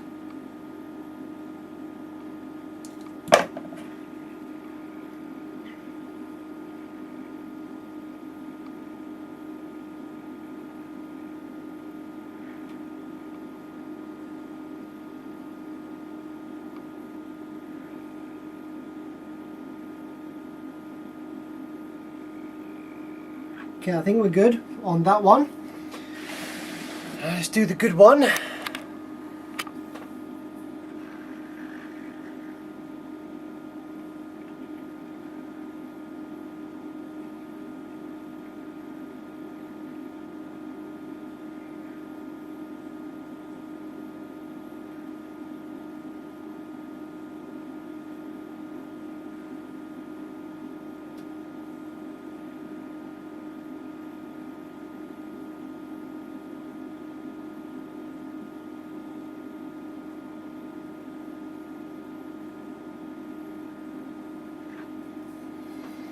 Right, I think that's alright.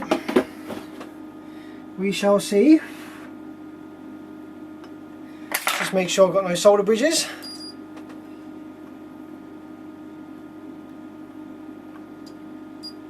Yeah, it looks alright. Yeah, it looks alright. Yeah, it looks alright. And so what I want to do is connect pin 6 of this bad board to ground, which is this last end pin of this U14. So let's try that. So let's grab a spare component leg from my bench. There we go. We're going to tin U14.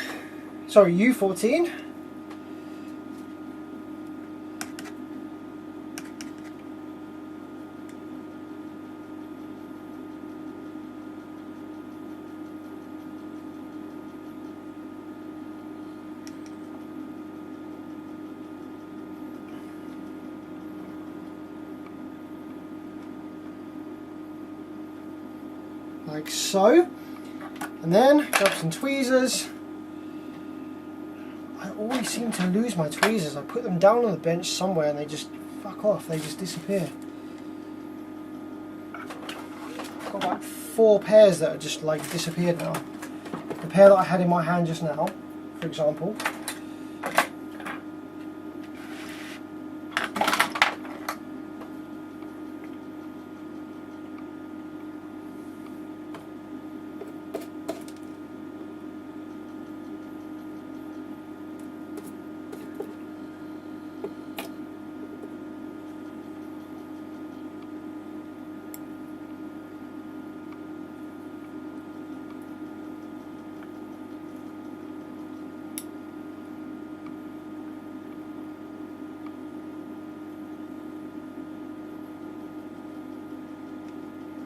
Okay, and then we want to just bridge that over to pin 6 of U16, because I think that's supposed to be ground by the looks of things.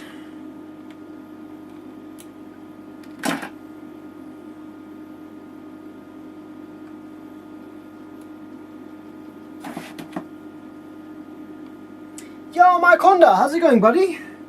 Good to see you. Been a while.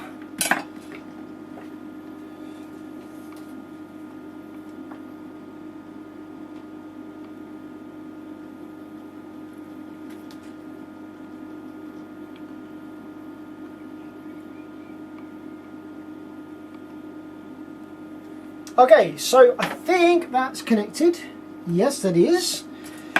Alright, so now let's fire it back up and compare then.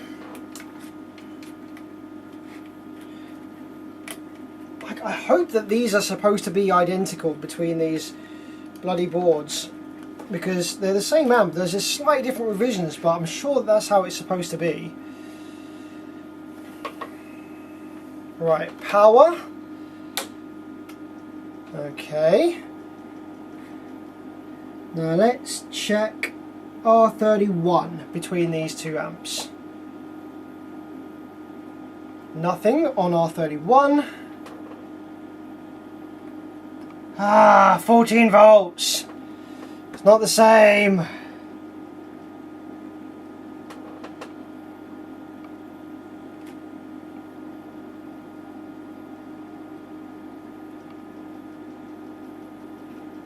Bloody hell.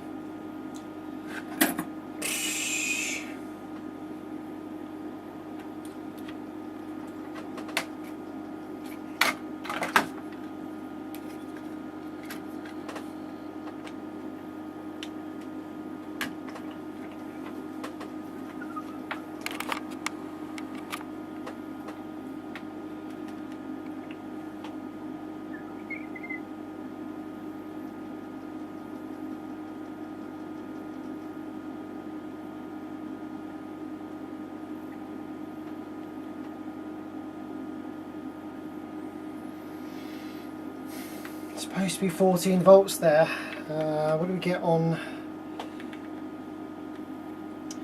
Although interestingly, the 5 volts has disappeared from that pin where, oh no, hang on, it's back on this one now. Hang on a minute.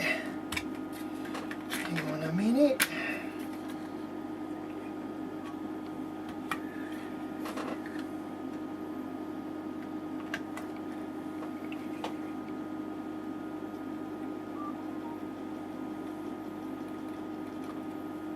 So hang on a minute, is this the good board and this is the bad board? Maybe I've got my boards mixed up. Maybe this is the good board and this is the bad board. I'm a bit confused, I'm a bit bamboozled right now, I'm not going to lie to you. Hang on a minute, right, let's plug in the correct daughter boards to this one and see if this makes audio.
Right, so that's plugged in and ready to go.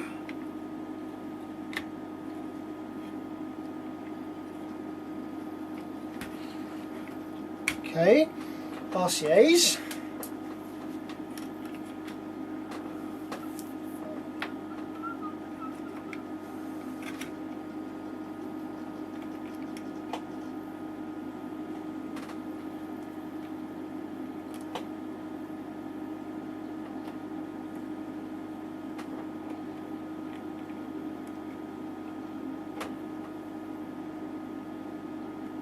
Right, so no, there's no audio on this one at all. We've got 0 volts on pin 3 there.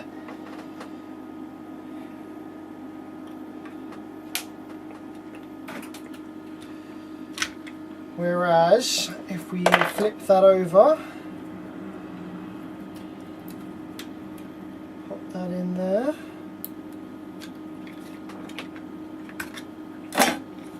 And pop that in this one.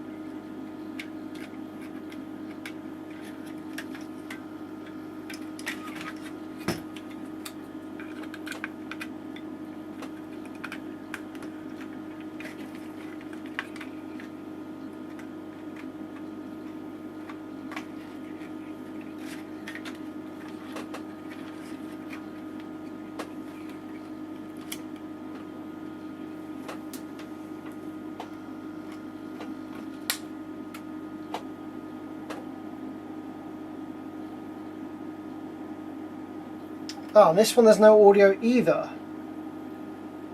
What?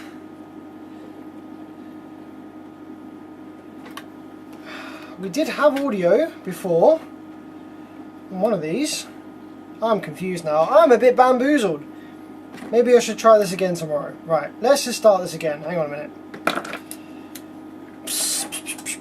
Right.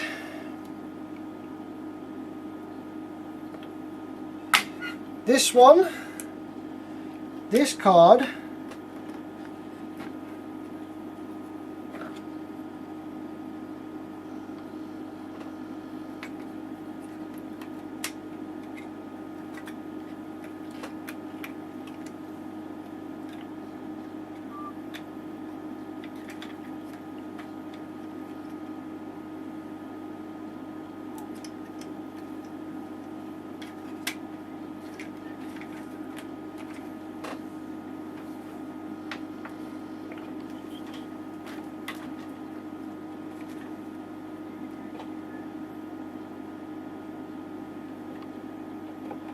right, no audio on that one either.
I think I might have got these a bit mixed up, guys. I've not got audio on any of them now.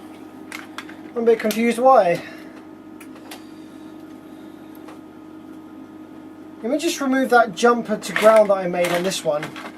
Maybe I got them mixed up as to which one was the one that made audio and which one didn't. Thank you for the £2, buddy. £2, €2, buddy. Hooked up amp to brake light. We'll send Monday. Man, that's a good memory you've got there, my friend. Jesus. That was a really funny message I got a long time ago. Thank you very much for the $2, buddy. Appreciate you.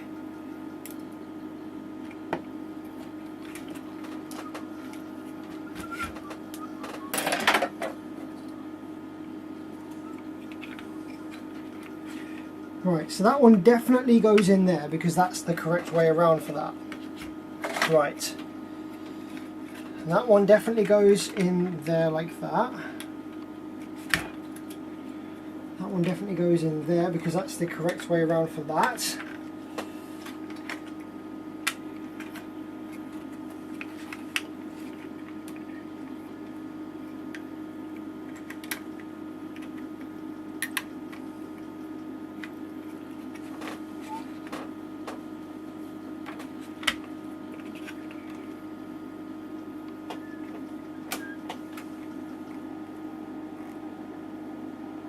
Ah! This one's the one that works. I had them bloody backwards, didn't I? So the issue then must be on this one.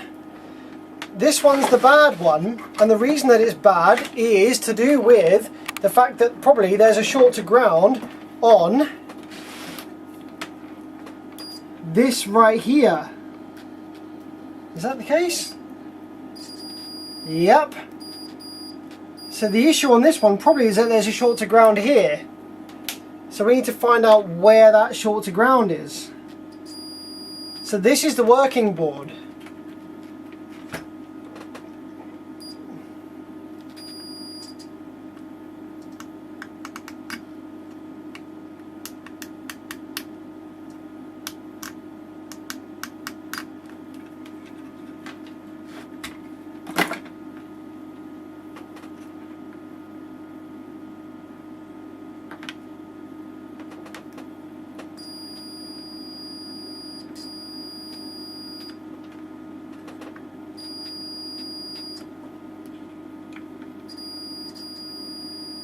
No.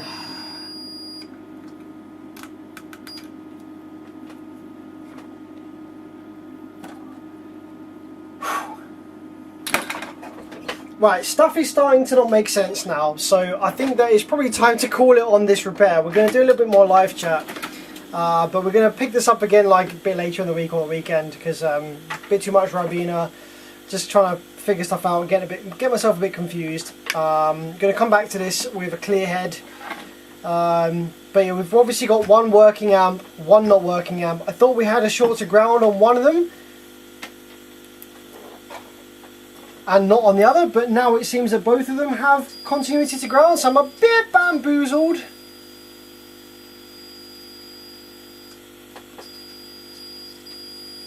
One of them definitely didn't have a short to ground before, whereas now they both seem to have on that pin, which makes sense. Like that chip needs a continuity to ground because it doesn't have any other continuity to ground on any of the other pins. Like none of the other pins have continuity to ground, so one of them needs to have it. So there's something funky going on around here in one of these boards, and we're going to find out what that is a bit later in the week. Let's do some live chat.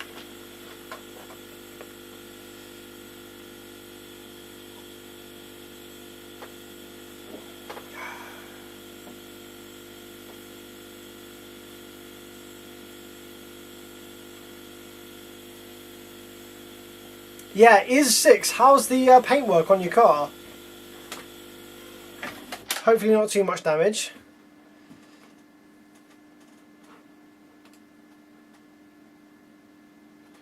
Ooh, the stream's dropped off a little bit.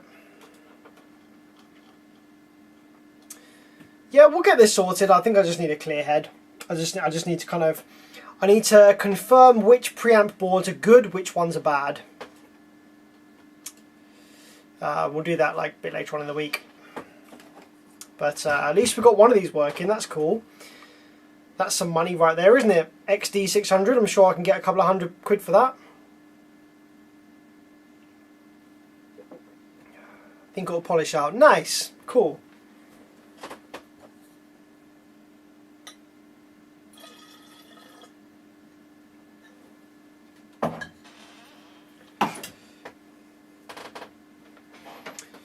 Alright guys, how was that stream this evening then? That was fun looking at the Sundown, wasn't it? And it was kind of fun looking at these JL Audios. If you're keen to see the solution to the JL Audios, because this is an interesting fault. This is the kind of fault that you don't always get. It'd be really interesting to see what it is so you can learn from that. Jump on the subscriptions. I appreciate it if you subscribe and like the stream. It does help the channel out a lot. How can someone get in contact with you? Probably via Facebook. Facebook.com/bearvids. Send me a message. I will reply to you on there.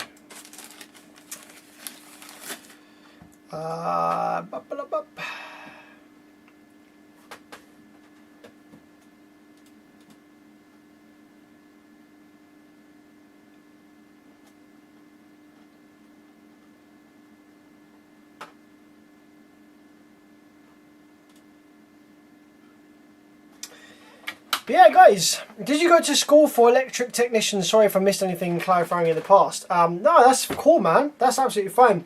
So no, I didn't go to any school or college or take any classes on electronics. I literally just learned electronics from doing exactly what I'm doing right now. Just like trying to troubleshoot circuits and trying to figure stuff out the hard way.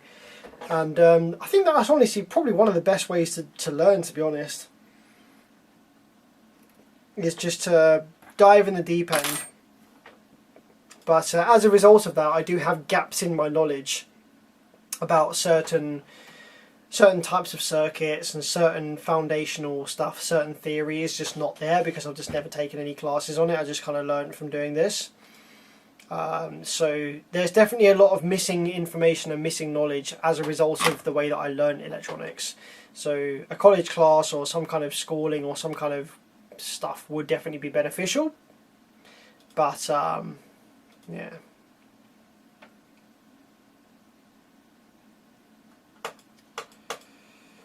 But yeah, guys, I think I'm going to lock it off here. Thank you so much to everyone that jumped on the stream this evening. I really appreciate you guys. It makes it so much more fun working in the workshop, chatting to you guys, bantering back and forward a little bit.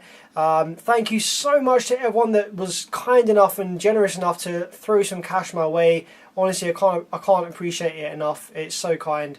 I just do this for fun, and the fact that you guys are willing to throw some cash my way is amazing. I will catch you. Cool, gives me hope. Thank you. Yeah, absolutely. Jump in the deep end. The best way to learn is to buy something. Like if you've got something that doesn't work and you don't know why it doesn't work and you're trying to figure it out, buy a working version of that device and compare readings, multimeter, scope, voltages between the two. That's how you find faults. You have a working version. That's your key to why the one that doesn't work doesn't work. That's the best way to do it. So yeah, guys, thank you very much for jumping on the stream, and I will catch you a bit later on in the week, probably at the weekend, for another stream, and we'll get to the bottom of these JLs. Hopefully we can get a bunch of working boards out of this lot. So yeah, take it easy, have a great week, and see you next time. Peace out.